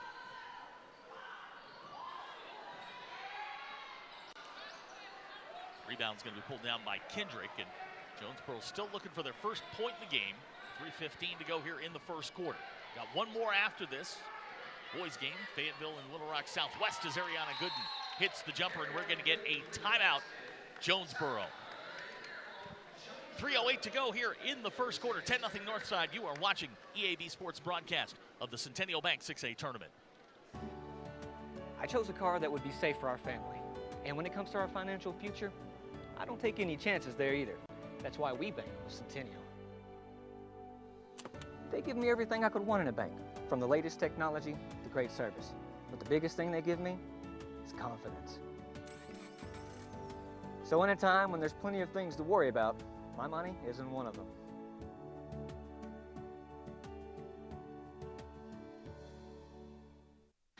Welcome back to Springdale. 3:08 to go here in the first quarter. 10-0 Northside. Again, the winner gets Little Rock Central.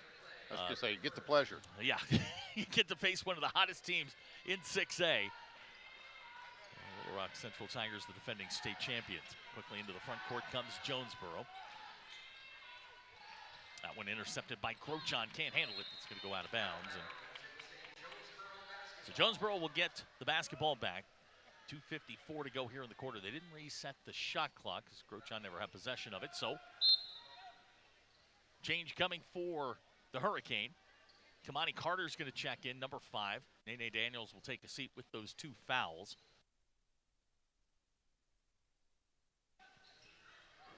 This is Lacey Hall.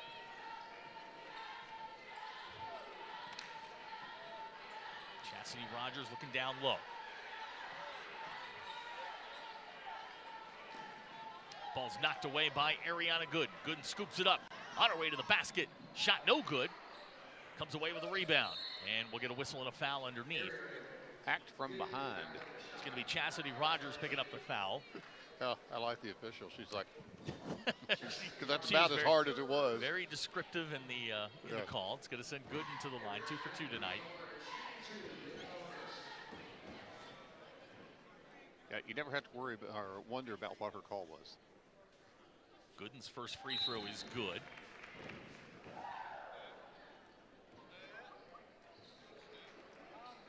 Tatiana Sang has checked in. Jonesboro's gone at least 12 deep here. Cherish Blackman back in for Northside. And with this influx of freshmen, she's going to have that opportunity. And again, you'd love to win this game. More than anything, you are looking ahead. Yeah, and look, there's no better experience than the state tournament. You know, you hate to say that, but this is great experience. It'll benefit them down the road, if not tonight. There's a ball knocked away by Gooden. Ariana Gooden comes away with it. She's got her sister Erica on the break. Very quickly down the floor goes north side. Can't get it to go. Blackman with a rebound, and it's going to be knocked out of bounds. It'll be Jonesboro basketball. 2:11 to go here in the first quarter. 11-0 the score. Here, Coach Ricky Smith saying match up, match up, match up. This is what they like to do. They like to extend the pressure 94 feet, if for no other reason than to take some time off the shot clock. This is Katie Brown, far side. Changes coming for north side at the whistle. Cadence Fleming at the scorer's table, whistle and a foul. Let's see who this one's on. Ariana Gooden's going to pick up her first personal.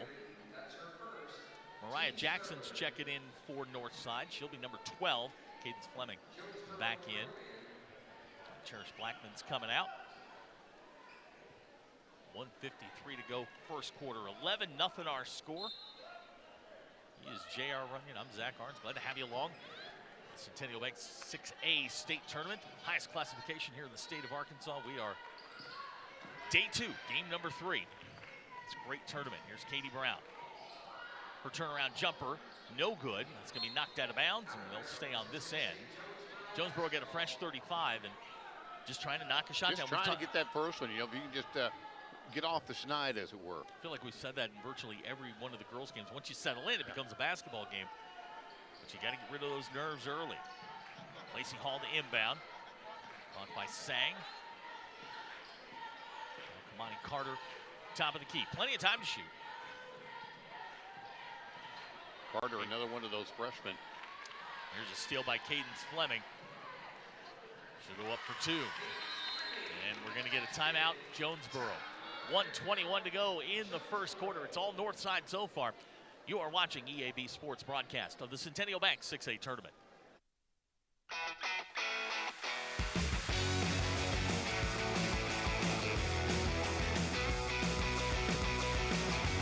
Advanced Manufacturing needs you. For every 4 jobs, there's 1 applicant. Let business industry training take you to the next level. Either as a startup or as an incumbent worker, BIT has your menu. I came to BIT to advance my skills in the electrical control field. If you want to better yourself, you need to come to business industry training. 13-0 the score, 1:21 to go here in the first quarter. It's been all north side from the jump. Again, north side, the 3 seed out of the West, 23-5 on the year, 13-3 in league play. They're a team, if you're looking for somebody off the radar to make a run, this north side bunch may be that team. Well, they've not been off my radar since, like, maybe November 15th. There's Katie Brown underneath. Shot's not going to go.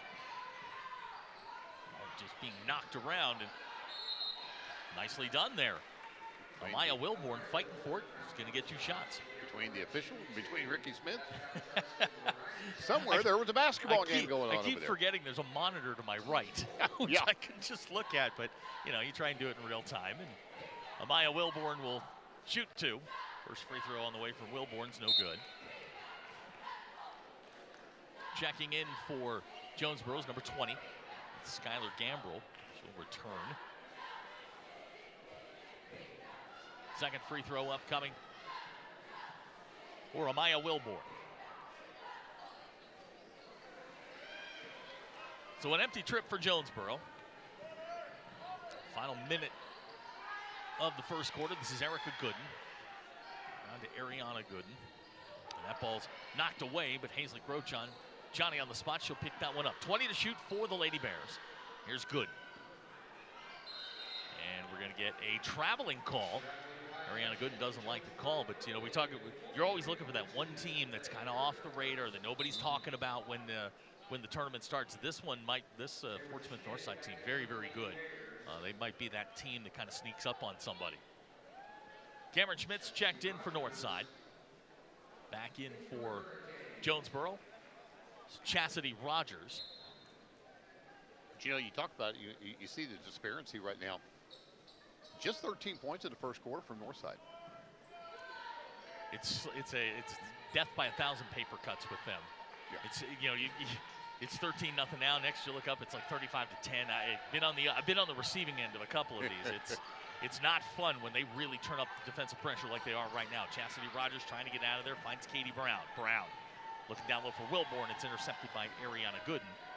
Final 15 seconds of the quarter. Gooden quickly in the front court to Hazley Grosjean. Can't leave her open. Here's Grosjean all the way to the basket. Her shot, no good. Whistle, foul. It's going to go on Lacey Hall. It's going to be 2 on Hall. So Grosjean will go to the line. She'll shoot 2. 8.2 seconds remaining in the first quarter.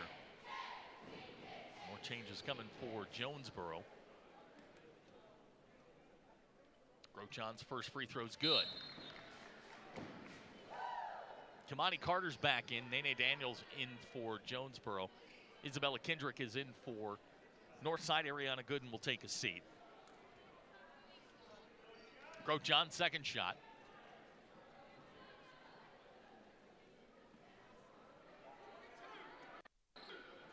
So Grosjean gets both. Lead swells. 15-0 our score. Nene Daniels with it. Final 5 seconds of the quarter. Here's Daniels across the timeline. Daniels at the buzzer. Her shot, no good. And that is how the first quarter will end. Our score after 1, Northside 15.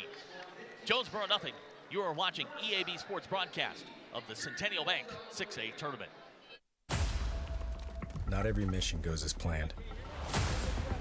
Sometimes, even the bravest need saving. For someone to bring him home before bad turns to worse. Because just when it seems like all hope is lost, we show up and prove that hope was there all along.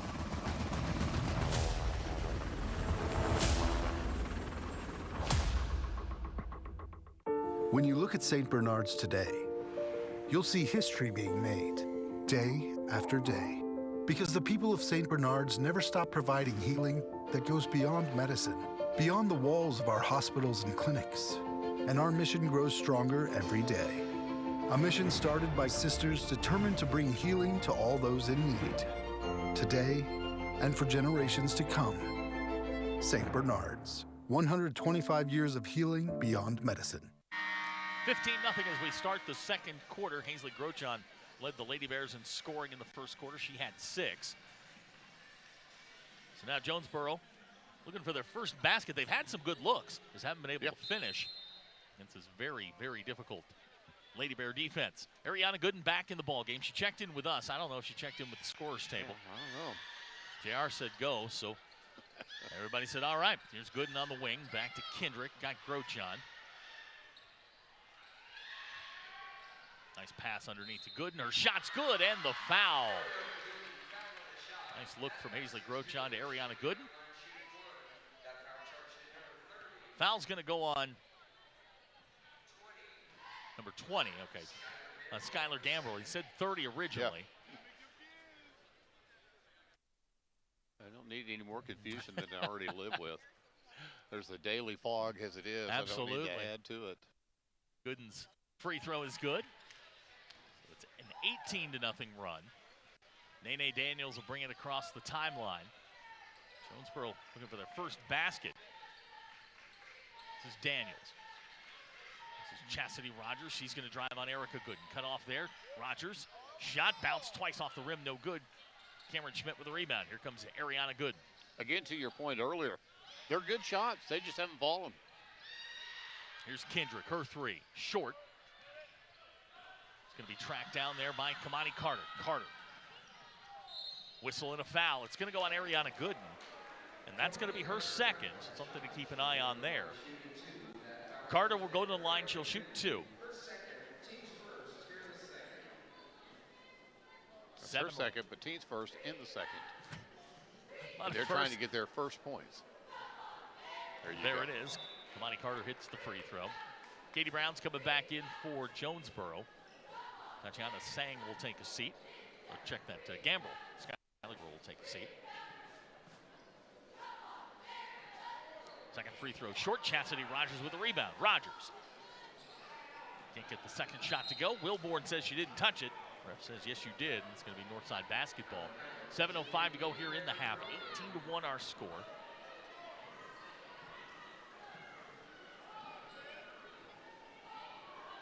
Got a good one coming up in the nightcap. Fayetteville and Little Rock Southwest. I don't know how much you can tell by watching guys walk in the room, but Little Rock Southwest looks like they can play. They can. There's Kendrick around to Grosjean. Nice pass from Gooden to Gooden.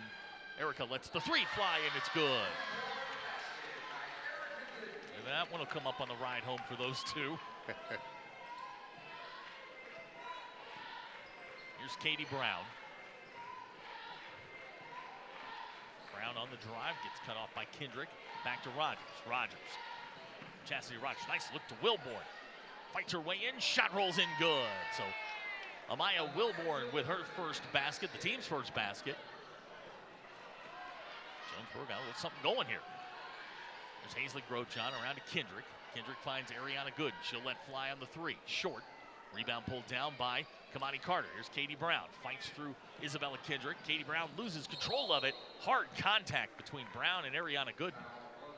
Katie Brown's going to get whistled for the foul. That's going to be 2 on Katie Brown. Kaya Wright checks in for Jonesboro. She's number 21. Coach Jody Christenberry moving young ladies in and out of that starting lineup, looking for the right combination. This is Grosjean. Gooden. Kendrick on the far side. Same play they ran earlier. Grosjean misses everything. Schmidt can't contain it. They're going to see the last touch by Jonesboro. Northside will keep possession of the basketball. Tatiana Sang back in the ball game for Jonesboro. Here comes Cadence Fleming for Northside.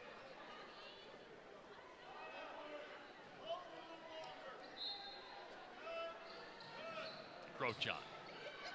Little floater from the elbow. That's no good. Nene Daniels pulls it down.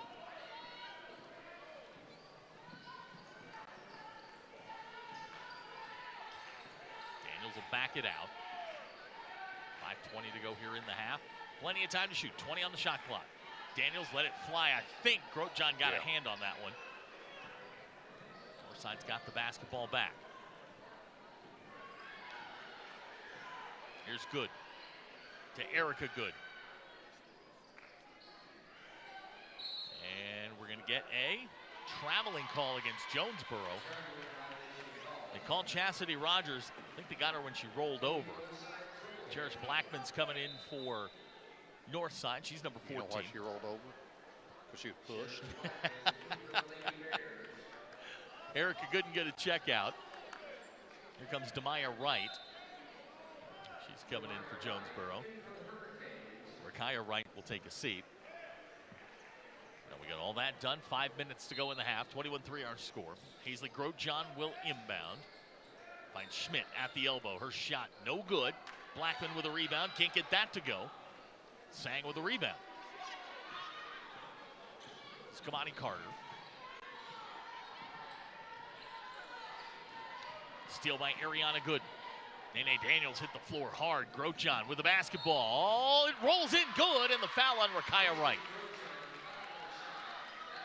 Came out of there like a knuckleball. It was a crazy looking shot. It's going to send Hazley Grosjean to the line. Grosjean's got 8 so far. Looking to make it 9.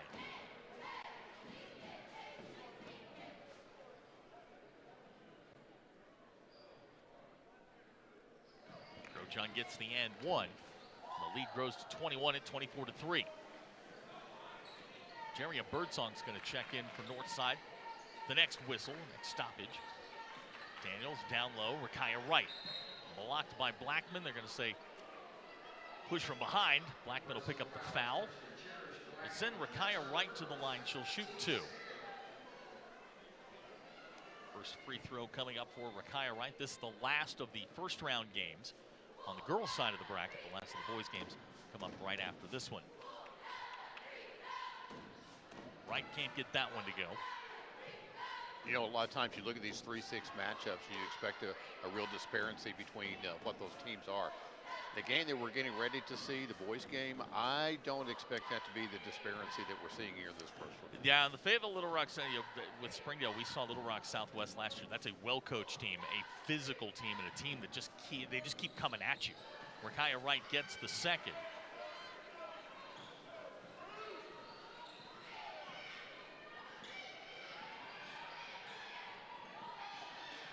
That ball knocked away and recovered there by Jariah Birdsong. Gets it over to Grosjean.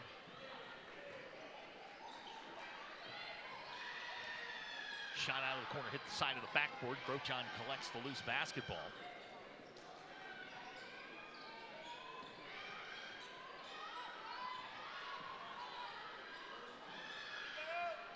Shot short and up over the backboard. Jonesboro's going to get the basketball back. Do you have a number 2 on the north side roster? Because I have now checked the official roster. I've checked my rosters, and I don't have a number 2. Well, you know what? I think that both of what you were looking at and what I were looking at earlier coincided. Well, we'll see when she scores what they announce. The answer to the question is I do not. Here's Rakaya Wright on the baseline. That one knocked away by Blackman. 3:39 to go in the half. 20-point Jonesboro lead.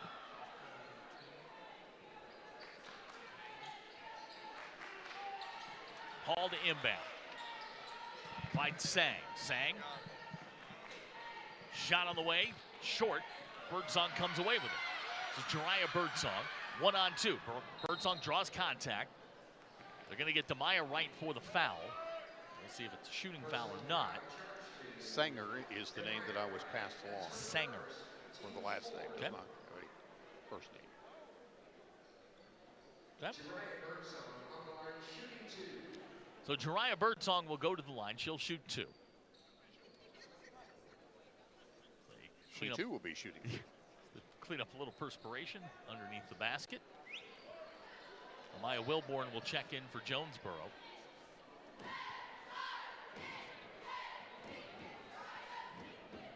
All right, first free throw upcoming for Jariah Birdsong.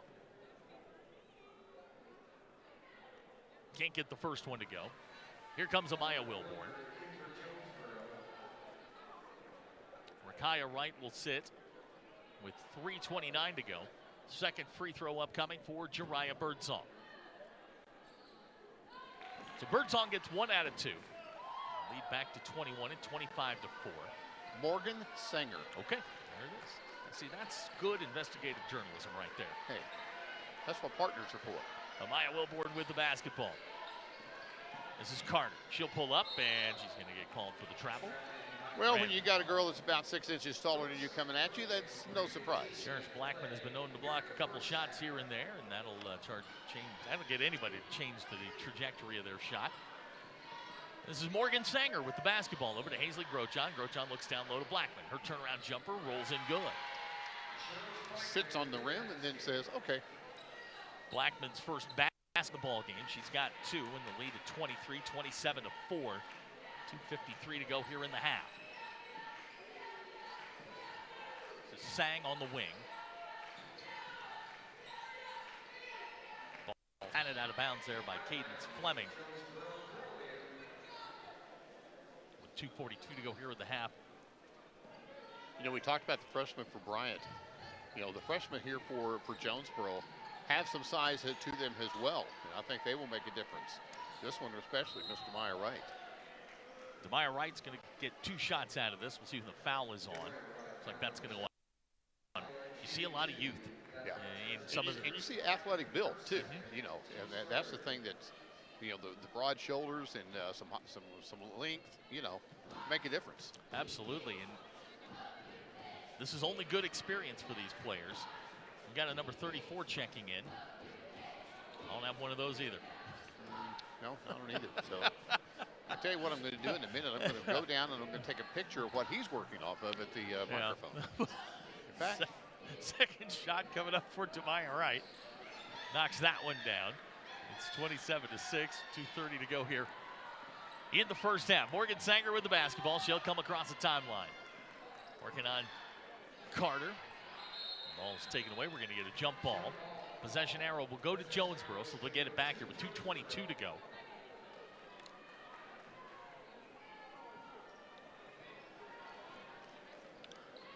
Chastity Rogers with the basketball. Rogers looking to drive on Grochon. Finds Wilborn. Back to Carter. Carter with a nice fake. Left-hander fires. Shot no good. Good follow through on it. Just couldn't get it to fall. Now we've got good effort there. Kamani Carter going after Hazley Grochon. Number 34 is Jelia Freeman, a freshman. Okay. 6-foot freshman. All right. So now we've got changes coming for Northside. Number 25 has checked in. Don't have one of those either. For Northside, what'd you say? 25? 25? I don't have a 25 either. Or 35. Morgan Sanger basketball. Ariana couldn't get a let fly on the three. It's short. Hi, 25. I do have. That is Rashia Hall. All right. You're on this. Hey, I took a picture of the guy of the mic guys, the PA's guys. you are that's the safest bet right there. But at least we're going to be consistent from one end of the table to the other. 1:40 to go here in the half. 21-point lead. You know, you talked at the end of the first period when it was just 15-0. You talk about it, but it's death by 1,000 paper cuts. Yeah. The lead is it's gone to 21. Ricky Smith's playing a lot of girls right now. Cameron Schmidt can't handle it. This is Gooden. Around to Sanger. Sanger on the drive. Basket's no good. Whistle foul. Sanger will go to the line. She'll shoot two. This is all new information. Thanks to my guy. Team, buddy. Yep, it's teamwork makes the dream work, right? Absolutely, it does. This is old radio guy stuff. Sanger's first free throw is good. Second free throw upcoming for Morgan Sanger. I went and shot a pick. Asia Donaby has checked in for Jonesboro. She's number 35. Second free throw from Sanger, no good. Rebound. Maya Wilborn comes down with the rebound grab there by Jemiah Freeman. Also new information. Chastity Rogers with it. She'll spot up. Three-pointer on the way. That shot's good. Chastity Rogers hits the three.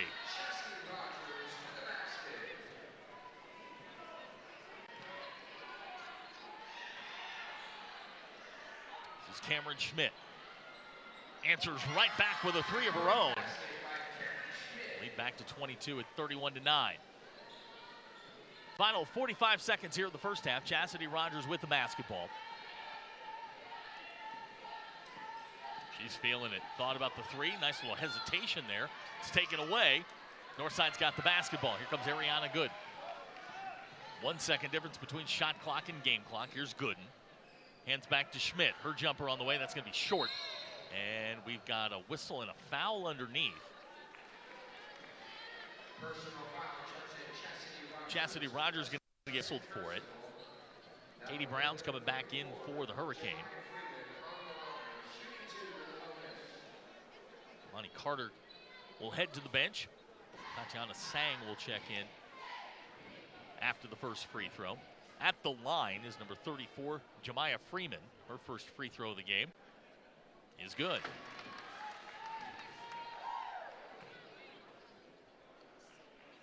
Second free throw coming up for Jemiah Freeman. 23-point lead for Northside. That shot no good.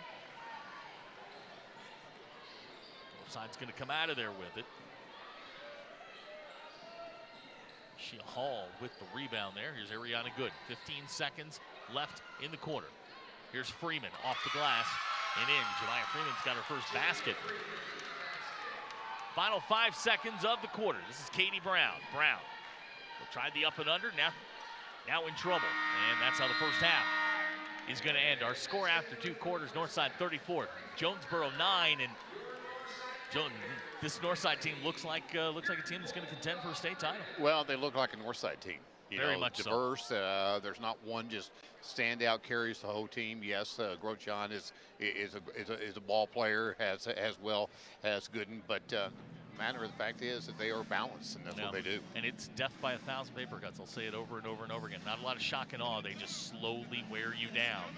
And that is where we are at the end of 2 quarters. 34-9, Northside with the lead. We'll be right back. You are watching EAB Sports broadcast of the Centennial Bank 6A tournament.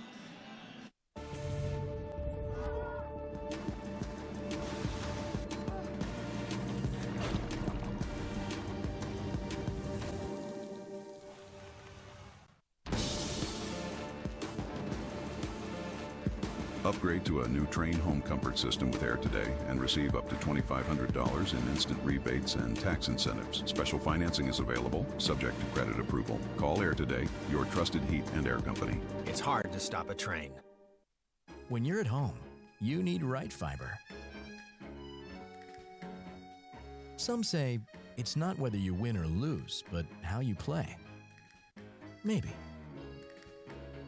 But with Right Fiber's 100% fiber internet, you always win. No matter which side you're on. Fall in love with your gig speed internet. Get gig smitten. Get Right Fiber. Welcome back to Bulldog Arena on the campus of Springdale High School. 30-49, the halftime score. About what you'd expect from Northside. Hazley Grosjean, she's got 9. Ariana Gooden 8 there of the stars for Northside. And this being the last of the girls' first-round games, who's impressed you so far? As far as teams? Teams.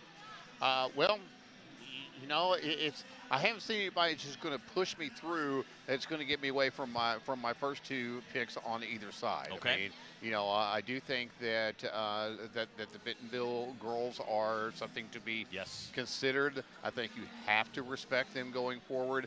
But I still feel like that it's going to come down between North Little Rock. I think that they were the ones that impressed me the most. Yeah, and so I think that they will push through and can make a run towards Saturday. And then, you know, I think that the best, though, on the girls' side is 4 teams that we've yet to see. And that's Harbor, Springdale, Central, and Conway. We have some sneaky good matchups in the second round on the girls' side. Conway, Fayetteville. Yeah. I mean, that would normally be a headlining matchup. You've got the Guy Perkins connections, 2 really good basketball teams. And then 2 games after that, you get Harbor and North Little Rock. Yeah. Now, those 2 teams met earlier in the year. Harbor won that one by 1.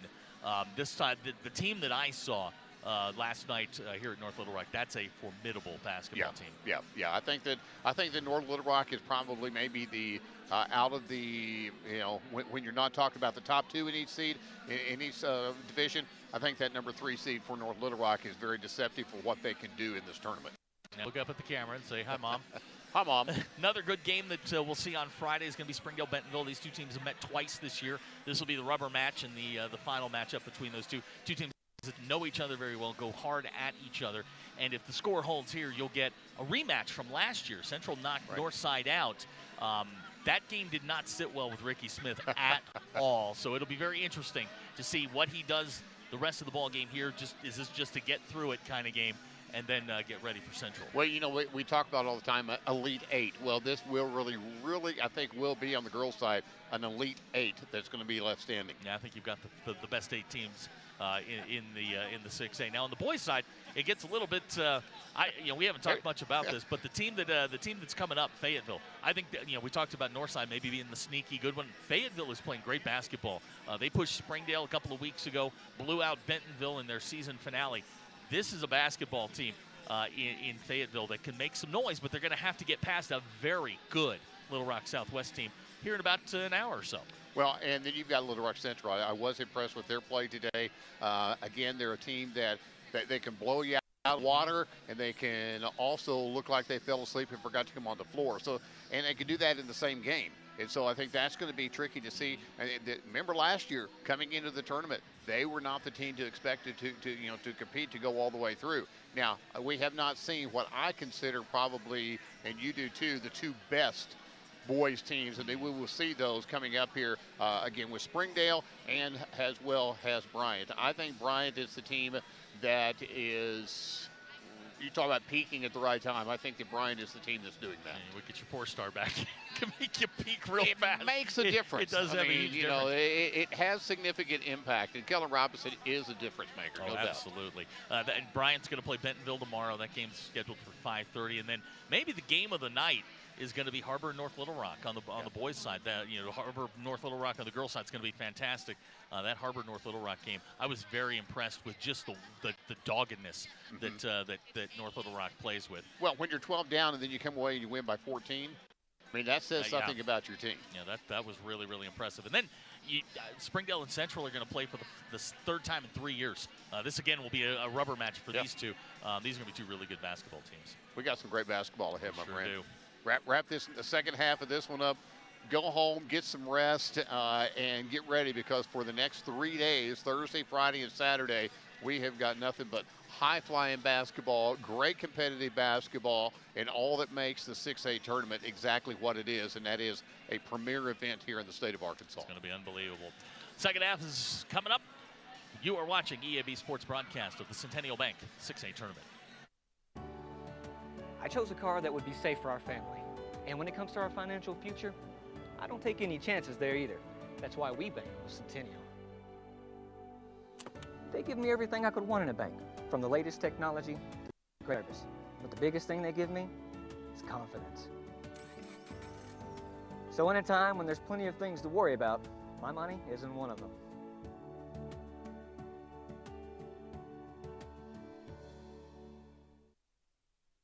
For what comes next, for that moment when everything finally...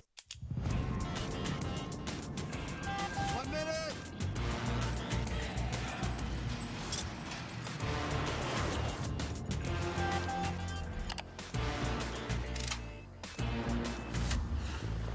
Whichever path you choose, it starts here.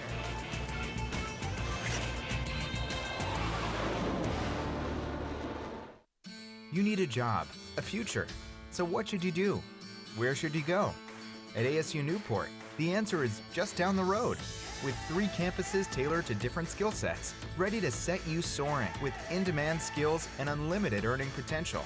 Our Jonesboro campus features programs in welding, patient care technology, advanced manufacturing, and more. Start your future now at ASU Newport, your community college. For every moment, for every memory, from that first car, to your first home, to your first child, and all the highs and lows that tomorrow might bring. For everything that matters most to you and your family, there's someone right around the corner dedicated to helping you protect what you love. Your local Farm Bureau Insurance agent. Farm Bureau Insurance. Real service, real people. Welcome back, and we'll take just a moment again to set the scene here for the second half, and then take our final halftime break. But Zach, I'm excited to see some of these younger players for both of these teams. I mean, we've already seen some freshmen that were not on our roster from Northside, exactly. And I look out there and I see, okay, it's like, oh, I can see why. My question is, why didn't he move them up? I know Ricky doesn't like to do that. But they're players that I think are going to make a difference down the stretch. And I think we could see some significant playing time from them here in the second half. There are enough players out there for Northside. They had to take 2 buses. There's a lot of Northside girls out there right now warming up, and we're about ready for the second half to start. We'll take it for our final break here at halftime and come back with the second half. You're watching the EAB Sports broadcast of the Centennial Bank 6A basketball tournament in Springdale.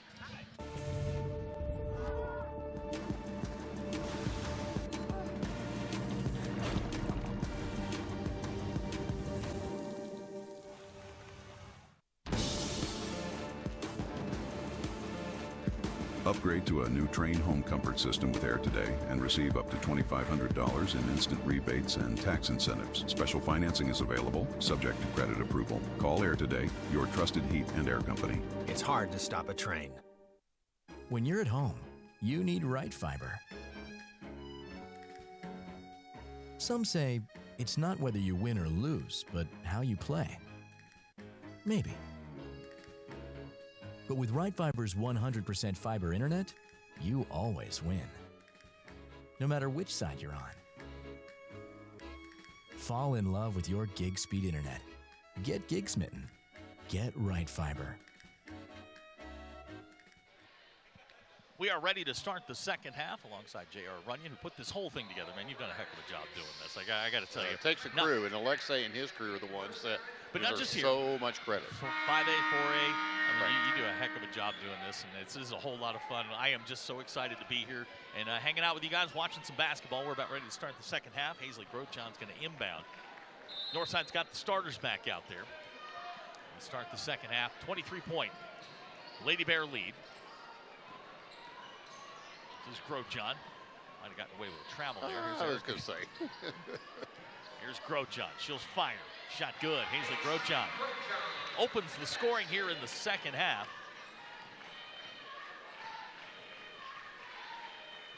There's Katie Brown with it. Brown to Nene Daniels.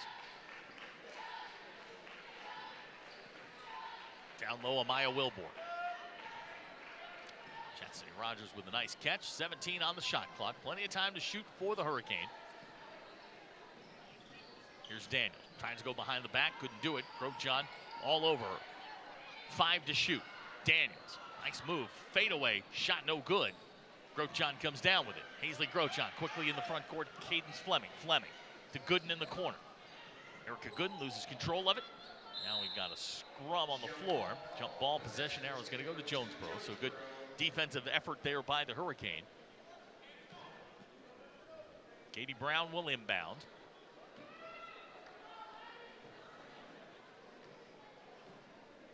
Seen a lot of purple move into the arena.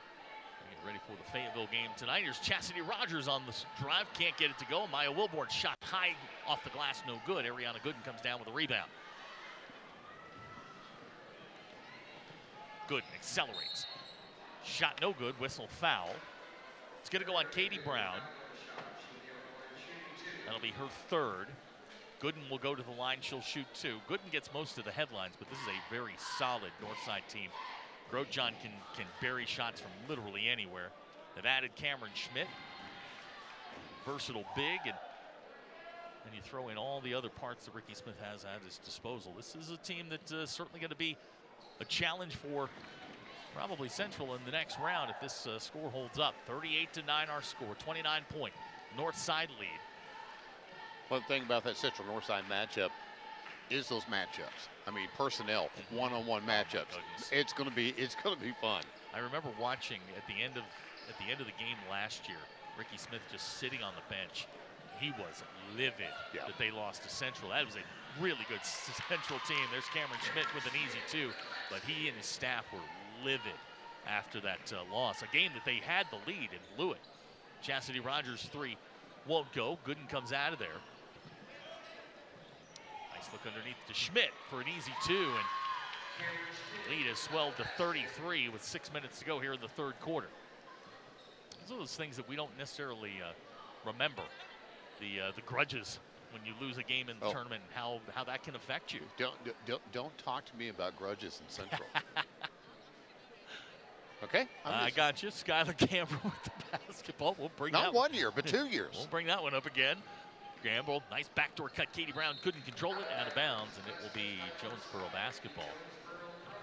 And that's carried over even into this year with the split this year in the regular season. So, but yeah, those grudges, old habits die hard, and it when you start to see them here at the state tournament when everything's on the line, kind of gets exacerbated a little bit. Here's Chastity Rogers with the spin on Schmidt.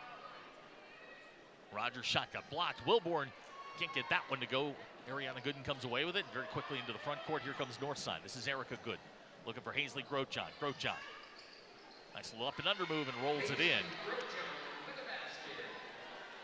Hazley Grochon's got 13. Change is coming for Northside. Looks like Isabella Kendrick, Cherish Blackman going to check in for the Lady Bears. 3 minutes gone here in the third quarter. This is Gambrel.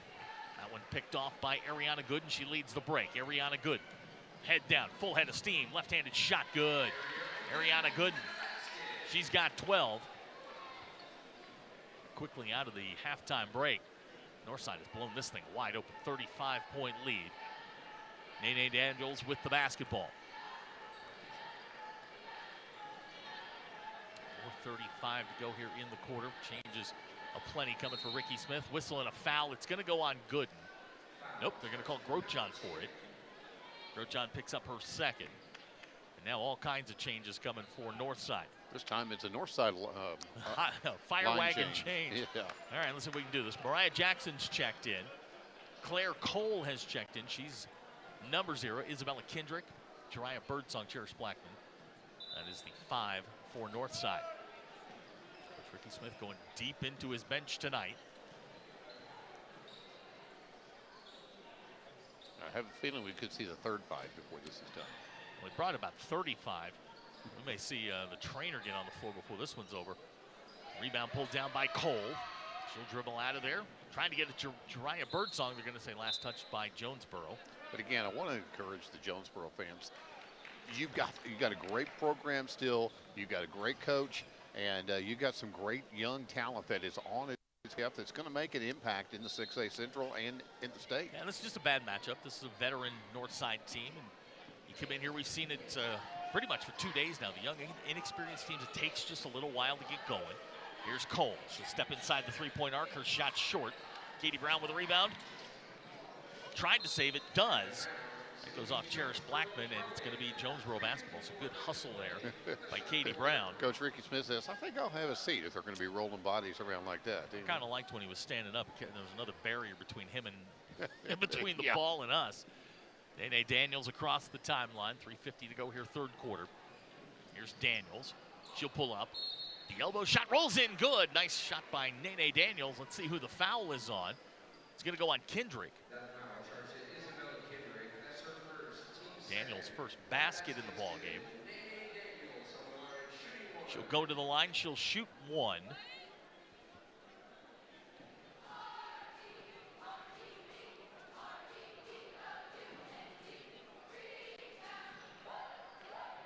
Nice rebound there by Katie Brown. Couldn't control it.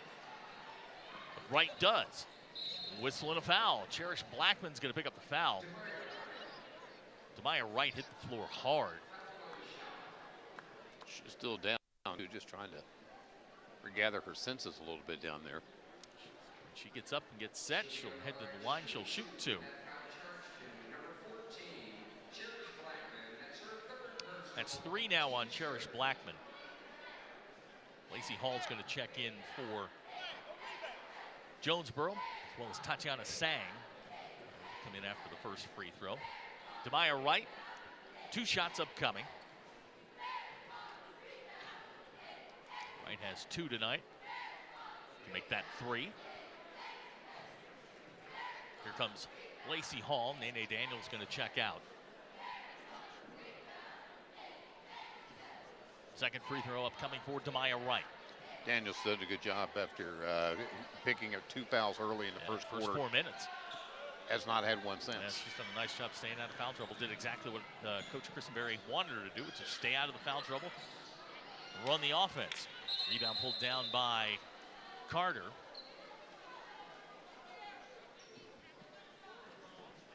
Just a stoppage of play to let the substitution there it was. After the injury. So Tatiana Sang checks in for Jonesboro. Kamani Carter will inbound the basketball. 3:29 to go here, third quarter. 34-point Northside lead. Lacey Hall with it. This is Hall.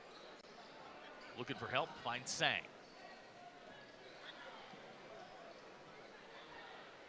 There's Katie Brown, top of the key, watched by Jariah Birdsong. Katie Brown, whistle foul. It's going to go on Mariah Jackson. That'll be her second personal foul. Team foul number 4, so Jonesboro getting close to the bonus. All right, hey, I just want to let everybody know that we are having some scoreboard issues. The fouls are wrong up there. It is 4 fouls to 0 right here in this quarter.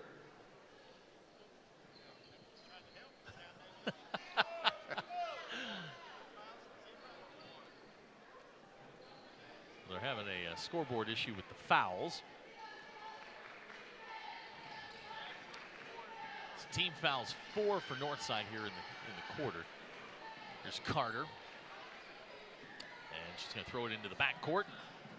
Jonesboro will turn it over here with 2:51 to go.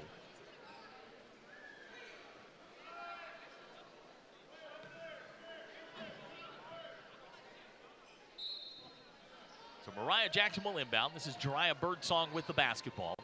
Over to Isabella Kendrick. Ball got tipped. Birdsong goes and gets it. Here's Cherish Blackman. Jariah Birdsong on the baseline. Her shot short. Right with a rebound. That ball's going to get knocked out of bounds, and it'll be Jonesboro basketball. Again, we've got one more tonight, 4 tomorrow, 4 on Friday, so we are far from done. Ooh, we're not even the halfway point yet. No, we are not. Love it. This is my spring break. Absolutely. There's Katie Brown. She'll pull up, jumper on the way. That's no good. It's Mariah Jackson with the rebound. Jackson finds Kendrick. Whistle foul. It's going to go on Kamani Carter. It's going to be her second. 2:19 to go here in the third quarter. 34-point lead. Northside looking to take on Little Rock Central in what will be a classic, I am certain. That game's scheduled for Friday night at 7 p.m. That'll be the late girls game. Asia Donomy's in for Jonesboro, as well as Demaya Wright. Good to see her back in. She took a hard fall the last time she was on the floor, but we got great girls basketball coming up over the next 2 days. Tomorrow's going to be so much fun. Kendrick, free throw good. Lead now at 36, 48 to 12. This is Kamani Carter with it. Carter dribbles left. Now looking for some help, crosses over Jackson. Kamani Carter, shot knocked away by Blackman. Now Katie Brown with it. Brown on the drive. Her shot, no good. Whistle and a foul. It's going to go on Birdsong. It's going to be her second. Change is coming for Northside. Thanks to JR's detective work, we know it's Morgan Sanger, Jemiah Freeman, and Rashia Hall all checking in. 2:25-34. Cherish Blackman, Jariah Birdsong, Mariah Jackson all coming out of the ball game.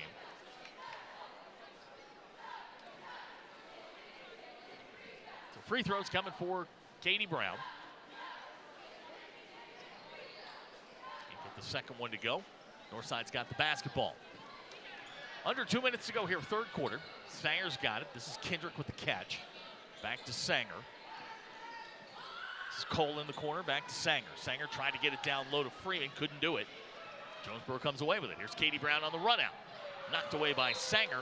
It'll be Jonesboro basketball, but a great defensive play there by Morgan Sanger. Hustling back to block that shot.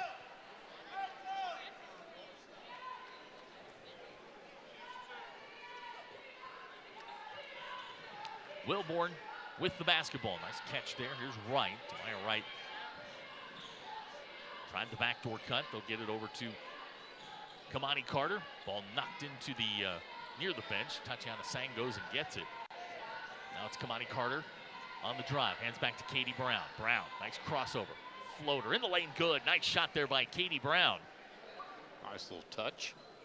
Katie Brown's first basket of the ball game. 48-14 here. We come up on a minute to go. It's Kendrick. Round to Sanger. Sanger thought about the three.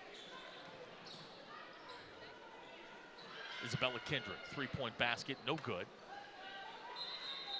And we get a jump ball. Possession arrow is going to stay with Northside. With 56.2 seconds to go, the Lady Bears will inbound underneath. Rashia Hall will inbound.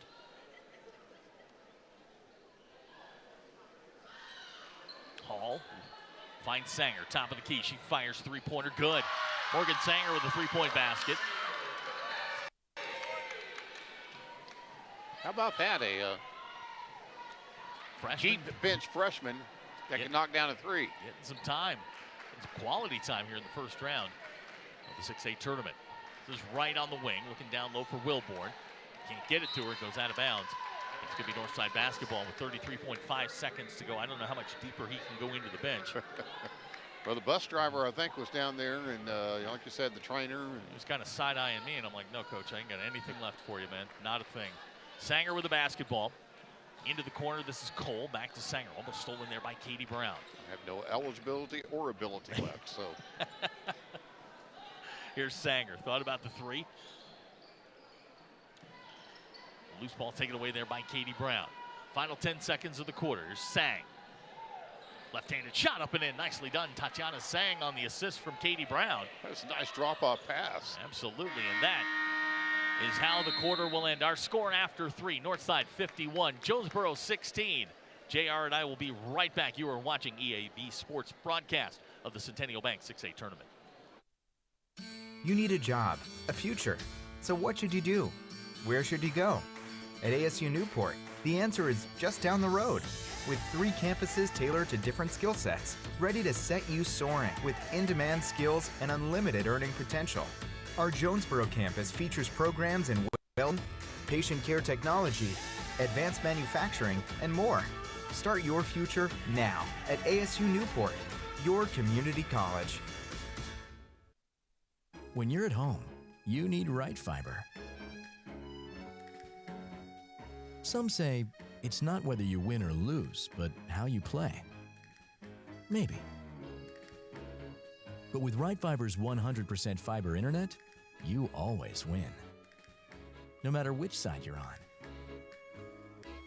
Fall in love with your gig speed internet. Get gig smitten. Get Right Fiber.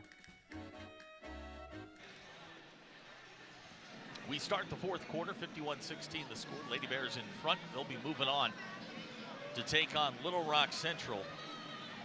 We have got some absolutely classic matchups in the second round of the girls tournament here in the 6A. Looking forward to every minute of those, but work to be done here in the fourth quarter. The sportsmanship rule has been enacted, so the clock will run continuously here in the fourth quarter. Final 8 minutes. Final boys game of the night's coming up in just a bit. Little Rock Southwest and Fayetteville, 2 teams that are playing extremely well here at the end of the season.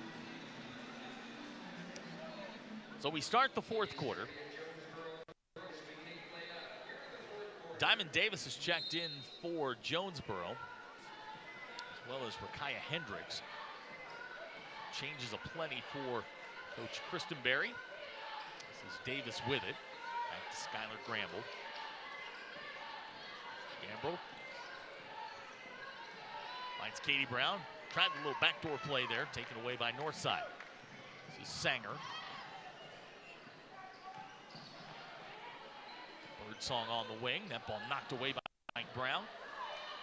Jemiah Freeman comes away with it, loses control, and Monty Carter's got it for Jonesboro. 30 seconds gone here in the fourth quarter. Gamble, she'll dribble center. This is Diamond Davis, now to Kamani Carter. To Katie Brown, Brown on the drive. 15 to shoot for Jonesboro. Diamond Davis with it. Skylar Gamble in the corner.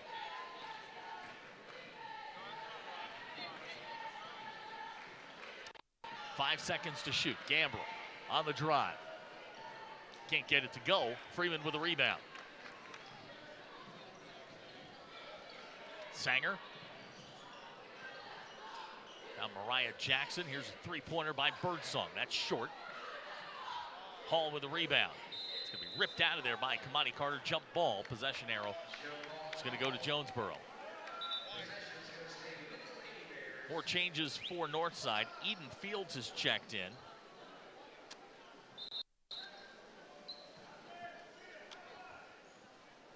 Got another one? I got another one. 24. That is Adeline Schmidt. Okay. Guess what? She's a freshman. Seems to be a theme. That's Schmidt with the basketball.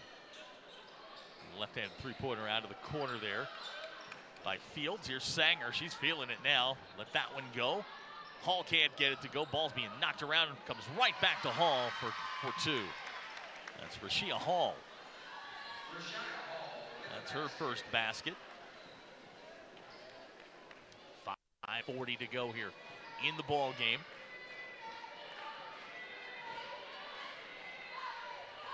Gambrell with it. 20 to shoot for the Hurricane. Gambrell trying to clear some space. She does. Gambrell on the drive. Whistle and a foul. See who this one goes on. It's going to go on Jemiah Freeman.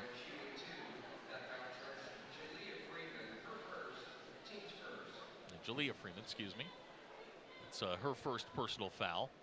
Good look there at Skylar Gambrell. She gets set to attempt her first free throw. That one rolls in good.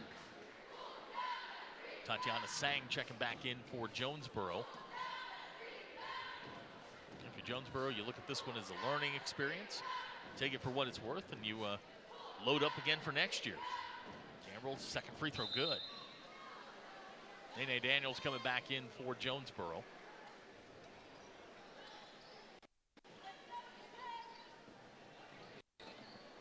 Morgan Sanger with it. Across the timeline, 4.5 to go here in the ball game. This is Fields on the drive. Trying to find Freeman underneath. Sanger's shot, no good. Jonesboro comes out of there with it. Whistle and a foul. Oh, they're going to say Tatiana Sang traveled. Thought Freeman got her. They're going to say it's a travel, and it's Northside basketball here. Clock continues to run. 4:07 to go in the quarter.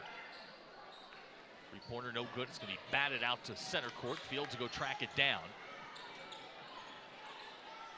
Sanger's got the basketball.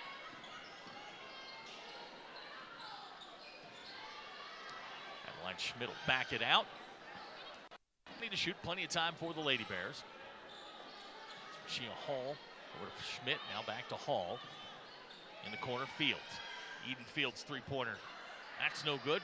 The putback by Sanger.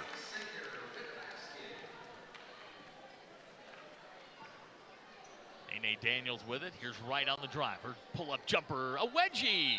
That's 2 today. Second of the day.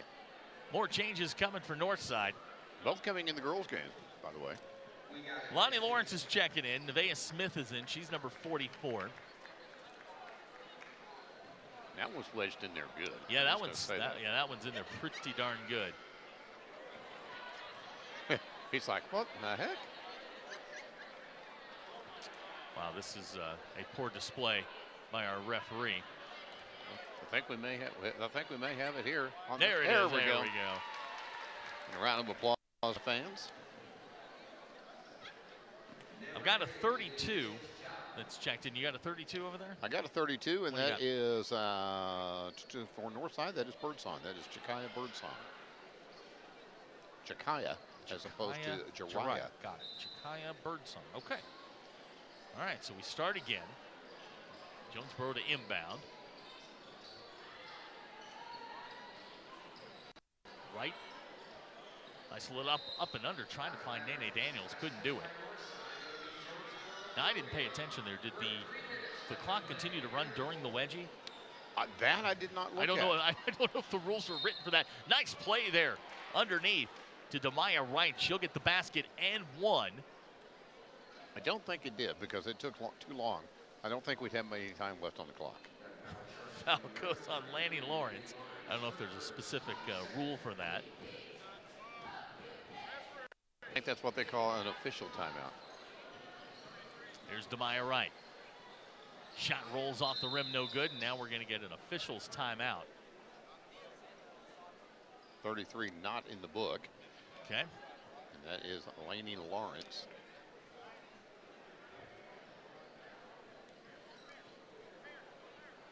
So we'll see. That's a technical foul, if I'm not mistaken. Yes. That'll send Nene to the line. Ricky's like, that's okay. Yeah, they'll get through this one. Nene Daniels' first technical free throw is good. Second one upcoming.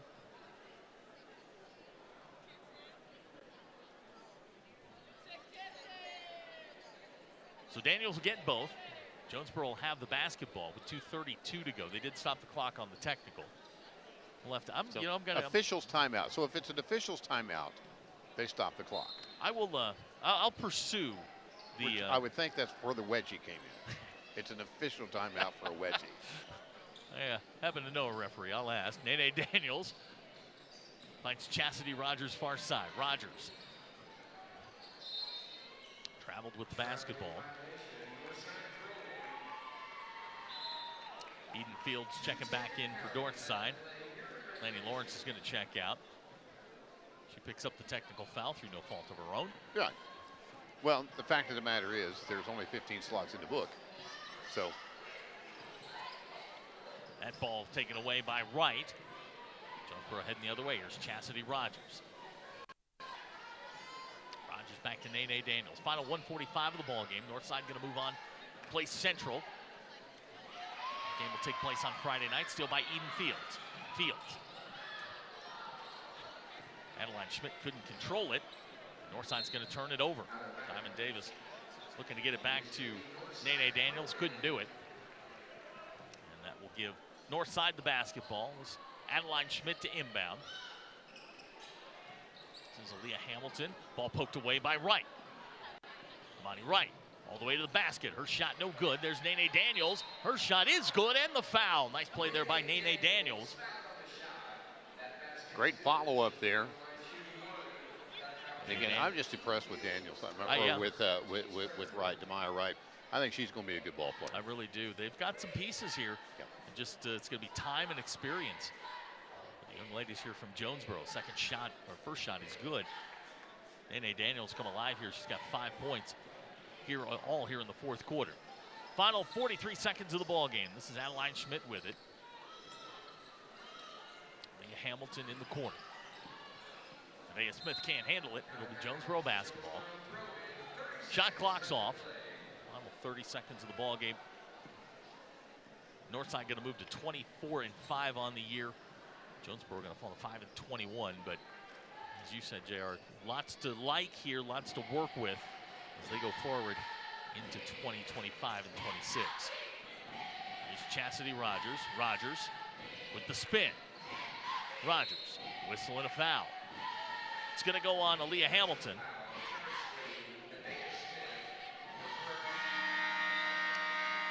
And that is the final horn.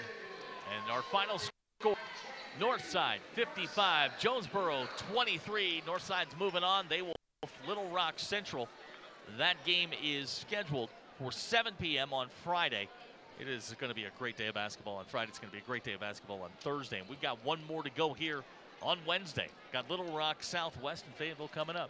We'll come back and reset the scene and get ready for that game after we take this final time out in this one on the EAB Sports Network broadcast of the Centennial Bank 6A State Basketball Tournament. I chose a car that would be safe for our family. And when it comes to our financial future, I don't take any chances there either. That's why we bank with Centennial. They give me everything I could want in a bank, from the latest technology to great service. But the biggest thing they give me is confidence. So in a time when there's plenty of things to worry about, my money isn't one of them.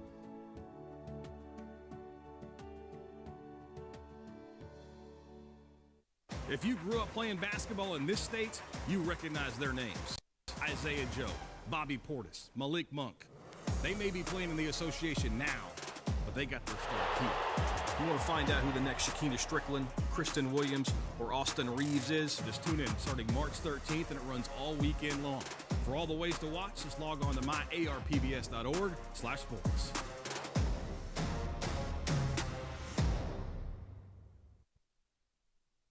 We welcome you back to Springdale Bulldog Arena. Northside moving on with an impressive win, and they get the pleasure of getting to play Little Rock Central. Started early for Northside. That young lady right there, Hazley Grochon, had a couple of threes early. Cadence Fleming, it was defense leading to offense, JR. Golly. Sounds like a recurring thing. Yeah, you know, I'm struggling. I don't know what the deal is. But defense to offense, here you see Grochon with the floater. And it was just, it was domination early. Now, give Jonesboro some credit. They fought back and got some things going there in the second half, but just too much Ariana Good and too much Hazley Grochon. Just too much firepower from Northside, and Jonesboro able to, you know, make it competitive at some points as far as within a possession or two, but just overmatched here by the talent of Northside here tonight, and that's why they come away with the victory. And so Northside will advance, and as you mentioned, it is going to be a battle come Friday with Northside and Little Rock Central. One of the reasons why is because we talk about this all the time, matchups. The matchups in that game are going to be phenomenal. With Taylor Day Davis, and and then you look at Grochon, and you look at Gooden. Yeah. I mean, the matchup I'm going to be interested to watch is Taylor Day Davis and Ariana Gooden. I think that's going to be the matchup that's going to tell the person who wins that matchup could lead their team to victory. It's going to be a whole lot of fun, and like I said, you add in the extra spice in that one. Yeah. That Ricky Smith and Northside lost to Central last year, and that is you add that into this, it's going to make that ball game really, really, really fun. Stars came out tonight for Northside. Cameron Schmidt had 7. Grochon had 13. Ariana Gooden had 12 in limited action. They had control of this game really early, and Northside looks like a team, if you're looking for somebody that's kind of off the radar, Northside looks like a team that could be in this. Obviously, they're going to get their shot against the defending champs come Friday night. So be sure to join us for that one. Also, stick around for the next game here, as it will be Fayetteville and Little Rock Southwest. It's the 3-6 matchup, the final game of round 1 when we come back here on the EAB Sports Network broadcast of the 6A Centennial Bank State Basketball Tournament.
It's time for the Centennial Bank Arkansas Activities Association 6A State Basketball Tournament, presented by EAB Sports.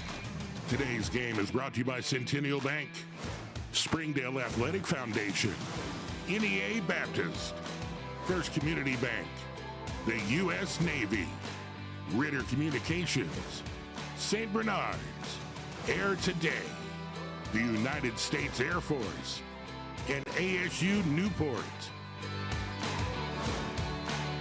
Let's go courtside now for the call of the first round game between the 3 seed from the West, the Fayetteville Bulldogs, and the 6 seed from the Central, the Little Rock Southwest Griffins. And welcome back here to Springdale High School.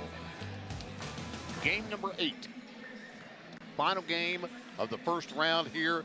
And Landon West joins us here again for this boys matchup between Little Rock Southwest, the Griffins, in their second appearance in the state championship tournament against Fayetteville, a team that has a storied legacy in this state tournament, and looking to once again try to hang a banner. Absolutely.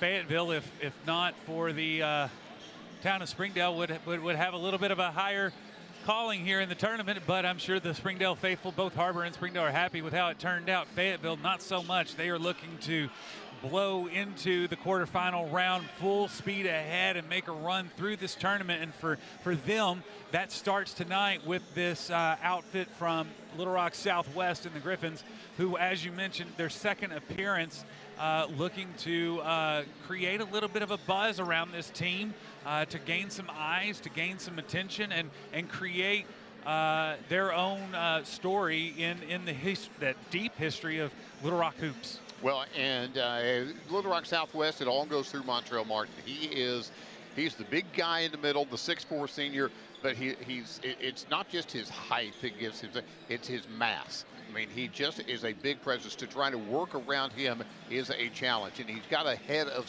steam. He is the senior. He is a part of this this early legacy, if you will, that they're trying to establish with Little Rock Southwest. Led them to the tournament last year. They've got now their first taste of that, and this season they're looking to go a little bit deeper into that tournament to try to set themselves up for, again, continued legacy. And you mentioned Little Rock basketball. You know, we've already seen Little Rock Central out here. We've seen North Little Rock. Now we see Little Rock Southwest. I mean, there's just you know, that's in the higher classification. You look at Mills and you look at the other Little Rock schools that, you know, can draw from the talent that's in that area. And once again, when basketball is great in Central Arkansas, basketball in Arkansas is great. And this is one of the teams that's trying to help reestablish that legacy. Absolutely. That's an important point. When the hoops are good in Little Rock, it's good for the state of Arkansas. There is absolutely no doubt about that. And so we try to think about it in that context for tonight. But obviously, Fayetteville, they have their own gravitas to this, and we look forward to seeing the matchup. We'll come back with our game after we take this time out on the EAB Sports Network in the 6A Centennial Bank State Basketball Tournament. We are pioneers, dreamers, the ones they said would never make it, and the ones still trying. We're lifesavers, life changers, those who bring life to your world. We're where compassion meets precision and empowerment meets innovation. An expert system of care where love abounds so that God can do the impossible. We are NEA Baptist. I said I'd never join. Then I wouldn't get to work on one of these. Never knew how strong I was. I figured I'd never get out of my hometown. Or be the one who stops an attack. Joining the Navy sounds crazy. Saying never actually is. I've seen First Community Bank all over, but then to take my stuff to some people that didn't really know me and took a chance, that spoke volume. I'll always be grateful to First Community and that whole team over at Harrison that helped get me started. Anytime I need anything, just a phone call away, we're really proud to be with First Community Bank.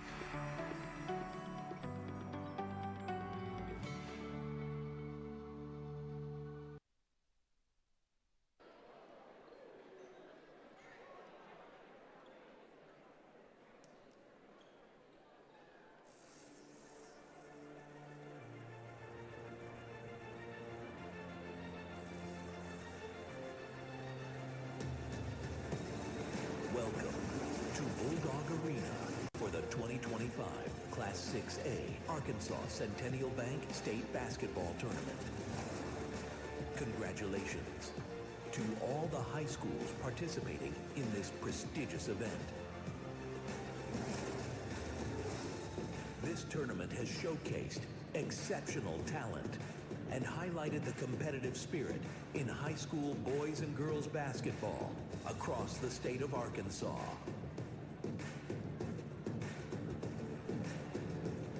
And now for tonight's starting lineups.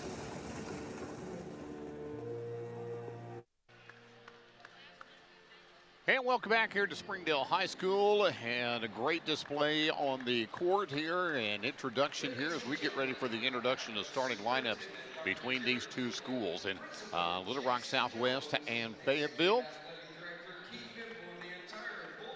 And once again, I want to take just a moment to thank Athletic Director Keith Pimple, Donald Tucker, Alexei, his crew, all of the folks that are making it so easy for us, Landon, to sit down here and call these ball games and to bring them to you here across the state of Arkansas and literally around the world.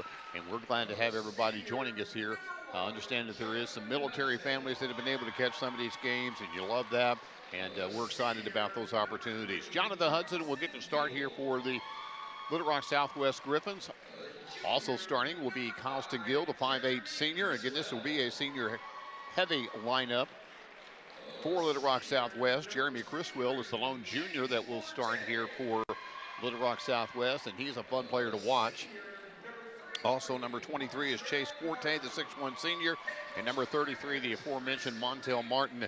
And when Montrell Martin steps out on the floor, you just look and you go, ooh, I got to run through him. So they won't have maybe the length, but they got the girth. There's no doubt about that. Meantime, the Fayetteville Bulldogs under head coach Brad Stamps. By the way, Chris Threek, the head coach for the Little Rock Southwest Griffins. Fayetteville Bulldogs will start Xavier Brown, the senior guard. Number 10 is Odie Williams, a senior guard.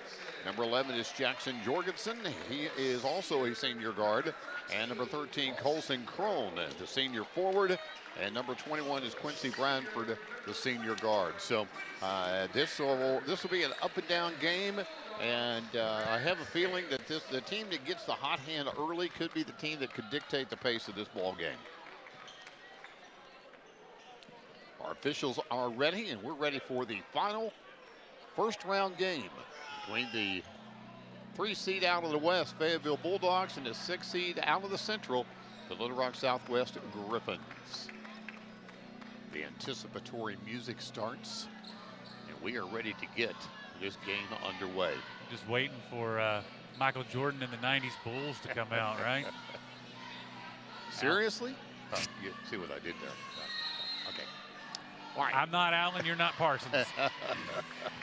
But we are a project, right? And this Absolutely. project is up and rolling now, and it'll be Fayetteville with the ball to start. Xavier Brown with the basketball. Gets it over here to Bradford. Back up top it rolls. On the rock, it's Crone. Now giving it back over here to Brown. Loses a handle on it. Coming away with the steal is Forte. And Forte up off of the glass for the first points of the ball game. They'll go to Little Rock Southwest, and they'll jump out to a 2-0 lead. Strong move to the hoop. Played through a little bit of contact. Rough landing, but he got right back up. The athleticism of Little Rock Southwest is what will impress you. And there's, again, an exhibit of that as the hands getting in there by Jonathan Hudson to knock it out of bounds. It'll stay with Fayetteville, though, on the possession.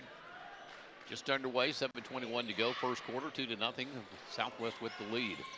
Ball worked out inside, and we're going to get a late whistle. Foul's going to be charged to Jeremy Criswell. And going to the free throw line will be Quincy Bradford. Like I thought that was probably a foul, but by the time I thought, well, he's not going to call it, then the whistle blew. Yeah. And you're absolutely right about Martin. He looks like a lost defensive linebacker who made it into an arena. That's a good stature on him. 2 free throws are good, and we are tied at 2 each. Jackson Jorgensen at the line. Working it back over to Forte. Forte works it inside. Hands on the ball everywhere, and now we're going to get a jump ball. The alternate possession will keep it on this end of the floor with Little Rock Southwest. 25 on the shot clock. They're going to recycle it to 35. Even though there was no, quote, real change of possession. Inside it goes to Martin. He throws it to the Fayetteville bench. Thought that Forte was going to come back out top, and that's where he was headed with it. But Forte made the move toward the basket, and that left nobody over there to be the receiver on that pass. I think Brad Stamps was like, excuse me? Good hands. Fayetteville with the basketball out top. It's Bradford. He'll put a 3 up and knock it down. Bradford, Quincy Bradford, the senior, with the 3. Gives Fayetteville a 5-2 lead. Forte gives the ball back out here. It comes to Hudson. Hudson pulls it out. Guarded out top there by Xavier Brown. He backs off and gets it over to Criswell. Criswell back up to Forte. Forte left side here to Hudson on the wing. Again with Brown on him. Gets it back up top. Making the move is Colston Gill. Shots up and no good, and the rebound taken down by Fayetteville. Dogs bring the ball back up the floor. With it is Brown. He's guarded out there by Hudson. Dropping it down the inside to Jorgensen. Works his way around, puts the shot up and over the outstretched arms of the defender, and it's a 7-2 lead now for Fayetteville. Jorgensen with the early contributions here, 4 so far for his efforts. Gill now back out to Criswell. 3, count that one. Jeremy Criswell, the junior, gets the 3 for Southwest, making it 7-5 on the board. 5:29 to go here in this first quarter.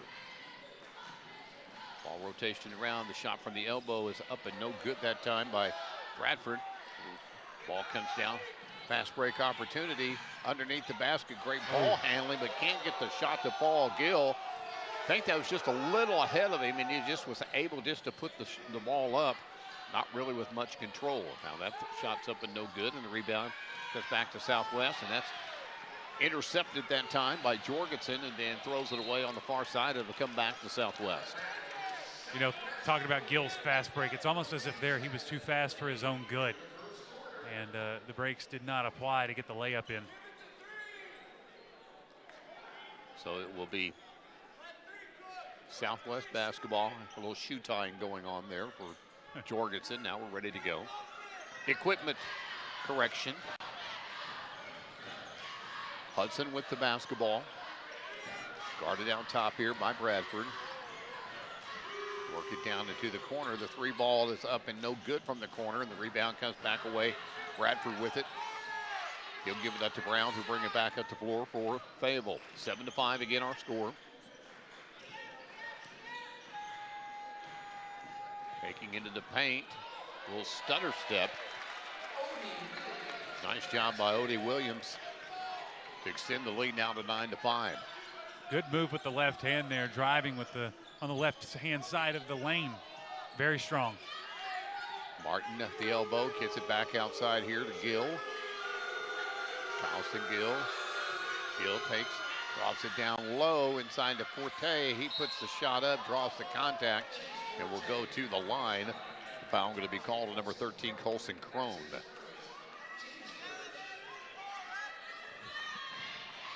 We reached the halfway point here of the first quarter and a 9-5 ball game. Chase Forte to try to tighten it up. First free throw, no good. Looked like Crone had a clean block on it, but hip check got him. Of course, that kind of control at the high school level is not easy to master right now. Tyler Bell and Kenyon Johnson step on the floor now for Fayetteville. As Forte gets set for the second free throw. Can't get that one to go either. Remains 9-5. Almost stolen away by Martin.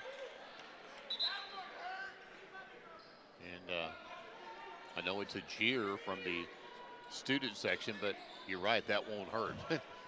he's got some bulk and some size there, and it's going to take a lot to hurt that young man. Well, it'll hurt the rail before it hurts him. Yes. All right, Fayetteville to inbound. 30 on the shot clock. Three-pointer, count it. Xavier Brown for three. Smooth as silk, NBA range. 3:45 to go in the quarter. On the floor now, outside Gill for three. He answers back. Aiden Gill also on the floor now for Southwest, but that one was from Colston Gill.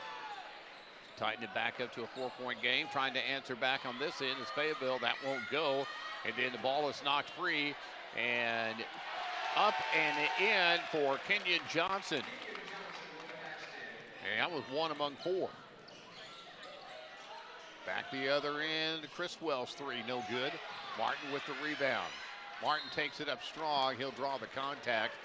And when I say Martin strong, I mean it. It's not a nickname. Foul's going to be called on Williams for Fayetteville. That'll send Montrell Martin to the free throw line for Southwest. First one is nothing but nylon. Makes it 14-9. Criswell will come out. Hudson will come back in. Also on the floor, Maki Muhammad for Little Rock Southwest. Aiden Gill. Kylston Gill. And the aforementioned Martin. Second free throw is good as well. Had to work at that one a little bit more, but it falls. You know what they say about big men and free throws. But 2 for 2, good job. With the basketball, it's Johnson. Takes it in and finds his way in. Great move in the paint and great body control to come up with the bucket, making it 16-10, Fayetteville. Outside three is up and too strong, but the put back up off of the glass by Kylston Gill for two. Bell will bring the ball at the floor for Fayetteville. Stephen Toston on the floor now, has the ball for the Purple Dogs. He gets the ball back again on the left side, now feeding it inside to Johnson. Now they'll drop the pass off, and getting the bucket is Odie Williams. Southwest to bring the ball up the floor, down by 6, 18-12 with 2:15 left to go here in the first. Southwest with the basketball. Hudson gives it up to Muhammad. Now out on the wing to Aiden Gill. Aiden Gill puts the air ball up, and it will be Fayetteville ball. Checking back in for the Bulldogs will be number 13, Colson Crane. It was a good thought from Gill. It looked like he was working overtime there to try and draw the foul, but no luck. So Bell will bring the ball across again for Fayetteville. Guarded on out top there by Aiden Gill. Works it over. Now getting the ball toasted inside. Does a good job of getting around all the defenders and puts it up off the glass for an easy layup. 20-12 now, Fayetteville on top. Martin. Back up to Aiden Gill. Gill left side to Hudson. Hudson back up top. Now to Martin at the elbow. Martin turns, spins, puts the floater up. Can't get it to go. The loose ball's picked up by Hudson. He'll put a shot up. That floater won't go. Battle again for the rebound. This time taken down by Fayetteville. Up the floor with it is P.D. Adams. And Adams is going to be fouled as he makes his way down the floor. Foul that time by Maki Muhammad. That'll be the second team foul on Southwest. Nothing Muhammad could do there. He's just trying to keep the breakaway from happening. Right. I'm not going to be able to stop you, but I'm going to stop you. I'm going to keep you from going. Might be worth saving 2 points. Ball comes in to Johnson. Johnson back up top to Tolston. He plays catch with him there. Now working it down inside. And speaking of inside, finding the inside up over the shoulder, Jackson Jorgensen for 2. That's one of the more nifty plays we've seen today. Martin takes it strong, loses a handle on the ball, and then now it's taken away finally by Fayetteville. Martin got himself in trouble down there, getting a little too deep, and when he tried to correct, the defense collapsed on him, and he had no shot at it. Inside of 30 to go here. Shot clock and game clock about 7 seconds differential. Tosted takes it down, now kicks it back outside. 3 ball on the way, no good. Rebound taken down by Colston. Time to set up a play. Shot clock off, down to 7 on the game clock. Gill, he's going to be fouled out top, bailed out that time by Kenyon Johnson. That's got to hurt Coach Stamps. 3.8 left on the clock. Yeah, but now they got to get the ball in.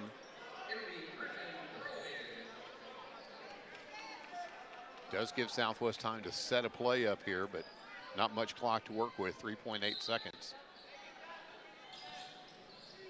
Going to get it to the elbow, and Muhammad's shot won't go, and that'll be the end of the first quarter. First quarter's in the books, 20-12. Fayetteville leads. Back after this on the EAB Sports Network broadcast of the 6A Centennial Bank basketball tournament. Not every mission goes as planned. Sometimes, even the bravest need saving. For someone to bring him home before bad turns to worse. Because just when it seems like all hope is lost, we show up and prove that hope was there all along.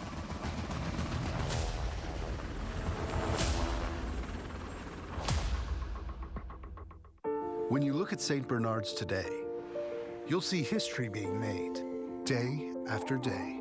Because the people of St. Bernard's never stop providing healing that goes beyond medicine, beyond the walls of our hospitals and clinics. And our mission grows stronger every day. A mission started by sisters determined to bring healing to all those in need, today and for generations to come. St. Bernard's, 125 years of healing beyond medicine.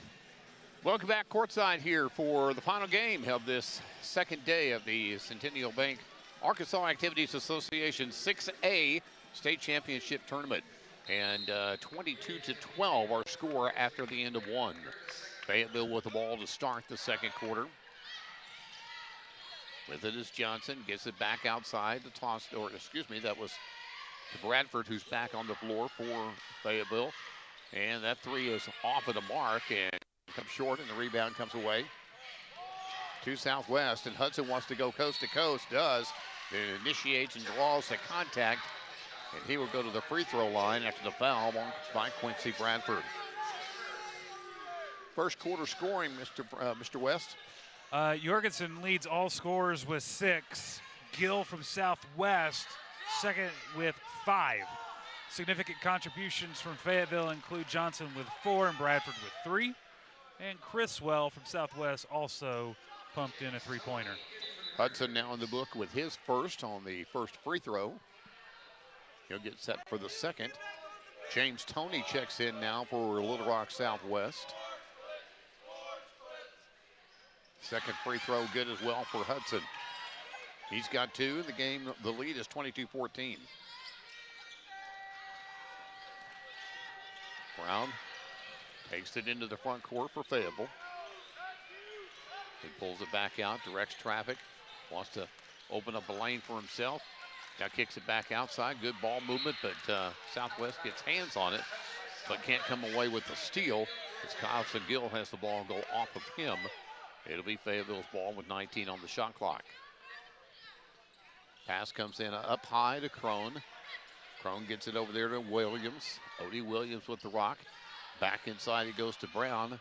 Lost the handle on it for a second, and now Southwest the steal, and Gill wants to take it up strong, and he's going to be fouled.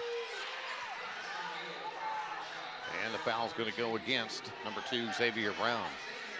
You can see a little bit of what Southwest mindset is right now is just trying to force the action and try to get Fayetteville in foul trouble and go to the free throw line to see if they can't cash in from the line. And Southwest is a good free throw shooting team.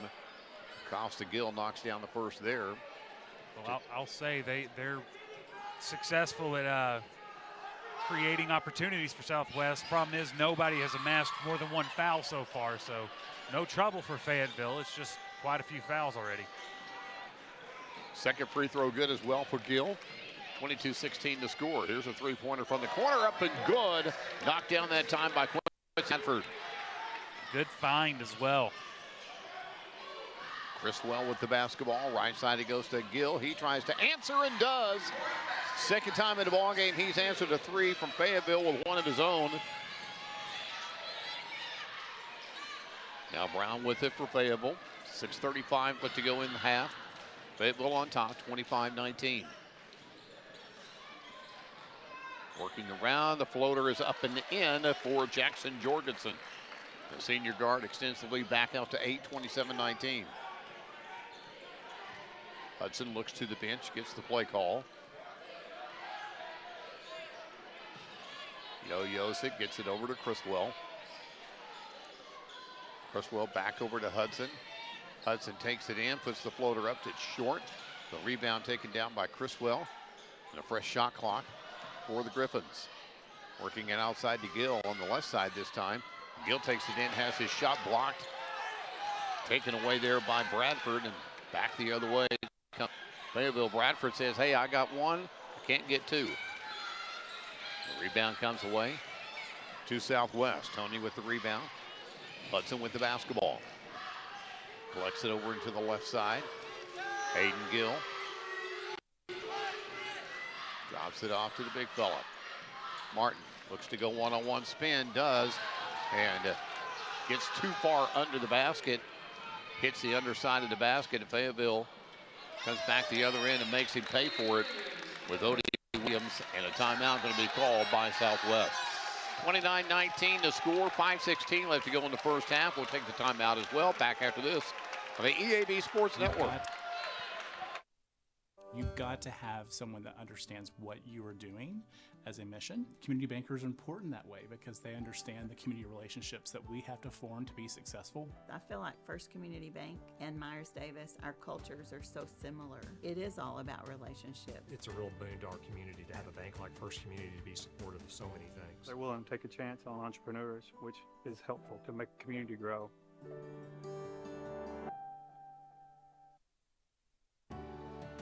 I chose a car that would be safe for our family.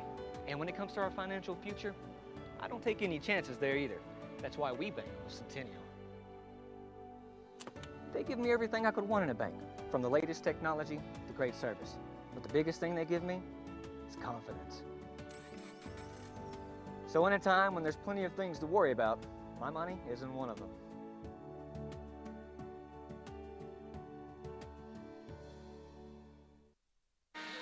Welcome back here as we've got a 10-point game, 29-19. Fayetteville leads over the Little Rock Southwest Griffins. This is the 3 West 6 Central seed matchup. And it's also the final game of our second day here at Springdale High. All right, you know, JR, coming out of this timeout, it's clear that the Southwest coach had something he wanted to say. Let's see if they're able to execute and get back on the right side of the scoring trend. Hudson with the basketball, back over to Criswell on the left wing. Criswell takes it in, puts the shot up, can't get it to go. Martin, strong rebound. Martin gets the bucket. That's a tough shot. He went through the trees on that one, and he wasn't the tallest tree for his blessed height. Now with the basketball, Williams, Odie Williams gets it back on the near side here to Johnson. Johnson takes it out between the circles. Step back 3 on the way. That's going to be short. And the rebound, Criswell gets it up the floor to Gill. Hayden Gill, step back 3 his own. Too strong and off the glass.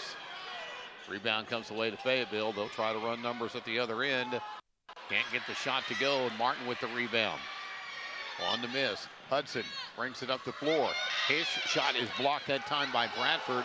And coming up with the basketball, again, it is Fayetteville. Up and down, back and forth.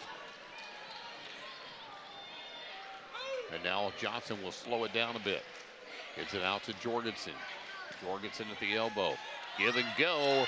Nice job. The pass down to Odie Williams. He finishes the play to give Fayetteville again a 10-point lead, 31-21. Hudson with the rock. Sets up the offense for the Griffins. And that's going to be knocked out of bounds by Fayetteville, so we'll keep it on this end of the floor. Checking into the ball game will be Toston along with Petey Adams. And coming back in is Tyler Bell for Fayetteville. Marion Stout makes his first appearance for Southwest. And Aiden Gill comes back in, and Colston Gill will come out. Kalen Johnson making his first appearance tonight. Jeremy Criswell, Johnson, along with Hudson, Gill, and Stout on the floor for the Griffins. Marion Stout with the basketball. Guarded up top here by Adams. Gets it over to Gill. Aiden Gill's pass inside is intercepted. Taken down and taken away down the floor by Toston. Now they'll kick it out on the corner for the three. It's no good. Southwest Griffins come up with the basketball. Criswell drops it off, gets it inside. Battle for the loose ball, coming away with Tyler Bell for Fayetteville. Kind of a frantic pace for both teams right now. Netting not much except eating up clock, as it still sits at a 31-21 advantage for Fayetteville. Trying to find his way in, and he finally does. Stephen Toston able to get it in for two, and the 12-point lead now for Fayetteville. Ball comes over on the left side here to Stout. Stout for the Griffins. Back up top to Criswell. Criswell loses the handle on it, still battles for it, and we are going to get a foul called on Tyler Bell. And Big Montrell Martin will check back in, and Colston Gill will check back in for the Griffins. And it will be Griffin basketball. Third team foul against Fayetteville here in the second. On the inbounds play, the three by the other Gill, Aiden Gill, with a 9-point game. It's his first contribution of the night to the scoring for Southwest. Off the bench. And that will be an offensive foul. Leading with that elbow. Yep. Or with the shoulder, excuse me. So Petey Adams with the foul. Gives the ball back over to the Griffins. You know, that move on the gridiron will get you an attaboy from your coach, but not on the hard. So Colston Gill bring the ball back up the floor for the Griffins, trailing 33-24. Gill takes it himself, takes it into the paint. He's going to get fouled to go to the free throw line after the foul, the second in a row. Ooh, they're going to call that actually on Tyler Bell. That's his second personal foul. I thought they were going to go to Petey Adams on that one. But that's what I get for thinking. It's not my strong suit. Checking back into the ball game, Jackson Jorgensen will between free throws for Fayetteville. As Colston Gill goes to the line. Of note here, the Griffins are now in the bonus, and they have not committed a foul themselves this period. The overall foul count is 8-2 in favor of the Griffins. Free throw is good for Gill. Makes it 33-25. Second one on the way is good as well. Gill's got 11. The lead is now 33-26, 7-point advantage for Fayetteville. Well, 5-0 run here for the Griffins. Xavier Brown back on the floor for Fayetteville, takes it into the paint. It's a high arching shot, but Martin's there for the rebound on the miss, and back at the floor. Taking it all the way. Aiden Gill can't get the shot to fall, and now we're going to get a foul. And this time it will be on Little Rock Southwest. Foul's going to be on the big fella, Montrell Martin. With a minute 44 left to go here. Substitutions for Fayetteville. The final minute 44 of this first half. 33-26 to score. Odie Williams gets it in to Brown. Brown back to Williams. On the floor with Jorgensen. Also out there now is Colson Crane and Quincy Bradford. So the starting five back on the floor here for the final minute and a half of this first half for the Fayetteville Bulldogs. Now we're going to get a foul. This time it's going to be called on Marion Stout. That'll be the second team foul of the quarter on Little Rock Southwest. A minute 24 left to go here in the first half.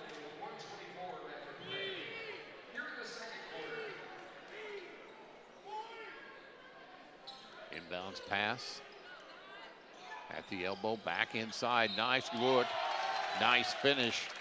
Jackson Jorgensen.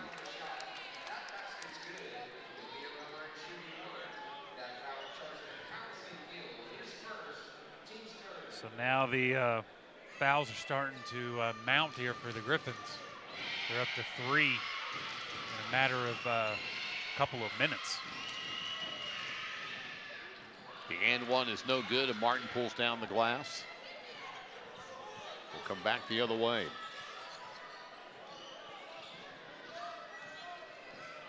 Winner of this game will face off against Jonesboro on Friday night in the late game. Shots up and no good. Rebound secured by Fayetteville.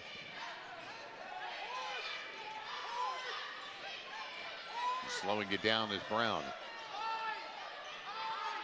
Just cut it across the timeline. Now he sees the opening right side, gets it up and over the outstretched arms of Martin. And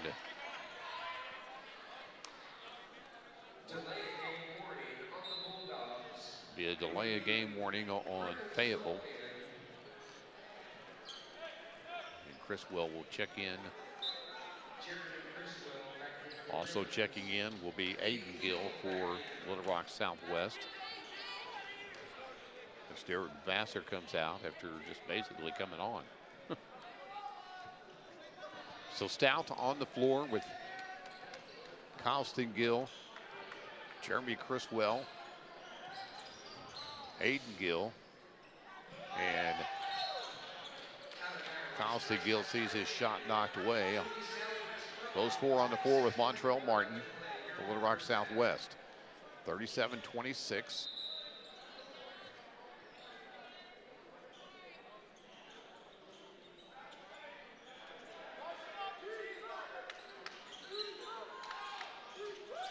Ball comes into Martin. Martin backs his way in. Gets it over to Stout. Stout gets through the trees. And next to let a floater go. That's a nifty move right there. Able to get in between two of the defenders and put in the floater. 37-28 the score. Shot no good, put back no good, and that's how we'll end the first half. 37-28, Fayetteville leads over Little Rock Southwest after one half of basketball. We'll come back on our halftime show after this on the EAB Sports Network broadcast of the Centennial Bank 6A Arkansas Activities Association Basketball Tournament.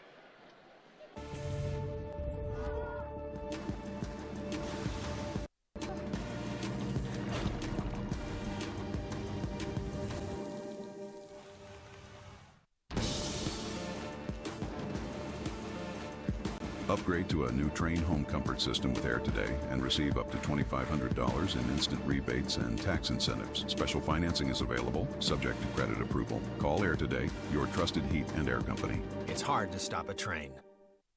When you're at home, you need right fiber. Some say it's not whether you win or lose, but how you play. Maybe.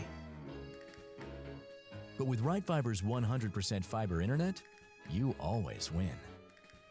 No matter which side you're on. Fall in love with your gig speed internet. Get gig smitten. Get right fiber. Welcome back here at halftime as Fayetteville leads by a score of 37-28. Taking a look at some of the first half highlights for the Griffins. Able to get some things rolling early and kind of kept it tight, but then 3 balls started falling for Fayetteville. And then a couple of steals, and quickly it got to be a 10-point ball game. Now, Southwest was able to keep it close, and here at halftime trailed by 9.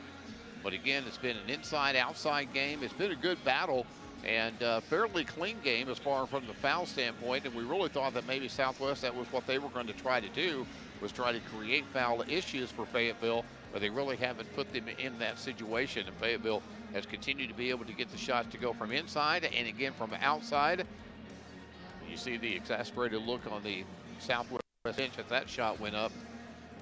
And then down at the other end as well. They're making a difference here in this first half. It was number 2, Xavier Brown. Stout puts the floater in. And at halftime, our score stands at 37-28. We'll come back and recap first half scoring and move towards our second half of action as we take this time out. You are watching the EAD Sports Network broadcast of the 6A Centennial Bank Arkansas Activities Association basketball tournament. I chose a car that would be safe for our family. And when it comes to our financial future, I don't take any chance there either. That's why we bank with Centennial. They give me everything I could want in a bank, from the latest technology to great service. But the biggest thing they give me is confidence. So in a time when there's plenty of things to worry about, my money isn't one of them.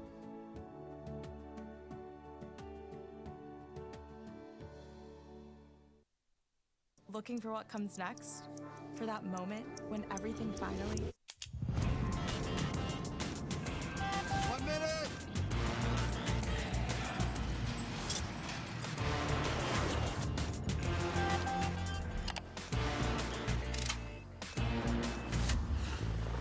Whichever path you choose, it starts here.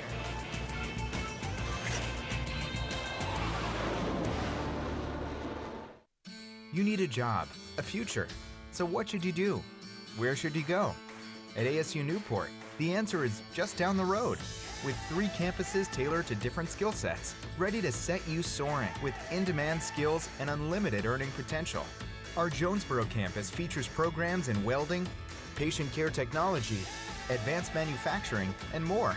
Start your future now at ASU Newport, your community college. For every moment, for every memory, from that first car, to your first home, to your first child, and all the highs and lows that tomorrow might bring. For everything that matters most to you and your family, there's someone right around the corner dedicated to helping you protect what you love. Your local Farm Bureau Insurance agent. Farm Bureau Insurance. Real service, real people. Welcome back here at halftime, and Landon, take us on a little journey through the first half scoring. All right, so let's start with the Griffins of Little Rock Southwest. It is number 3, Gill, leading all scorers in this game still with 11 points. A couple other contributions. Martin down low with 4, and a couple others with 3s and 2s. Fayetteville, it is Jurgensen with 10, and then 8 for Williams, and then 6 for Bradford. So what's interesting to me here is that nobody's really grabbed this game by the horns yet, and no one individual effort shines really right now above the rest. So it's a good opportunity for somebody who wants to make a difference to come out of the locker room and grab the ball and take it to the dish. One note for Fayetteville, they had 7 different players who committed a foul. So I think the strategy for Southwest of let's give them a foul. Absolutely is working. The problem is Fayetteville is effective in spreading the love. Yeah, they've been spreading the contact out, as it were, right? Absolutely. So nobody's in foul trouble. It's Bell who has 2. And so I think Fayetteville will take that all day if that's going to be Little Rock Southwest strategy when it comes to drawing contact. We'll see what the second half looks like when we come back. You're watching the EAB sports broadcast of the Centennial Bank 6A basketball tournament from Springdale.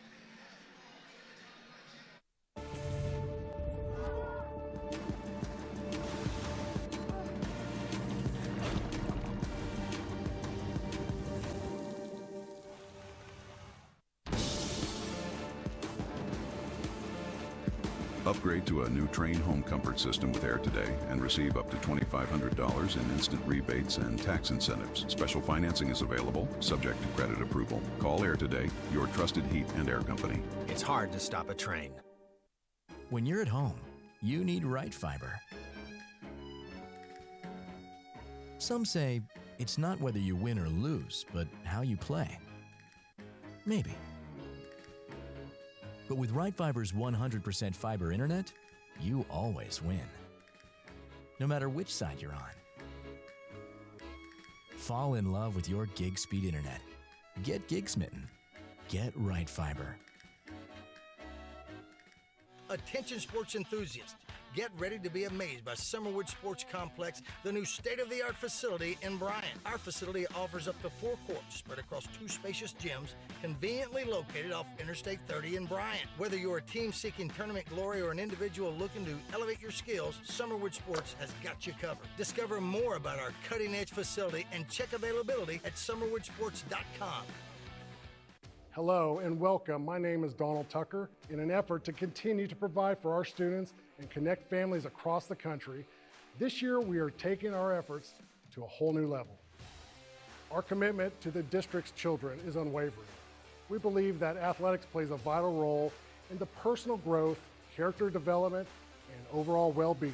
That's why we need your help today. By partnering with us, you become an integral part our journey to empower and uplift these young athletes. Visit our website, www.springdaleathleticfoundation.org, where you can find out more information about our organization, our impact, and how you can help support. So I invite you to stand with us, partner with the Springdale Athletic Foundation, and be a part of something truly special. Together, we can make a difference in the lives of our district kids and ensure that Springdale sports continues to set the standards in athletics across the state. Shot on the way, and good!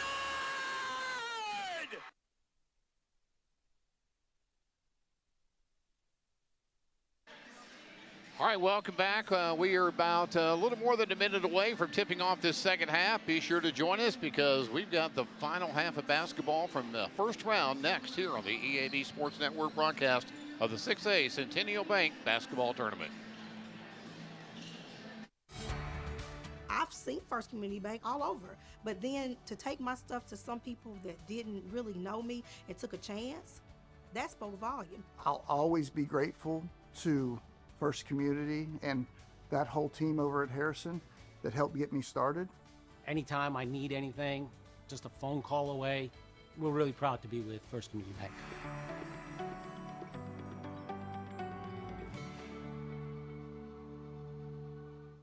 When you look at St. Bernard's today, you'll see history being made day after day, because the people of St. Bernard's never stop providing healing that goes beyond medicine, beyond the walls of our hospitals and clinics.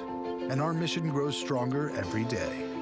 A mission started by sisters determined to bring healing to all those in need, today and for generations to come. St. Bernard's, 125 years of healing beyond medicine. All right, welcome back as we get ready to get the second half underway. This is a good one between Little Rock Southwest and Fayetteville. Fayetteville does have a 9-point lead to start the second half. Southwest will have the basketball, though, to start the action. 37-28 our score. Welcome back. Landon West, J.R. Runyon here from Springdale. The final game of this first round. Hudson with the basketball up to Martin. Martin takes it around the right side to Criswell. His three, nothing but nylon. That's a tremendous start for Southwest. 37-31 the score. Out top, pressure on the basketball. Fayetteville manages to come up with it, trying to answer back with a three. Shots up and no good that time by Bradford, but Fayetteville keeps the ball. Now gets it outside, and that three ball won't fall that time for Brown. Oh. And that's a sickening feeling if you're a Griffin. 7:18 left to go here, just back underway in the second half. 37-31 our score.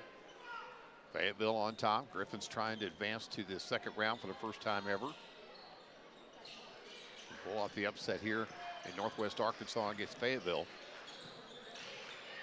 It's a 6-point game. And it stays that way. So the shot's no good, and the rebound taken down by Forte for the Griffins. Forte gets it back up top to Criswell. Left side it goes to Gill. Gill shot too strong off the glass. The rebound taken down that time by Fayetteville. With the rock, it's Odie Williams. Williams gets it over to Jorgensen, who works the baseline. Shot's no good, and the rebound. Fast break opportunity as Gill gets it up the floor nicely. Finishing the play that time was Criswell. He's got 5, and just like that, 37-33 the score, and a timeout on the floor by Fayetteville. Timeout on the floor, we'll take it as well. You're watching the EAB Sports Network broadcast of the Centennial Bank 6A basketball tournament. We are pioneers, dreamers, the ones they said would never make it, and the ones still trying. We're lifesavers, life changers, those who bring life to your world. We're where compassion meets precision and empowerment meets innovation. An expert system of care where love abounds so that God can do the impossible. We are NEA Baptist. I chose a car that would be safe for our family. And when it comes to our financial future, I don't take any chances there either. That's why we bank with Centennial. They give me everything I could want in a bank, from the latest technology to great service. But the biggest thing they give me is confidence. So in a time when there's plenty of things to worry about, my money isn't one of them.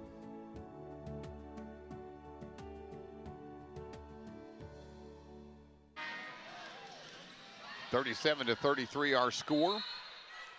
It'll be Fayetteville basketball out of the timeout as Coach Brad Stamp said, okay, not going to let this one run away from me too fast here. Jorgensen with the basketball. Drops it off. Now comes back up top to Brown. Brown back to Jorgensen. Up top it goes to Bradford. Criswell's out on him, working it to the elbow. Colson Crane trying to work around the big fella, and he does get the bucket. Crane up and over Martin that time, then quickly down the floor. Forte gets the pass, gets it out to Gill. And that one, trying to get the cross-court pass over to Criswell, but a good job that time by Odie Williams coming over and knocking it out of bounds. Possession will stay, though, with the Griffins. 39-33, Fayetteville on top by 6. Hudson with the rock. Hudson into the paint, puts the floater up, too strong. And then coming down hard with the basketball. The foul going to be called on Martin. But Colson Crane went up for it, and then he came down with it. On his shoulder. He's still wincing from it. Back it comes now with the basketball for Williams. Working it inside. Ooh, couldn't have been a travel there. 3 balls up and no good that time by Bradford, and the rebound comes away to Southwest. Gill with it, back up to Hudson. Hudson sees the opening, takes it in, has it swatted away that time by Bradford, and back the other end of the floor, the layup off the glass for Odie Williams. And just like that, it's 41-33. Bradford showing off his assist skills with a behind-the-back move in transition. 5:10 to go in the quarter. Criswell with the basketball. Over to Forte. Chase Forte finds Hudson. Hudson looking for some place to go with the basketball. Feeds it down to the big fella. Martin. Thought about going one-on-one. Going to have to get the shot off. Criswell does. And I'm not sure that it hit the rim, but they let them play on. And the put back up and in for two makes it 41-35. Again, a 6-point game. Jorgensen. Shot up and no good. Battle for the rebound. Martin is going to be off his hand, so it'll stay in the Fayetteville end of the floor.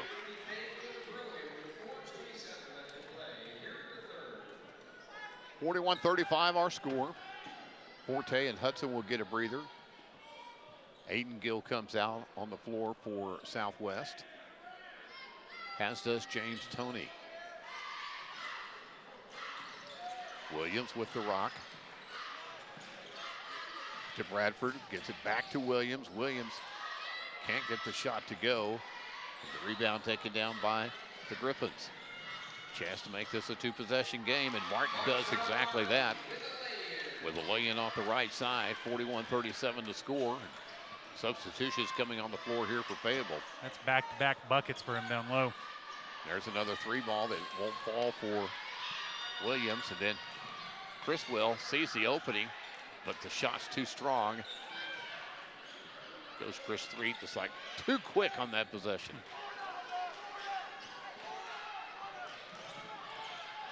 Brown with the basketball, takes it into the paint. Shot's no good. Pass break opportunity. Trying to chase it and save it. He does to Criswell. He gets it out to Toney. His three is no good. And the rebound comes back to Fayetteville.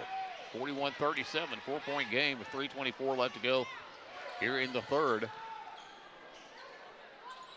You'd love to see Southwest set something up instead of playing in transition so often. There's a shot that won't fall. A good look that time by Bradford, but he couldn't get the reverse layup to go. And just like that, again, Southwest has a chance to make this a one-possession ball game, down 4, 41-37. Criswell over to Toney.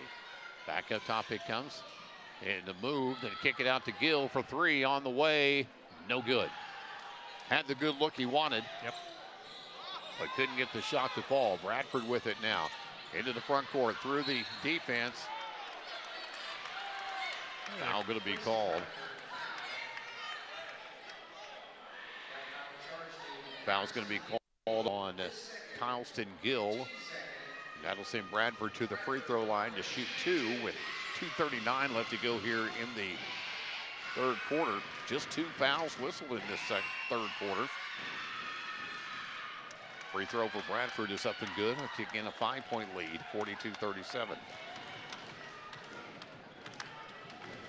Golson Crane comes off and gets a little nose help there.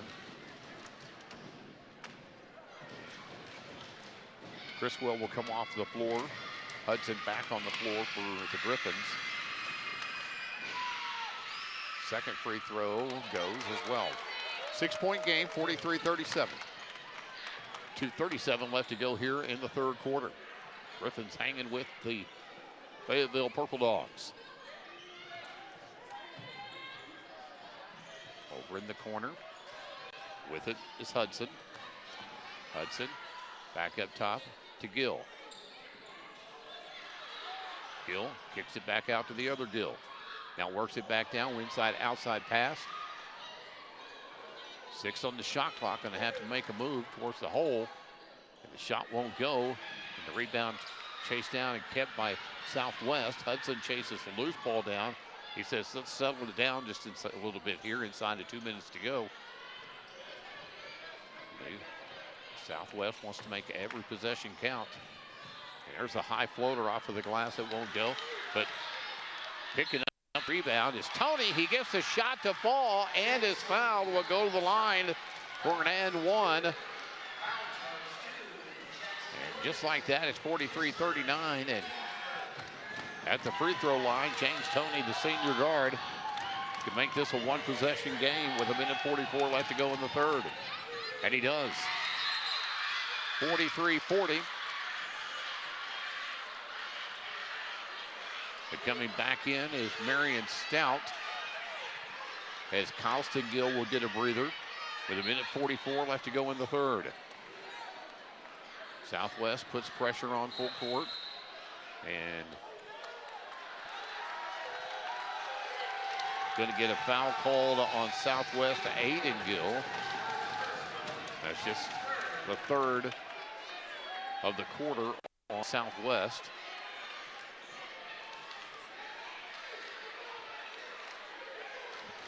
So they'll keep the pressure on here on the inbounds play. Nice ball handling by Johnson. Then down the other end of the floor. And the hard foul by the Martin. That will send Stephen Toston to the free throw line. That gets the Fayetteville Fanatics behind the bench, behind us, up and rolling.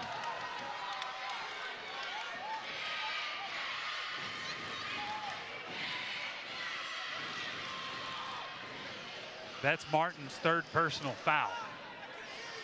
A lot of ball game left to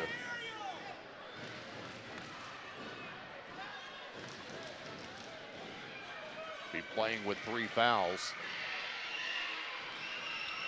Toston at the free throw line. Gets the band 1 to go. Back out to a 6-point game, 46-40. Marion Stout will bring the ball up for the Griffins. On the floor with Carlston Gill, as well as Aiden Gill. Around the horn, they'll work it. A shot up and off of the glass by Stout. Again, makes it a 4-point game, 46-42. Quickly up in the front court, though, this time was Johnson. Not giving Southwest a chance to put pressure on after the made shot. Spin move inside and a late whistle. And that's not good news for Martin. That'll be his 4th, and now he'll have to sit the rest of this quarter at least. And you have to wonder how long. Although I don't see, unless they're on the floor, I don't see them making a substitution yet. And that puts Fayetteville in the bonus for the remainder of this period. 1:02 left to go in the quarter. And Colson Crone will go to the free throw line. And coming into the ball game for Southwest, it would be Chase Eubanks, the 6-foot junior for Montrell Martin, who will have to go to the bench with his 4th foul of the evening. Crone, second free throw good as well. Back out to a 6-point game, 48-42. Crone will come off. May have to change his nose plug here soon. He may think it's good luck and keep it in. Marion Stout with the basketball for Southwest. Inside of a minute to go here in the quarter. Gets it out to Gill. Left side over to Eubanks. Who feeds Stout. Now back up top to Aiden Gill. Gill makes the move. Puts the shot up. The floater off the front of the iron. No good. A rebound taken down by Johnson. He wants to go coast to coast through the defense. Does, and puts it off the glass for 2. Nice move. That time by Kenyon Johnson. Shot clock's off. It's an 8-point ball game, 50-42. Southwest with a chance to make the last bucket here of the third quarter. Gill, and he's going to be fouled out top that time by Kenyon Johnson, but that's just the second team foul on Fayetteville, so.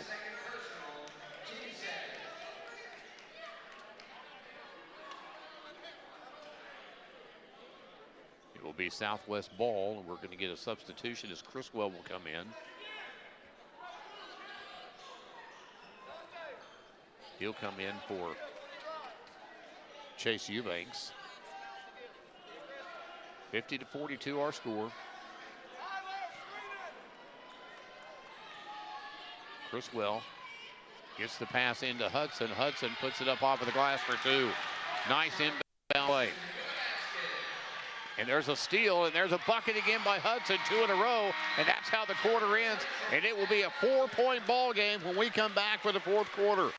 Back after this on the EAB Sports Network broadcast of the 6A Centennial Bank Basketball Tournament. You need a job, a future. So what should you do? Where should you go? At ASU Newport, the answer is just down the road. With 3 campuses tailored to different skill sets, ready to set you soaring with in-demand skills and unlimited earning potential. Our Jonesboro campus features programs in welding, patient care technology, advanced manufacturing, and more. Start your future now at ASU Newport, your community college. When you're at home, you need right fiber. Some say it's not whether you win or lose, but how you play. Maybe. But with Right Fiber's 100% fiber internet, you always win. No matter which side you're on. Fall in love with your gig speed internet. Get gig smitten. Get Right Fiber. Welcome back here courtside. Springdale High School, the site of this year's Centennial Bank 6A basketball tournament for the Arkansas Activities Association. Want to remind folks, Hot Springs is the destination and goal for all of these teams. Fayetteville, 8 minutes away from moving into the Friday night late game against Jonesboro. Little Rock Southwest trails by 4, 50-46. Fayetteville with the basketball to start the fourth quarter. Bradford with it. Guarded out there by Criswell. Works it in to Crone. Crone backing his way in on his defender. Hakes puts the shot up. It's no good. Rebound by Fayetteville, and they're putting it back up off of the glass that time. Jackson Jorgensen after the rebound by Williams. 6-point game, 52-46. Stout with the basketball, working it around. Back out to Gill, gets it back to Stout. Stout puts the floater up, it's no good. And the rebound taken down again, this time by Odie Williams. Williams with the basketball, gets it to Brown. Then great job by Stout, knocking it free, and back the other way come the Griffins. And the floater won't go that time for Aiden Gill. And it will be knocked out of bounds, last touch by Little Rock Southwest. So it'll be Fayetteville ball back the other direction. After the third quarter, Williams and Jorgensen, they're the only two for Fayetteville in double figures with 11 and 10. Ball is dropped down low.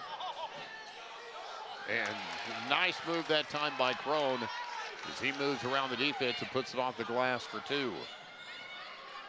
Gill for Southwest, the only Griffin who has broken to double digits as well with 11.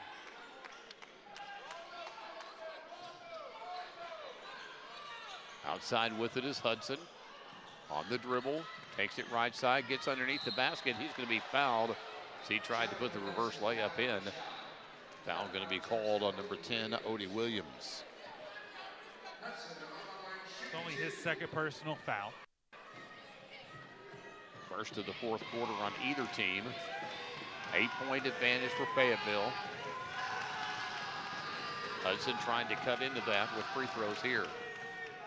Cannot get the first one to go.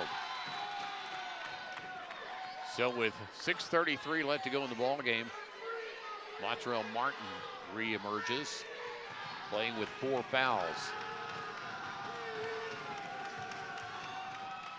Second free throw from Hudson, it's good.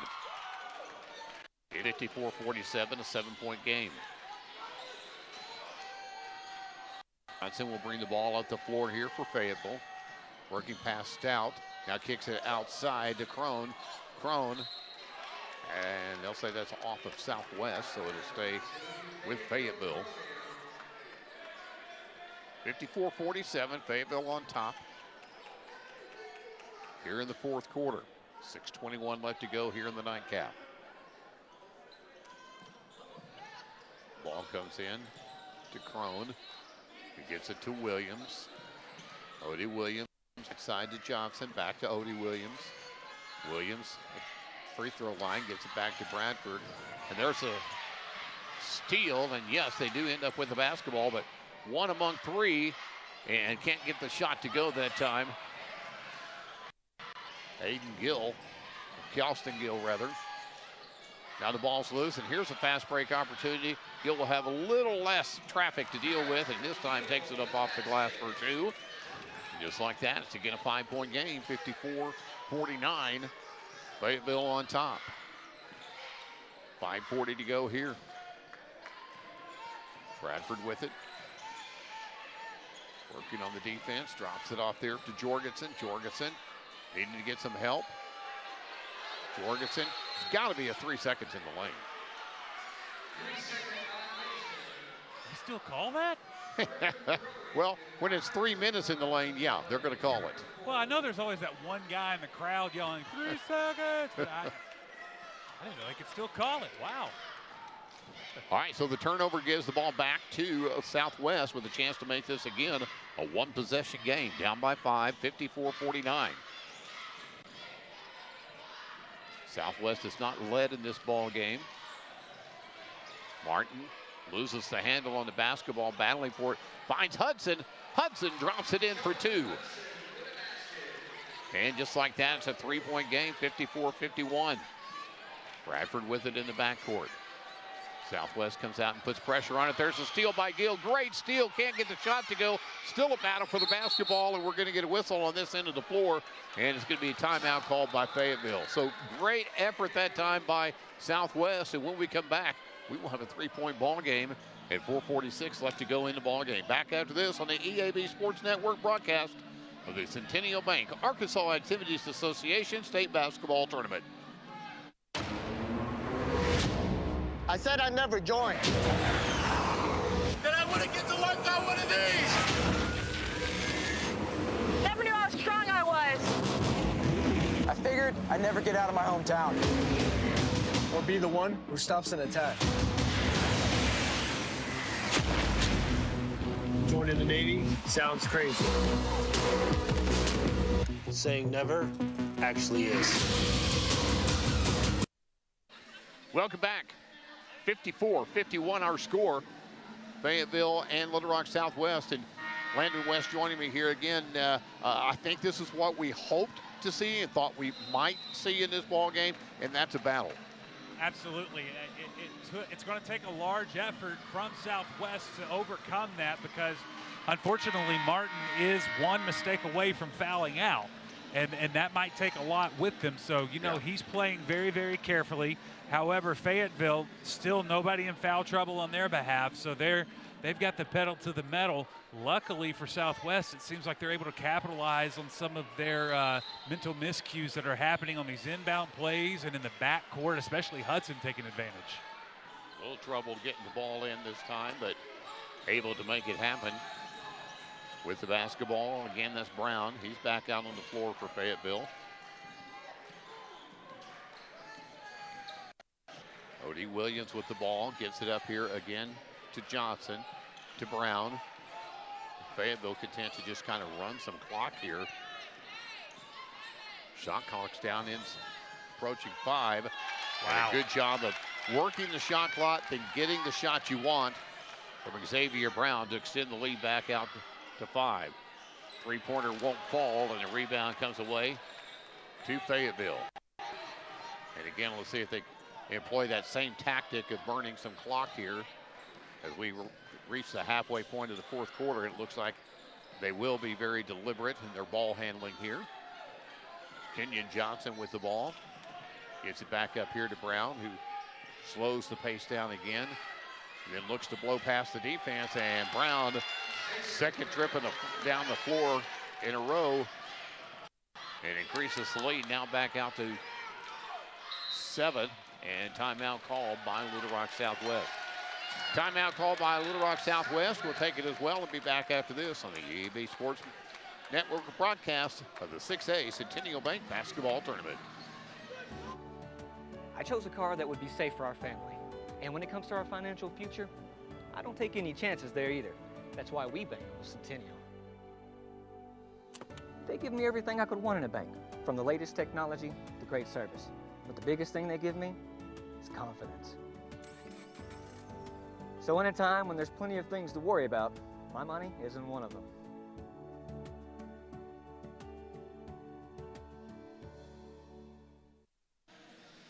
Welcome back here, and as we anticipated, I have a feeling we haven't had our last time out. I mean, look up there, and we've got 3 still left for Fayetteville and 3 for Little Rock Southwest.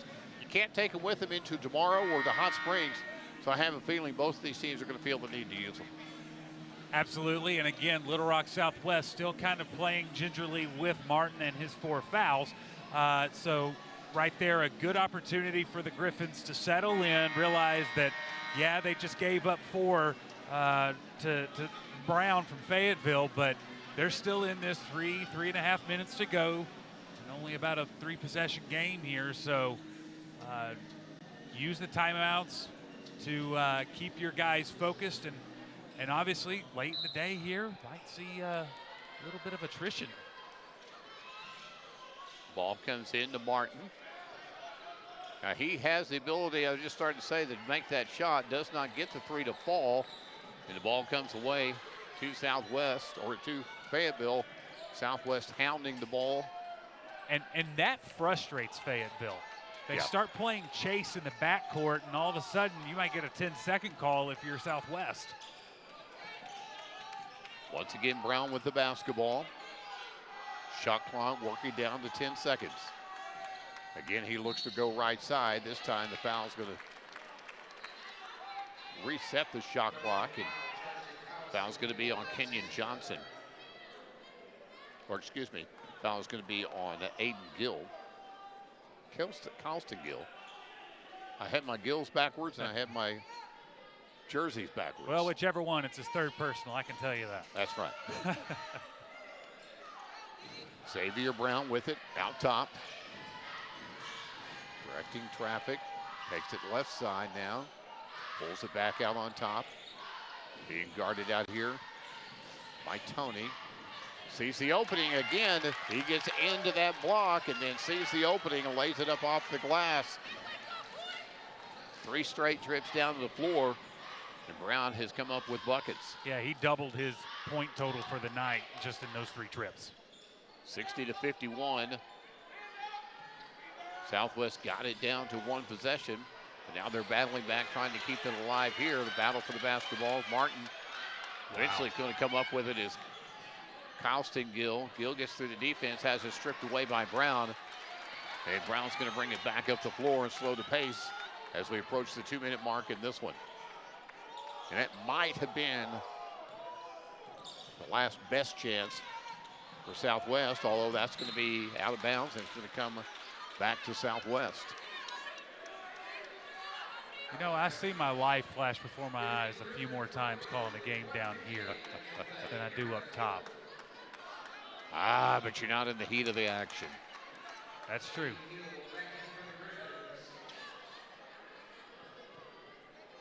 All right, so it'll be Griffin ball. Aiden Gill on the floor now, along with Colston Gill. Hudson gets set to come back in. Criswell with the ball in the corner. All out there on the floor with Martin. Nice move. Now kick out there. Criswell's 3, no good. It's going to be, they're going to say that's off of Martin, out of bounds. That will bring Hudson back into the ball game for Southwest. 60-51. Full court pressure put on here by Little Rock Southwest. We heard that Brad Sams was going to call timeout to get in trouble. Imagine that. Why not? And like you said, can't take them with you. That's right. And there's going to be a foul by Colston Gill with 1:37 left to go. That's his 4th. And that's only the 2nd, though, for Southwest here in the 4th quarter. So no free throws at this point. Crone will come off, and Bradford will come back on for Fayetteville as they look to survive here and move on into Friday night's late game against Jonesboro. Brown with the basketball, guarded out there by Stout, who has to pick him up after Gill has his 4th foul. Bradford, pretty good ball handling for a big guy. Gets it back over to Jorgensen, back up top to Bradford. Bradford. Shot clock winding down to 5. Bradford still with the basketball. Puts a floater up that travels. So the turnover gives the ball back to, and a little bit of life still to the Southwest Griffins. And that'll bring Martin back into the ball game for Southwest.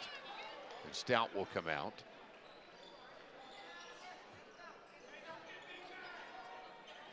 Minute 5 left to go here in this one.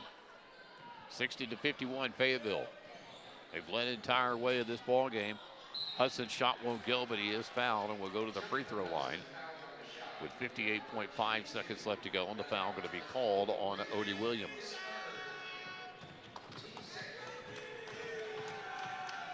Second team foul on Fayetteville here in the quarter. Stout gets set to come back in for Southwest. Also, James Toney for the Griffins. First free throw by Hudson is good, making it 60-52.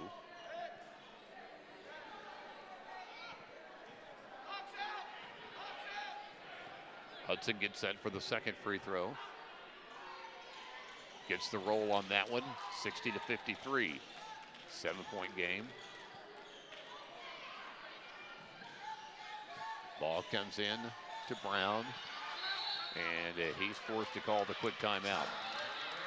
Timeout on the floor, 30-second timeout. We'll take it as well. Back after this on the A&D Sports broadcast of the Centennial Bank Basketball Tournament. Arkansans appreciate community. We work and raise families, care for our neighbors, and come together in good times and bad. At First Security, that local strength is what we love best about our home state. There is commitment here, and heart, and hope. Thank you to everyone who is standing together, learning from one another, and making Arkansas a place we all love to call home. We're proud to be your community bank. Welcome back. 60-53 is our score. Fayetteville leads by 7. 2 timeouts left for Fayetteville, 3 for Southwest. 55 seconds left on the clock. A 7-point game. Regardless of how this ends up, you got to be proud of both of these teams the way they battled here tonight. Sure, remember this is only the second state tournament appearance for Southwest, and I think they turned some heads tonight. It may not go their way, but I thought the effort out here was just tremendous. They frustrated Fayetteville for the vast majority of this game. Hayden Gill, the sophomore, gets whistled for the foul. His brother, Constant Gill, is the senior. Hudson leads Southwest with 12 points in the ball game. 60-53. We'll have another foul called before we got any clock off, and Aiden Gill again gets called for the foul. He's got 3 now. He's trying to eat up some of that foul count, try to send him to the line. If you can do that without burning clock, then you know, that's not a bad thing to do. Well, in football, that would have been a hold. And I'm not sure why that wasn't a travel. In basketball, that's a travel. And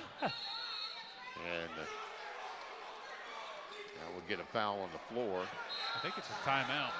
Or a timeout. And now a technical. That was kind of an unclean set of circumstances there that timeout's going to be called by Fayetteville. We're going to keep it right here. So a technical foul on the Southwest head coach. And his assistants are making the travel. They saw what we saw. Yeah, yeah. And I don't see how they missed it. I mean, they did, apparently. But again, looking at a lot of things and a lot of things going on the floor at that point, you hope that you've got eyes everywhere the ball is. But sometimes you miss them. And the thing is that I think we forget about these state tournament games is these are the best of the best. So the athleticism is higher than most nights. The speed of the game is higher. I have been just absolutely, it's like tennis back and forth. It's moving so fast from this perspective. So yeah, I'm going to need some Naprox for my neck after this one. That will send Quincy Bradford to the free throw line for the technical free throws. And then, of course, Fayetteville will have the basketball. Oh, buddy Pat Bradley used to say, the ball never lies, JR. The ball never lies. First free throw, no good. And I'll shout out Rasheed Wallace again. Second one is good. Now, I will actually give Southwest's coach a little bit of credit there. His team has been fighting. They have not gone away, No. and he was standing up for his player who did not get the call he needed. Absolutely. So an 8-point ball game, 61-53. We're going to take a 30-second timeout and come back. You're watching the EAB Sports Network broadcast of the 6A Centennial Bank Arkansas Activities Association basketball tournament. Sometimes a dream car has nothing to do with horsepower or performance. My dream car is the one that gets me to my job every day. The one that lets me help a friend in need. I didn't think I had the credit. My credit score wasn't that good. But Car-Mart believed in me. They believed in me. My dream car, a 2016 Nissan Sentra. What's yours? America's Car-Mart. You keep the dream, and we'll keep you on the road. Welcome back. Springdale High School and the 6A Centennial Bank basketball tournament. 42.3 seconds left up on the clock, and an 8-point advantage for Fayetteville, 61-53, and they will have the basketball after the technical foul.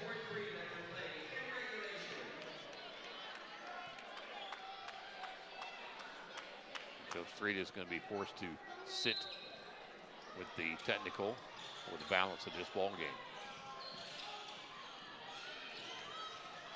Brown with the basketball. They have to hurry and get it across the timeline. They do, and that leaves Bradford wide open. And Bradford gets the slam and the foul. Going to be called on James Toney.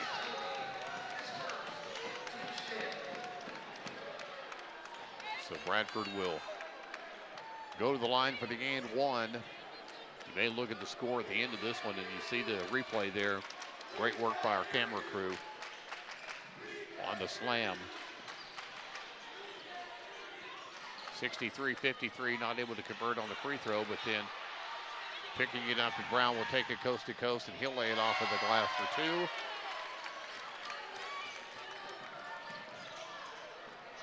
Little Rock Southwest come up short for the second year in a row here in the first round of the tournament, but not without a valiant effort, and Montrell Martin will come onto the floor for his final time as a Little Rock Southwest Griffin.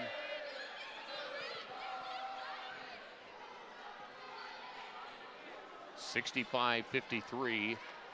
The clock will wind down, and they do not have to get it across the timeline, and that is how we'll end this one. 65-53, Fayetteville comes away with the win here. They will advance to play Jonesboro on Friday night. We'll come back and recap it right after this on the EAB Sports Network broadcast of the 6A Centennial Bank basketball tournament. I chose a car that would be safe for our family. And when it comes to our financial future, I don't take any chances there either. That's why we bank with Centennial. They give me everything I could want in a bank, from the latest technology to great service. But the biggest thing they give me is confidence. So in a time when there's plenty of things to worry about, my money isn't one of them.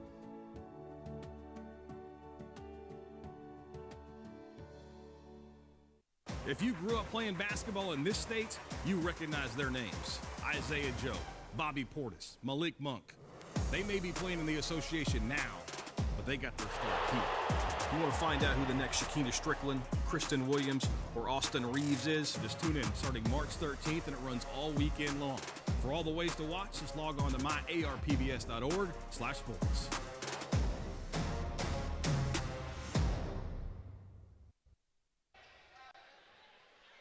Welcome back here to courtside Springdale. Taking a look at the highlights of this one. It was as advertised, a great ball game. A lot of high-flying action, a lot of great defense, a lot of three-pointers. And I think, correct me if I'm wrong here, I think we may have seen the first full-out breakaway flush of the tournament up here this week. So An outstanding effort here by both of these schools, and again, Little Rock Southwest. A valiant effort here tonight, but the threes fell. Very impressive to play Xavier Brown. As we see the layup here, that was something he saw especially late in the ball game. He had a run there 3 possessions in a row where he kind of put the team on his back, and at that point was able to create the difference and in the ball game. As and to your point, he had that streak where he pumped in 8. The Griffins scored 6 in the entire fourth quarter, so that was a good run for him. So Fayetteville will advance and move on. There's an and one opportunity we saw by the big fella, Montrell Martin, who had a great career, has a Griffin. And we'll see if our highlights wrap up with that spectacular flush at the end of the ball game for Fayetteville. There again is Brown. That was one of those buckets he made at crunch time. Here's another one of those.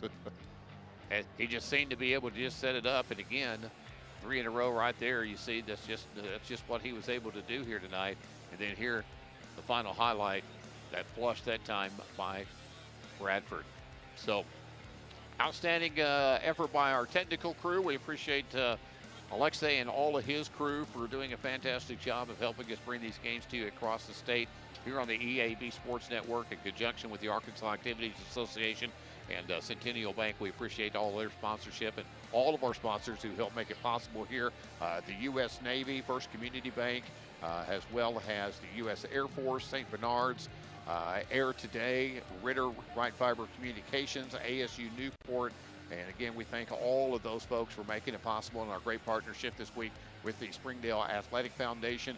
We appreciate all your hard work. And, well, first round is in the books. As you look at this, Landon, who has impressed you and what do you expect to see over the final 3 days? Well, tomorrow night, I've got the evening session circled as Harbor begins their play, and both of their teams will meet up with the Charging Wildcats of North Little Rock. So you're going to have the same crowd in here for 3 hours. Yeah. I expect there fireworks. There could be some tensions by the time the end of the night gets here, right? That's perfect. I mean, it's going to be great. And then Springdale High School Friday night comes in here, and I believe they have different opponents, but both of their teams will play back-to-back. So we're just getting started.